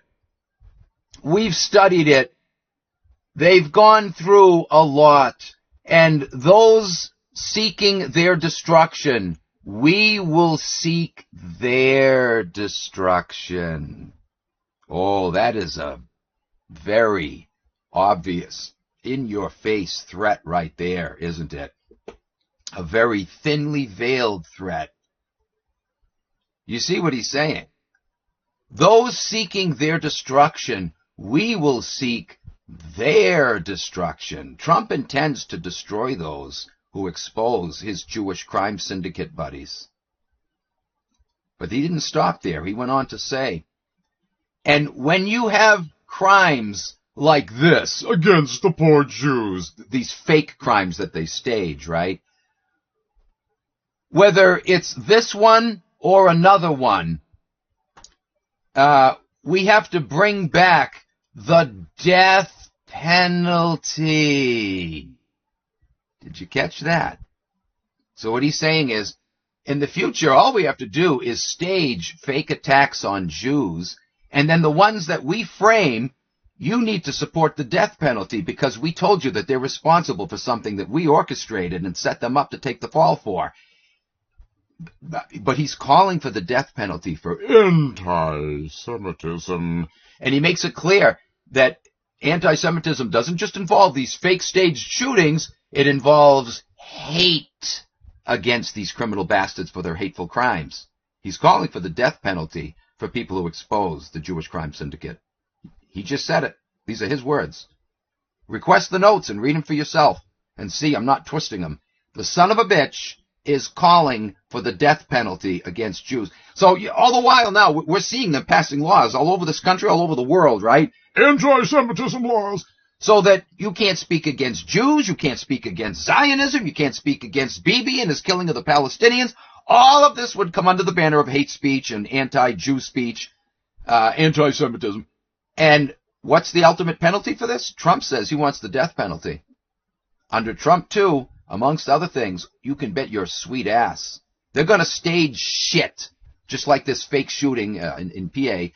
They're going to stage shit and say, we have to do this. It's never going to stop. It's on the uprise. The poor Jews have suffered enough. He's going to get it, guys. He's going to push this, and he's going to get it. He's going to implement the death penalty for speaking against these criminal son of a bitches. Trump also said he wants to criminalize and execute, he used the word, his opponents.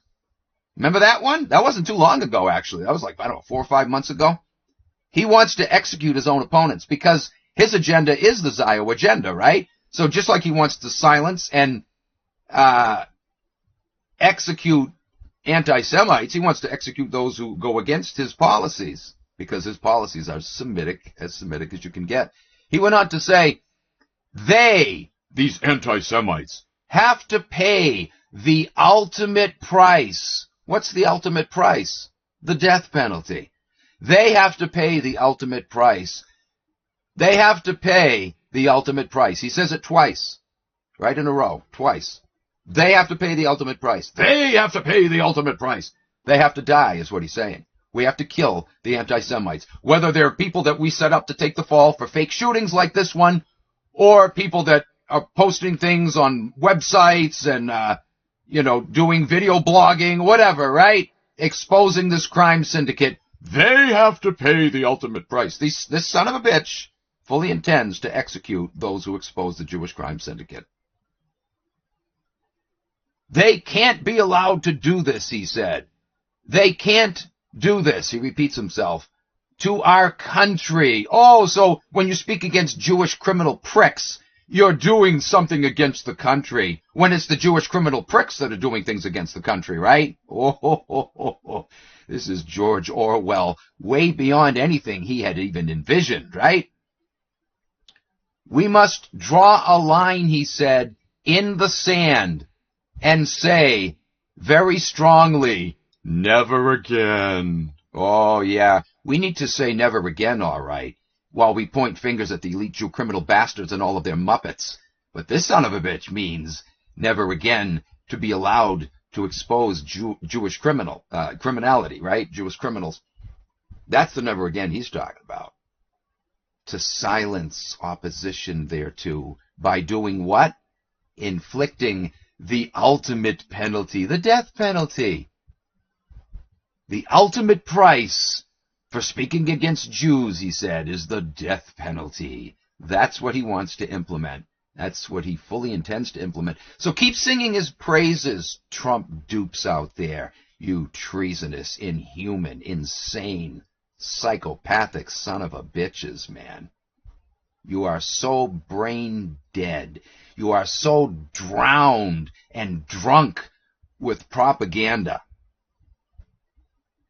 Look what this son of a bitch has said. Right from his own mouth, he's telling you what a raging traitor, what a raging psychopath he is. And you're still going to sing his praises? Again, guys, this is why Bible dupedom and Trumpdom go hand in hand, because it requires the same kind of twisted, demented brain to endorse, to embrace, or at least make excuses for this kind of talk. Bible dupes do it all the time, right? Wait a minute, your loving God called for the killing of young suckling infants. Oh, well, he's God. He can do anything. It's moral because he says so. It doesn't matter if it seems immoral to us. It's because our feeble minds can't understand the plan. We just have to follow the plan. Okay, well, you're a completely duped dumbass. Next! The Trump-tards do the same thing. You can show them quotes like this, guys, and they'll make up excuses. They'll engage in Trumpian apologetics, just like the Christians with their Christian apologetics. The same shit, right? In your face, outrageous, off-the-wall statements that fly in the face of decency, human rights, liberty, justice, love, on, and they'll defend it.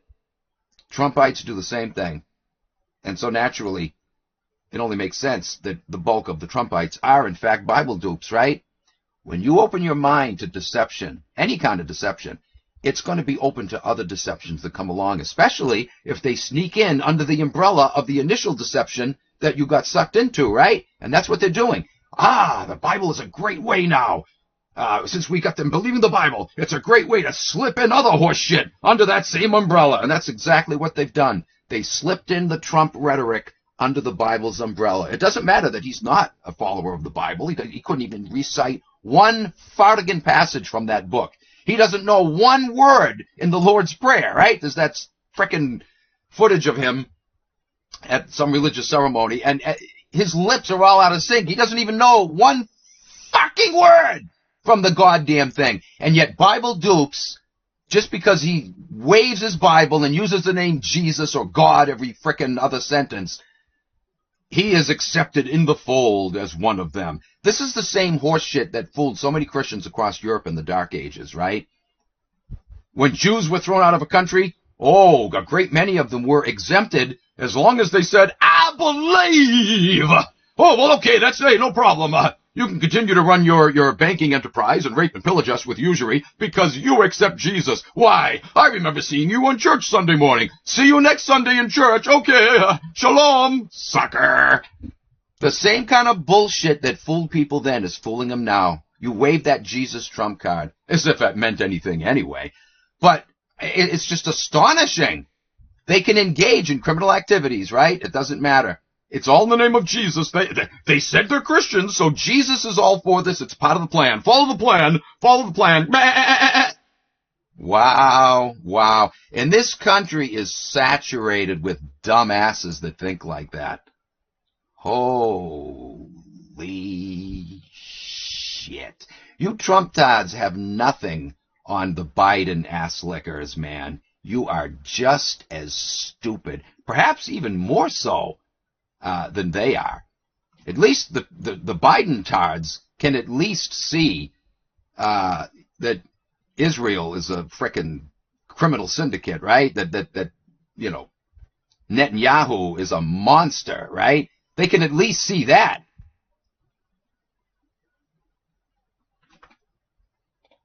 Anyway, guys, what do you know? I rambled so much. I'm already at the hour mark, and I'm not done with these notes yet. But I will finish this in the next video, no question. I got about 10 more pages. That I should be able to cover that in an hour.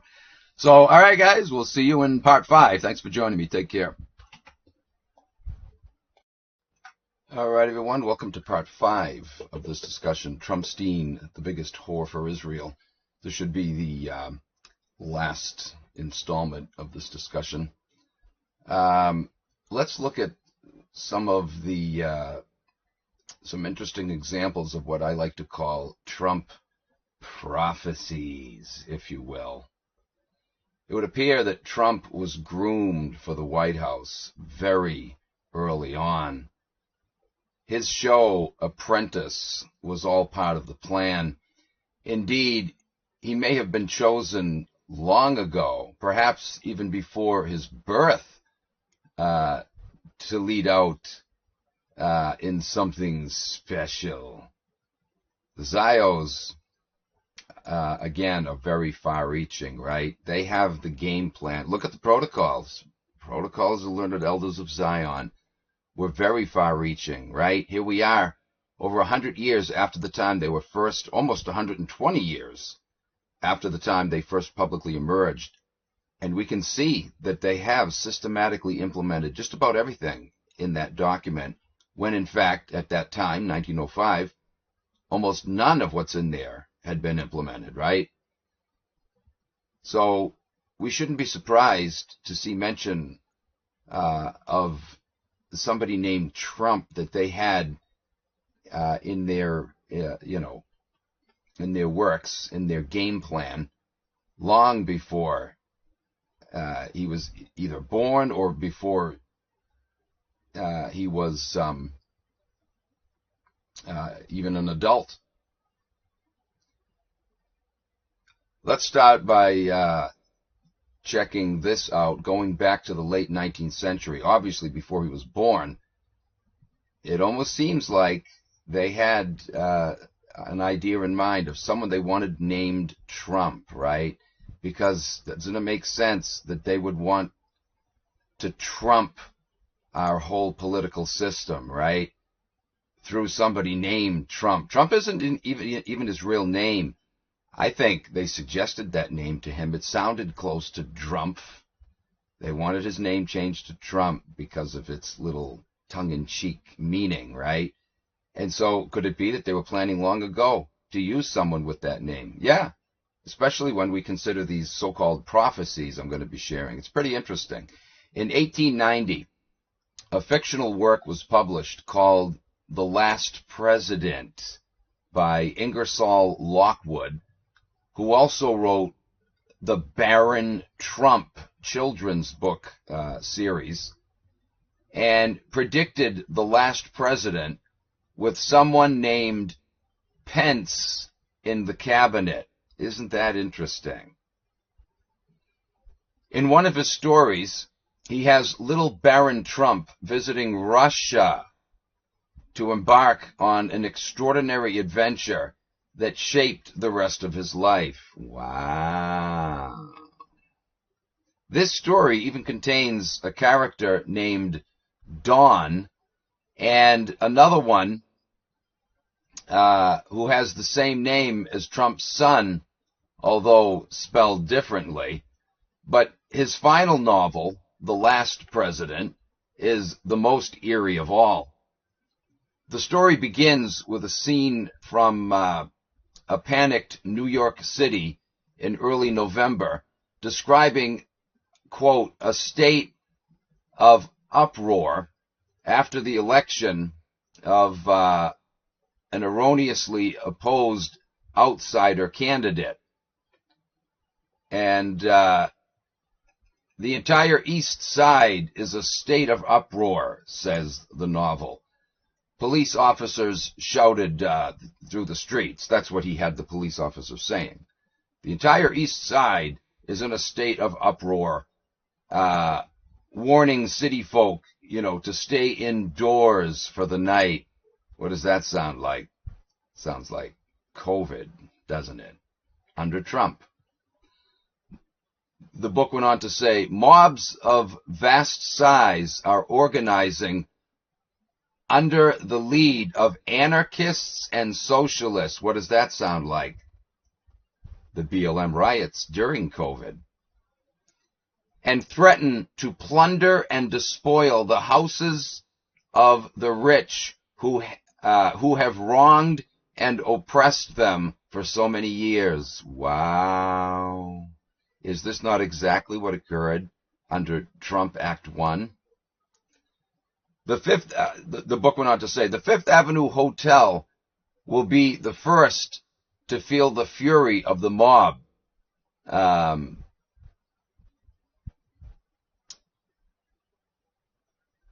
Anyway, interestingly, the novel continues citing an address in New York City for this hotel where Trump Tower now stands.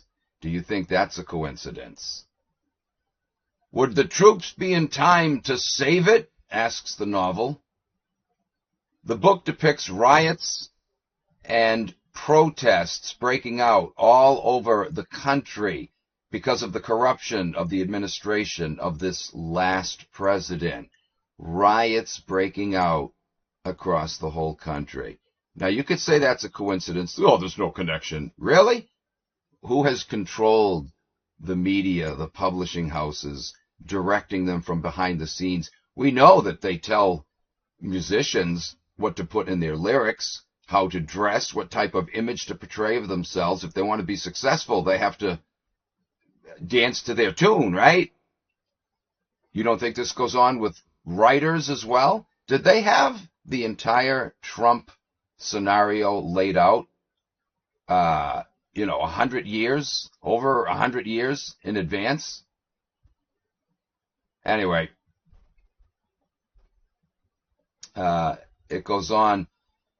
Baron Trump grew up in a very wealthy environment, according to the novel, having lived in a lavish palace-like home called Castle Trump.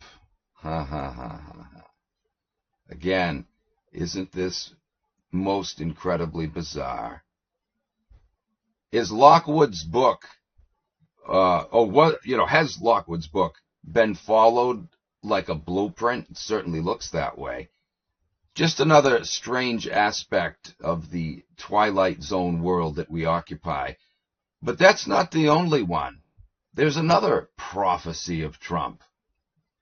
As if this isn't strange enough, there was a Western TV show from the 1950s. Some of you probably heard of this.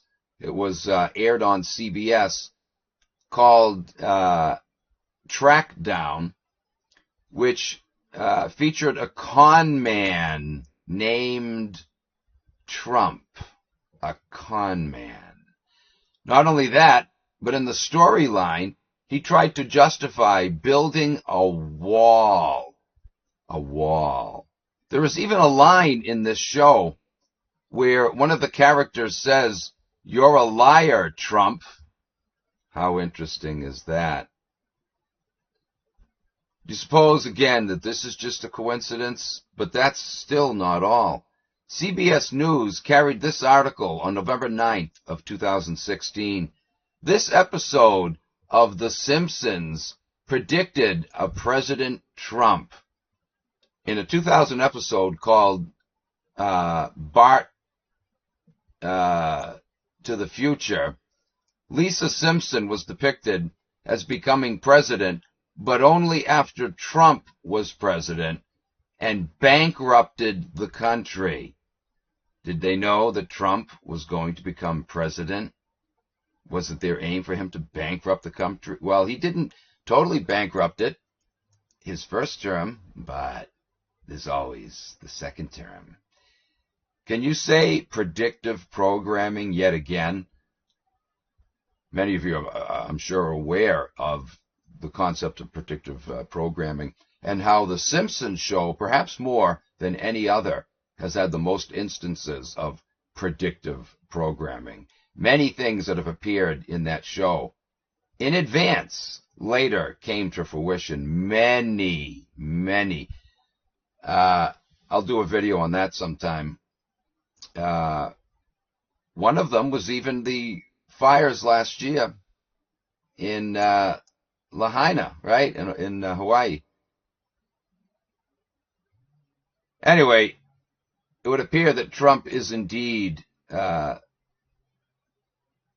man that they chose for the job to get the temple rebuilt, and that they had him in mind even before he was born, right?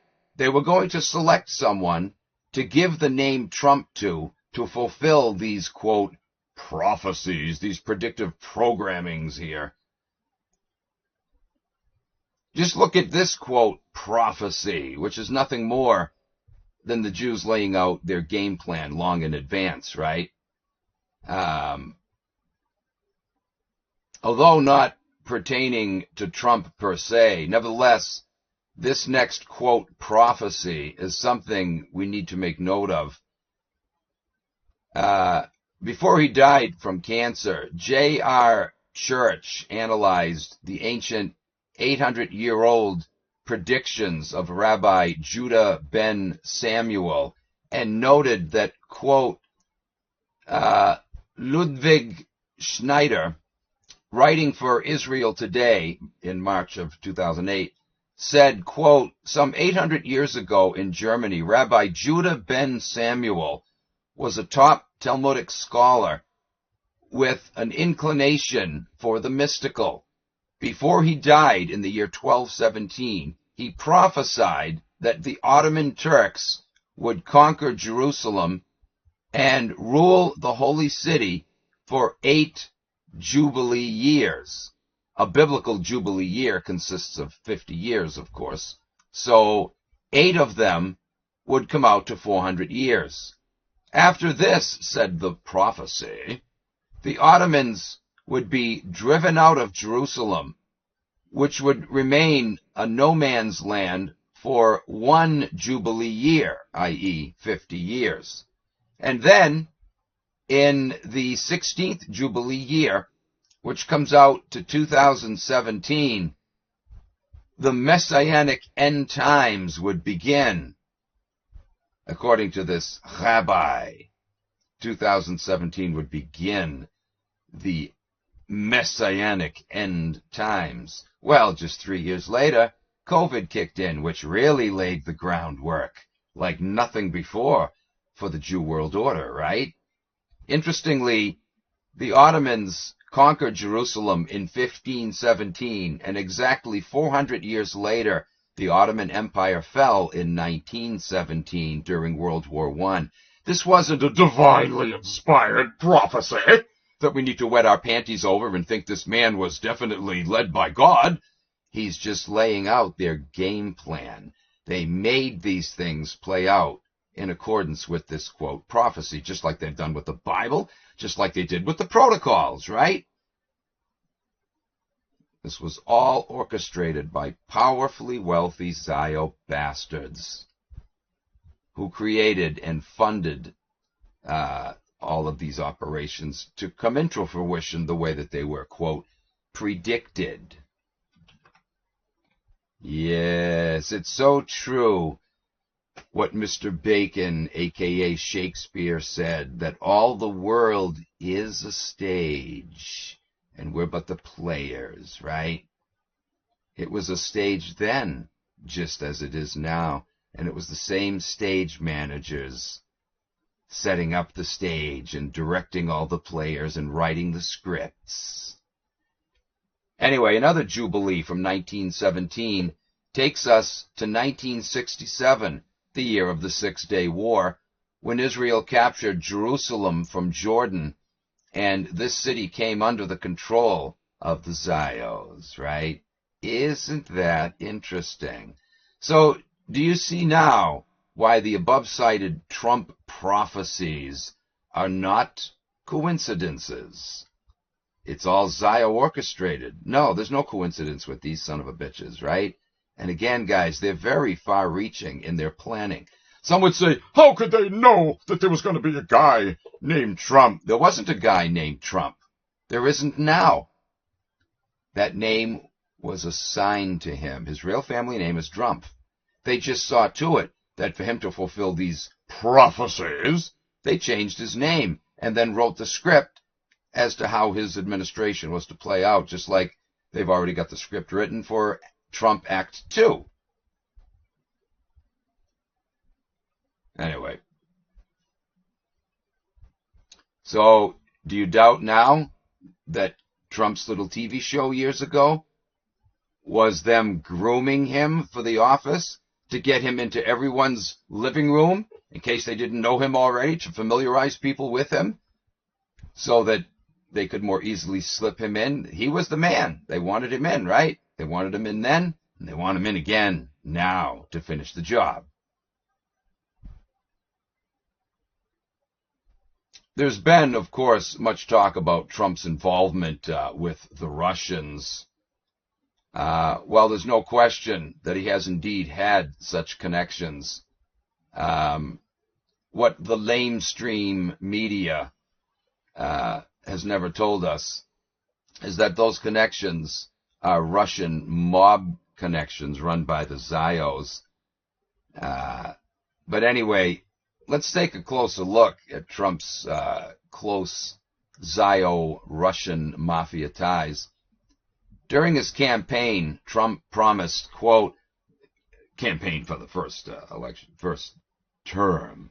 He said, "I believe we will have a very good relationship with Russia. I believe I will have a very good relationship with Putin." How was he so sure of that? And do we really want a president that has a good relationship with a mass murderer? Putin, guys, has had so many people rubbed out over the past 30-some-odd years. It's jaw-dropping. Anyway, but Trump knew he was going to have a good relationship with him during his first term because he had already had a good relationship with him all along. They're both tribe members. There's just as many pictures of Putin meeting with Chabad, lube your bitch, as there are of Trump meeting with them, right? And some would say, well, that's just how the political system works. You can't get in office. No. It goes way deeper than that. They're part of that tribe. They take their orders from the Lubavitchers, just like little BB boy, right? Anyway. So yeah, Trump got a lot of support in his climb of the ladder to the White House by the Mossad-run Russian mafia on his way to the Oval Office. Putin said of Trump during his presidential campaign, first, for Trump Act 1, Donald Trump is a flamboyant man, smart and talented, the absolute leader in the race for the presidency. Wow. How cozy. And you say, how could they be friends if Putin was a mass murderer? Oh, Trump intends to do exactly what Putin has been doing. He said it himself. I already read in the last video his statement he made. It's all over the internet, folks. He said it, that he wants to wipe out all the anti-Semites, right? He's also, in more recent times, said that he wants to get rid of his opposition, to wipe them out, too. Assassinate them, or have them assassinated for him. Anyway, so why would Mr. Putin have given Trump such a raving review and endorsed his candidacy? Trump's love affair with the Russian mob can be traced back to at least 2013. And of course, Putin is tied in with that as well. How do you think he got into power? In that year, 2013, Moscow hosted the Miss Universe pageant, and Trump was the owner of this pageant, of course. He made a fortune off of this enterprise and flew to Moscow to oversee the operation. But this was about much more than making huge profits. It was about Trump establishing connections with his tribal friends over there who would assist in his future political plans. And what was his ultimate goal in all of this? To use the presidential office to assist his tribe and their ill-gotten homeland, of course. In a tweet just prior to the pageant, Trump stated, "Do you think Putin will be going to the Miss Universe pageant in November in Moscow? If so, will he become my new best friend?" he asked. Now, isn't that interesting? After returning from Moscow, Trump commented, quote, "I was in Moscow recently and I spoke both directly and indirectly with President Putin. Oh, I bet you did. You probably engaged in a circle jerk with him and his top advisors, too. You can bet he talked with him. 3 years later, well, and I'll argue they were friends even before this, but he just wanted to talk to him then to finalize the plans, right? To follow the plan. 3 years later, while running for office, Trump made this public statement on July 27, 2016. Russia, if you're listening, I hope you're able to find the 30,000 emails that are missing. What kind of backroom deal do you suppose was involved with that sort of comment? Well, not long after stories began to emerge that the Russian mafia had hacked into, not long after this, the stories had emerged that the Russian mob had hacked into DNC emails. And this is what gave Trumpy Dumpy a big edge in his campaign. And this is why there was so much talk about, his connections, not just with Russia, the Russian mob, the Jew-run Russian mob. So that election was fixed, wasn't it? Just like the election that got Biden in. They wanted to have the pendulum swing for a little while to quell the masses and, to make it look like there's a fair election system. Well, it isn't fair. It seemed fair for the Democrats. The Republicans, though, knew it was stolen, right? But they don't really care. They just got to keep both sides happy, going back and forth, keep the fighting going between the Republicans and Democrats, keep them divided, but always intending to get the son of a bitch back in to finish the job. Anyway, this was all arranged ahead of time, probably during Trump's 2013 visit to Moscow. But clearly, Trump's Russian connections dated back even further, of course. He has had multiple bankruptcy filings over the years, right? How do you suppose he was able to pull himself out of these binds? Oh, because he's such a genius. He's a bumbling ass. He's well connected. That's how. You really think he did that on his own? Dumpy Trumpy has denied doing business with the Russians, of course. But that doesn't mean that the Russians hadn't been doing business with him, right? Like when Clinton said, I did not have sexual relations with that woman. What he meant was, but she had sexual relations with me. Trump's own son, Donald Jr., admitted this very thing back in 2008. He said, Russians make up a pretty disproportionate cross-section of a lot of our assets. We see a lot of money pouring in from Russia. These connections were apparently much older than what many people realize. Trump first took a trip to Moscow back in July of '87, and who knows, he might have even gone there before that, but this is the first one that's publicly known. 1987.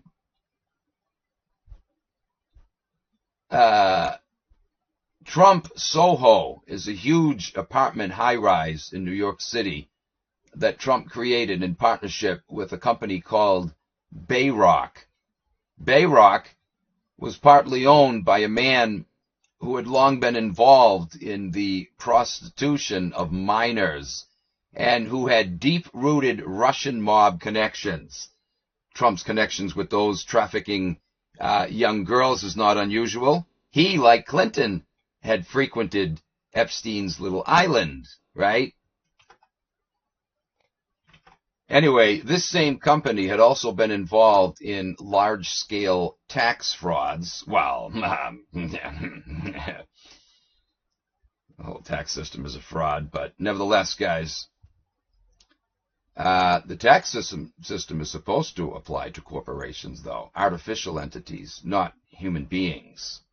Not a direct tax, anyway, but that's another story for another day. One of its owners was Felix Sater from Russia.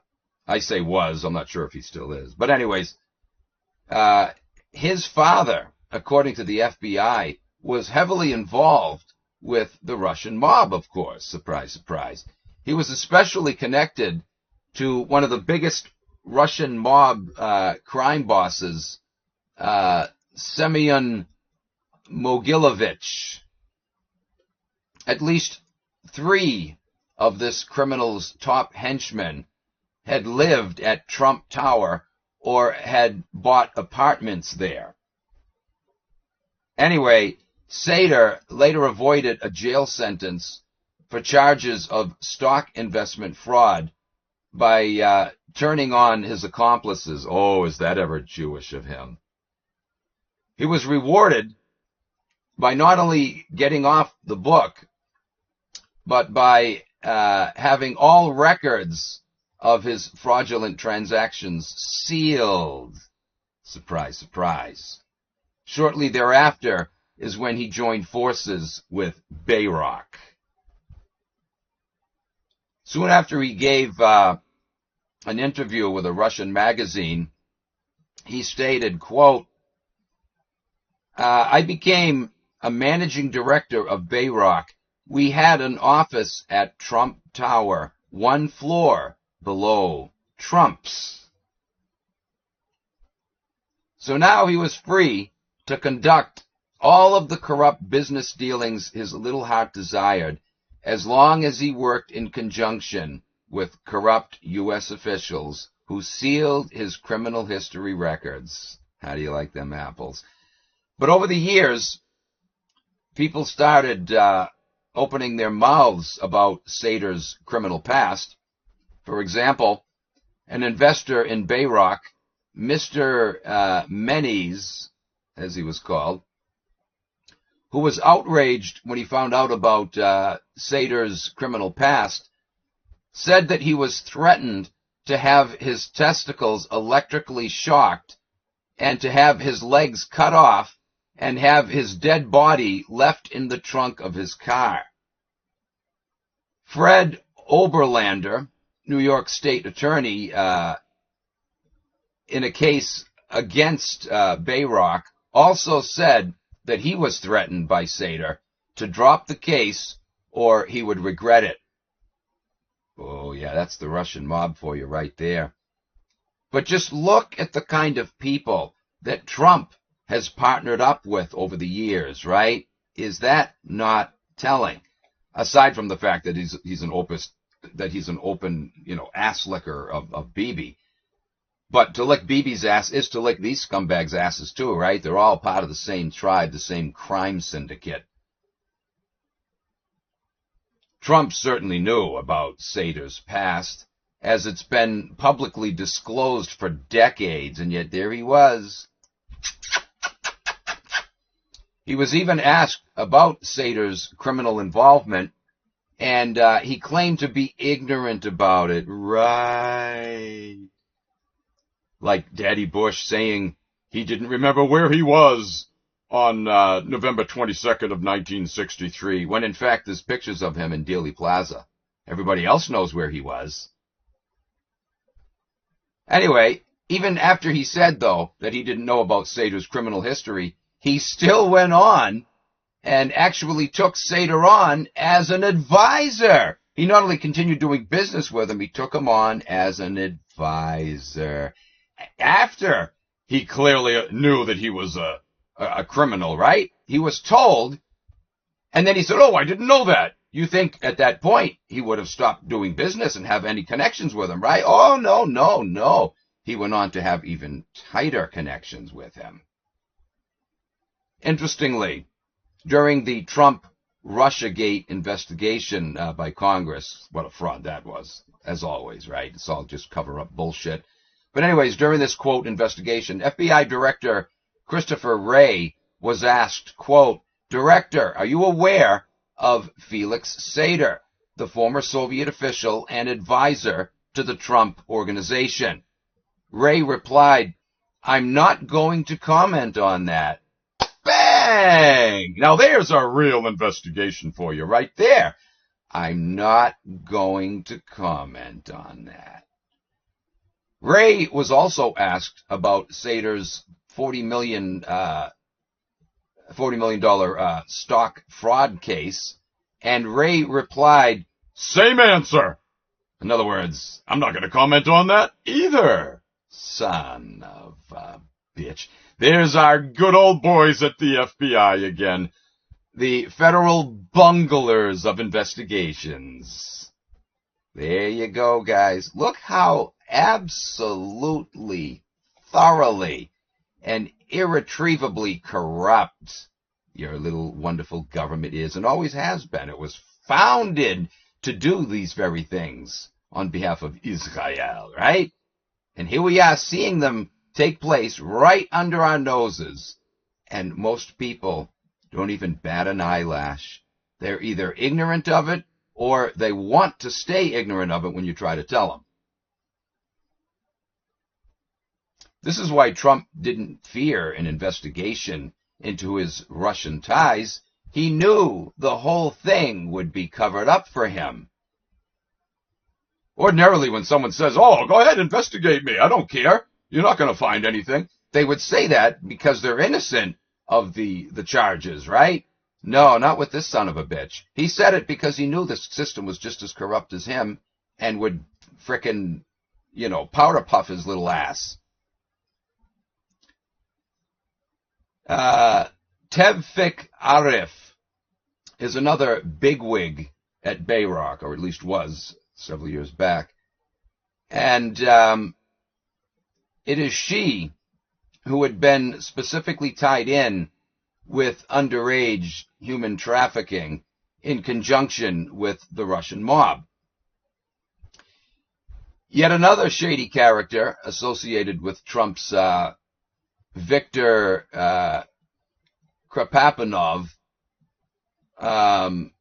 who was on the Interpol international wanted list for stealing hundreds of millions from Kazakhstan. Some of that money was laundered by buying 3 apartments at Trump Soho in 2013. He had also laundered some of that money in Bayrock. Yet another dubious business partner of Trump was Lev Lviv. Oh, is that ever a Zio name? The founder of LLD Diamonds. Oh, I'll do a presentation sometime on the diamond industry. Oh, wow, man. The Zio run outrageously corrupt diamond industry. Anyway, he was one of the most prominent diamond traders in the world. And if you know anything about the Zio diamond industry, again, then you know that it is a cesspool of filth and corruption. And like I said, I'll do a presentation on that down the line. It involves, amongst other things, outrageous human rights violations of the mine workers. I'll break that down later on. This guy also had ties with the Angolan dictator Jose Eduardo dos Santos, who had rolled the red carpet out for Lviv's abuses of workers in his mines, since he made Santos's daughter one of his business partners. Lviv had a private security company, KNP Security, working for him that murdered people on a regular basis who tried to expose his corrupt business practices, which wasn't really even necessary, since the government itself was backing him and would have protected his ass, right? But it didn't matter. He didn't want anything getting out anyway. He knew the government would back him. He wouldn't be liable in any court, but he didn't want the news to get out about his corrupt practices.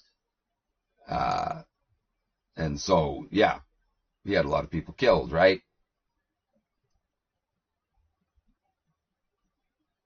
Anyway, Lviv naturally is a Russian-born Israeli who had direct connections with Bibi Boy Netanyahu, another buddy of Trump. Oh, just look at this happy little family here. Lviv was also a member of Chabad. Imagine that. A Chabad member. Guys, as always, right, when you climb the ladder of corruption, whatever ladder it may be, wherever it may be set up, you climb that ladder of corruption, right? You see big money, you see a lot of corrupt politicians, businessmen, but every time, at the very top rungs, what are you going to see? You're going to see Zio criminal son of a bitches orchestrating the whole goddamn thing, puppeteering all of it. And, of course, a lot of those politicians and businessmen themselves are Zios. But the top dogs at the very highest rungs, absolutely Zios. There might be a few low-level minion goyim in there, or even high-level minion goyim. But always, it's the Zio bastards directing it. That's the case now. It was the case 100 years ago. It was the case 200 years ago, 300, 400, 500, 600, 700, 1,000, 2,000, 3,000, 3,500. Our entire history, guys, for over 3,500 years has been this way. In 2015, this company closed a multi-million-dollar deal with Jared Kushner. Yeah. Do you now see why Trump had refused to release his tax records? No surprise, Lviv also had close ties with Vladimir Putin. Naturally. And guess what? Just as Trump and other presidents met with prominent Chabad rabbis, so has Putin, of course, right? Lviv finances not only Chabad, or at least he was, I don't know if he's still in business, but, back during Trump Act 1, he was not only financing Chabad, but also Israeli colonists in the occupied West Bank. Once again, look at Trump's close circle of friends. He gets by with a little help from his friends, his Jewish friends. The Times of Israel, and I'll close with this, had this headline on April 29th of 2020. Redacted FBI document hints at Israeli efforts to help Trump in 2016 campaign. Yes, of course. And they're helping him now in his 2024 campaign, aren't they? They're helping him handsomely. All right, guys, thanks for joining me. That concludes this discussion. We'll catch you in the next video. Take care.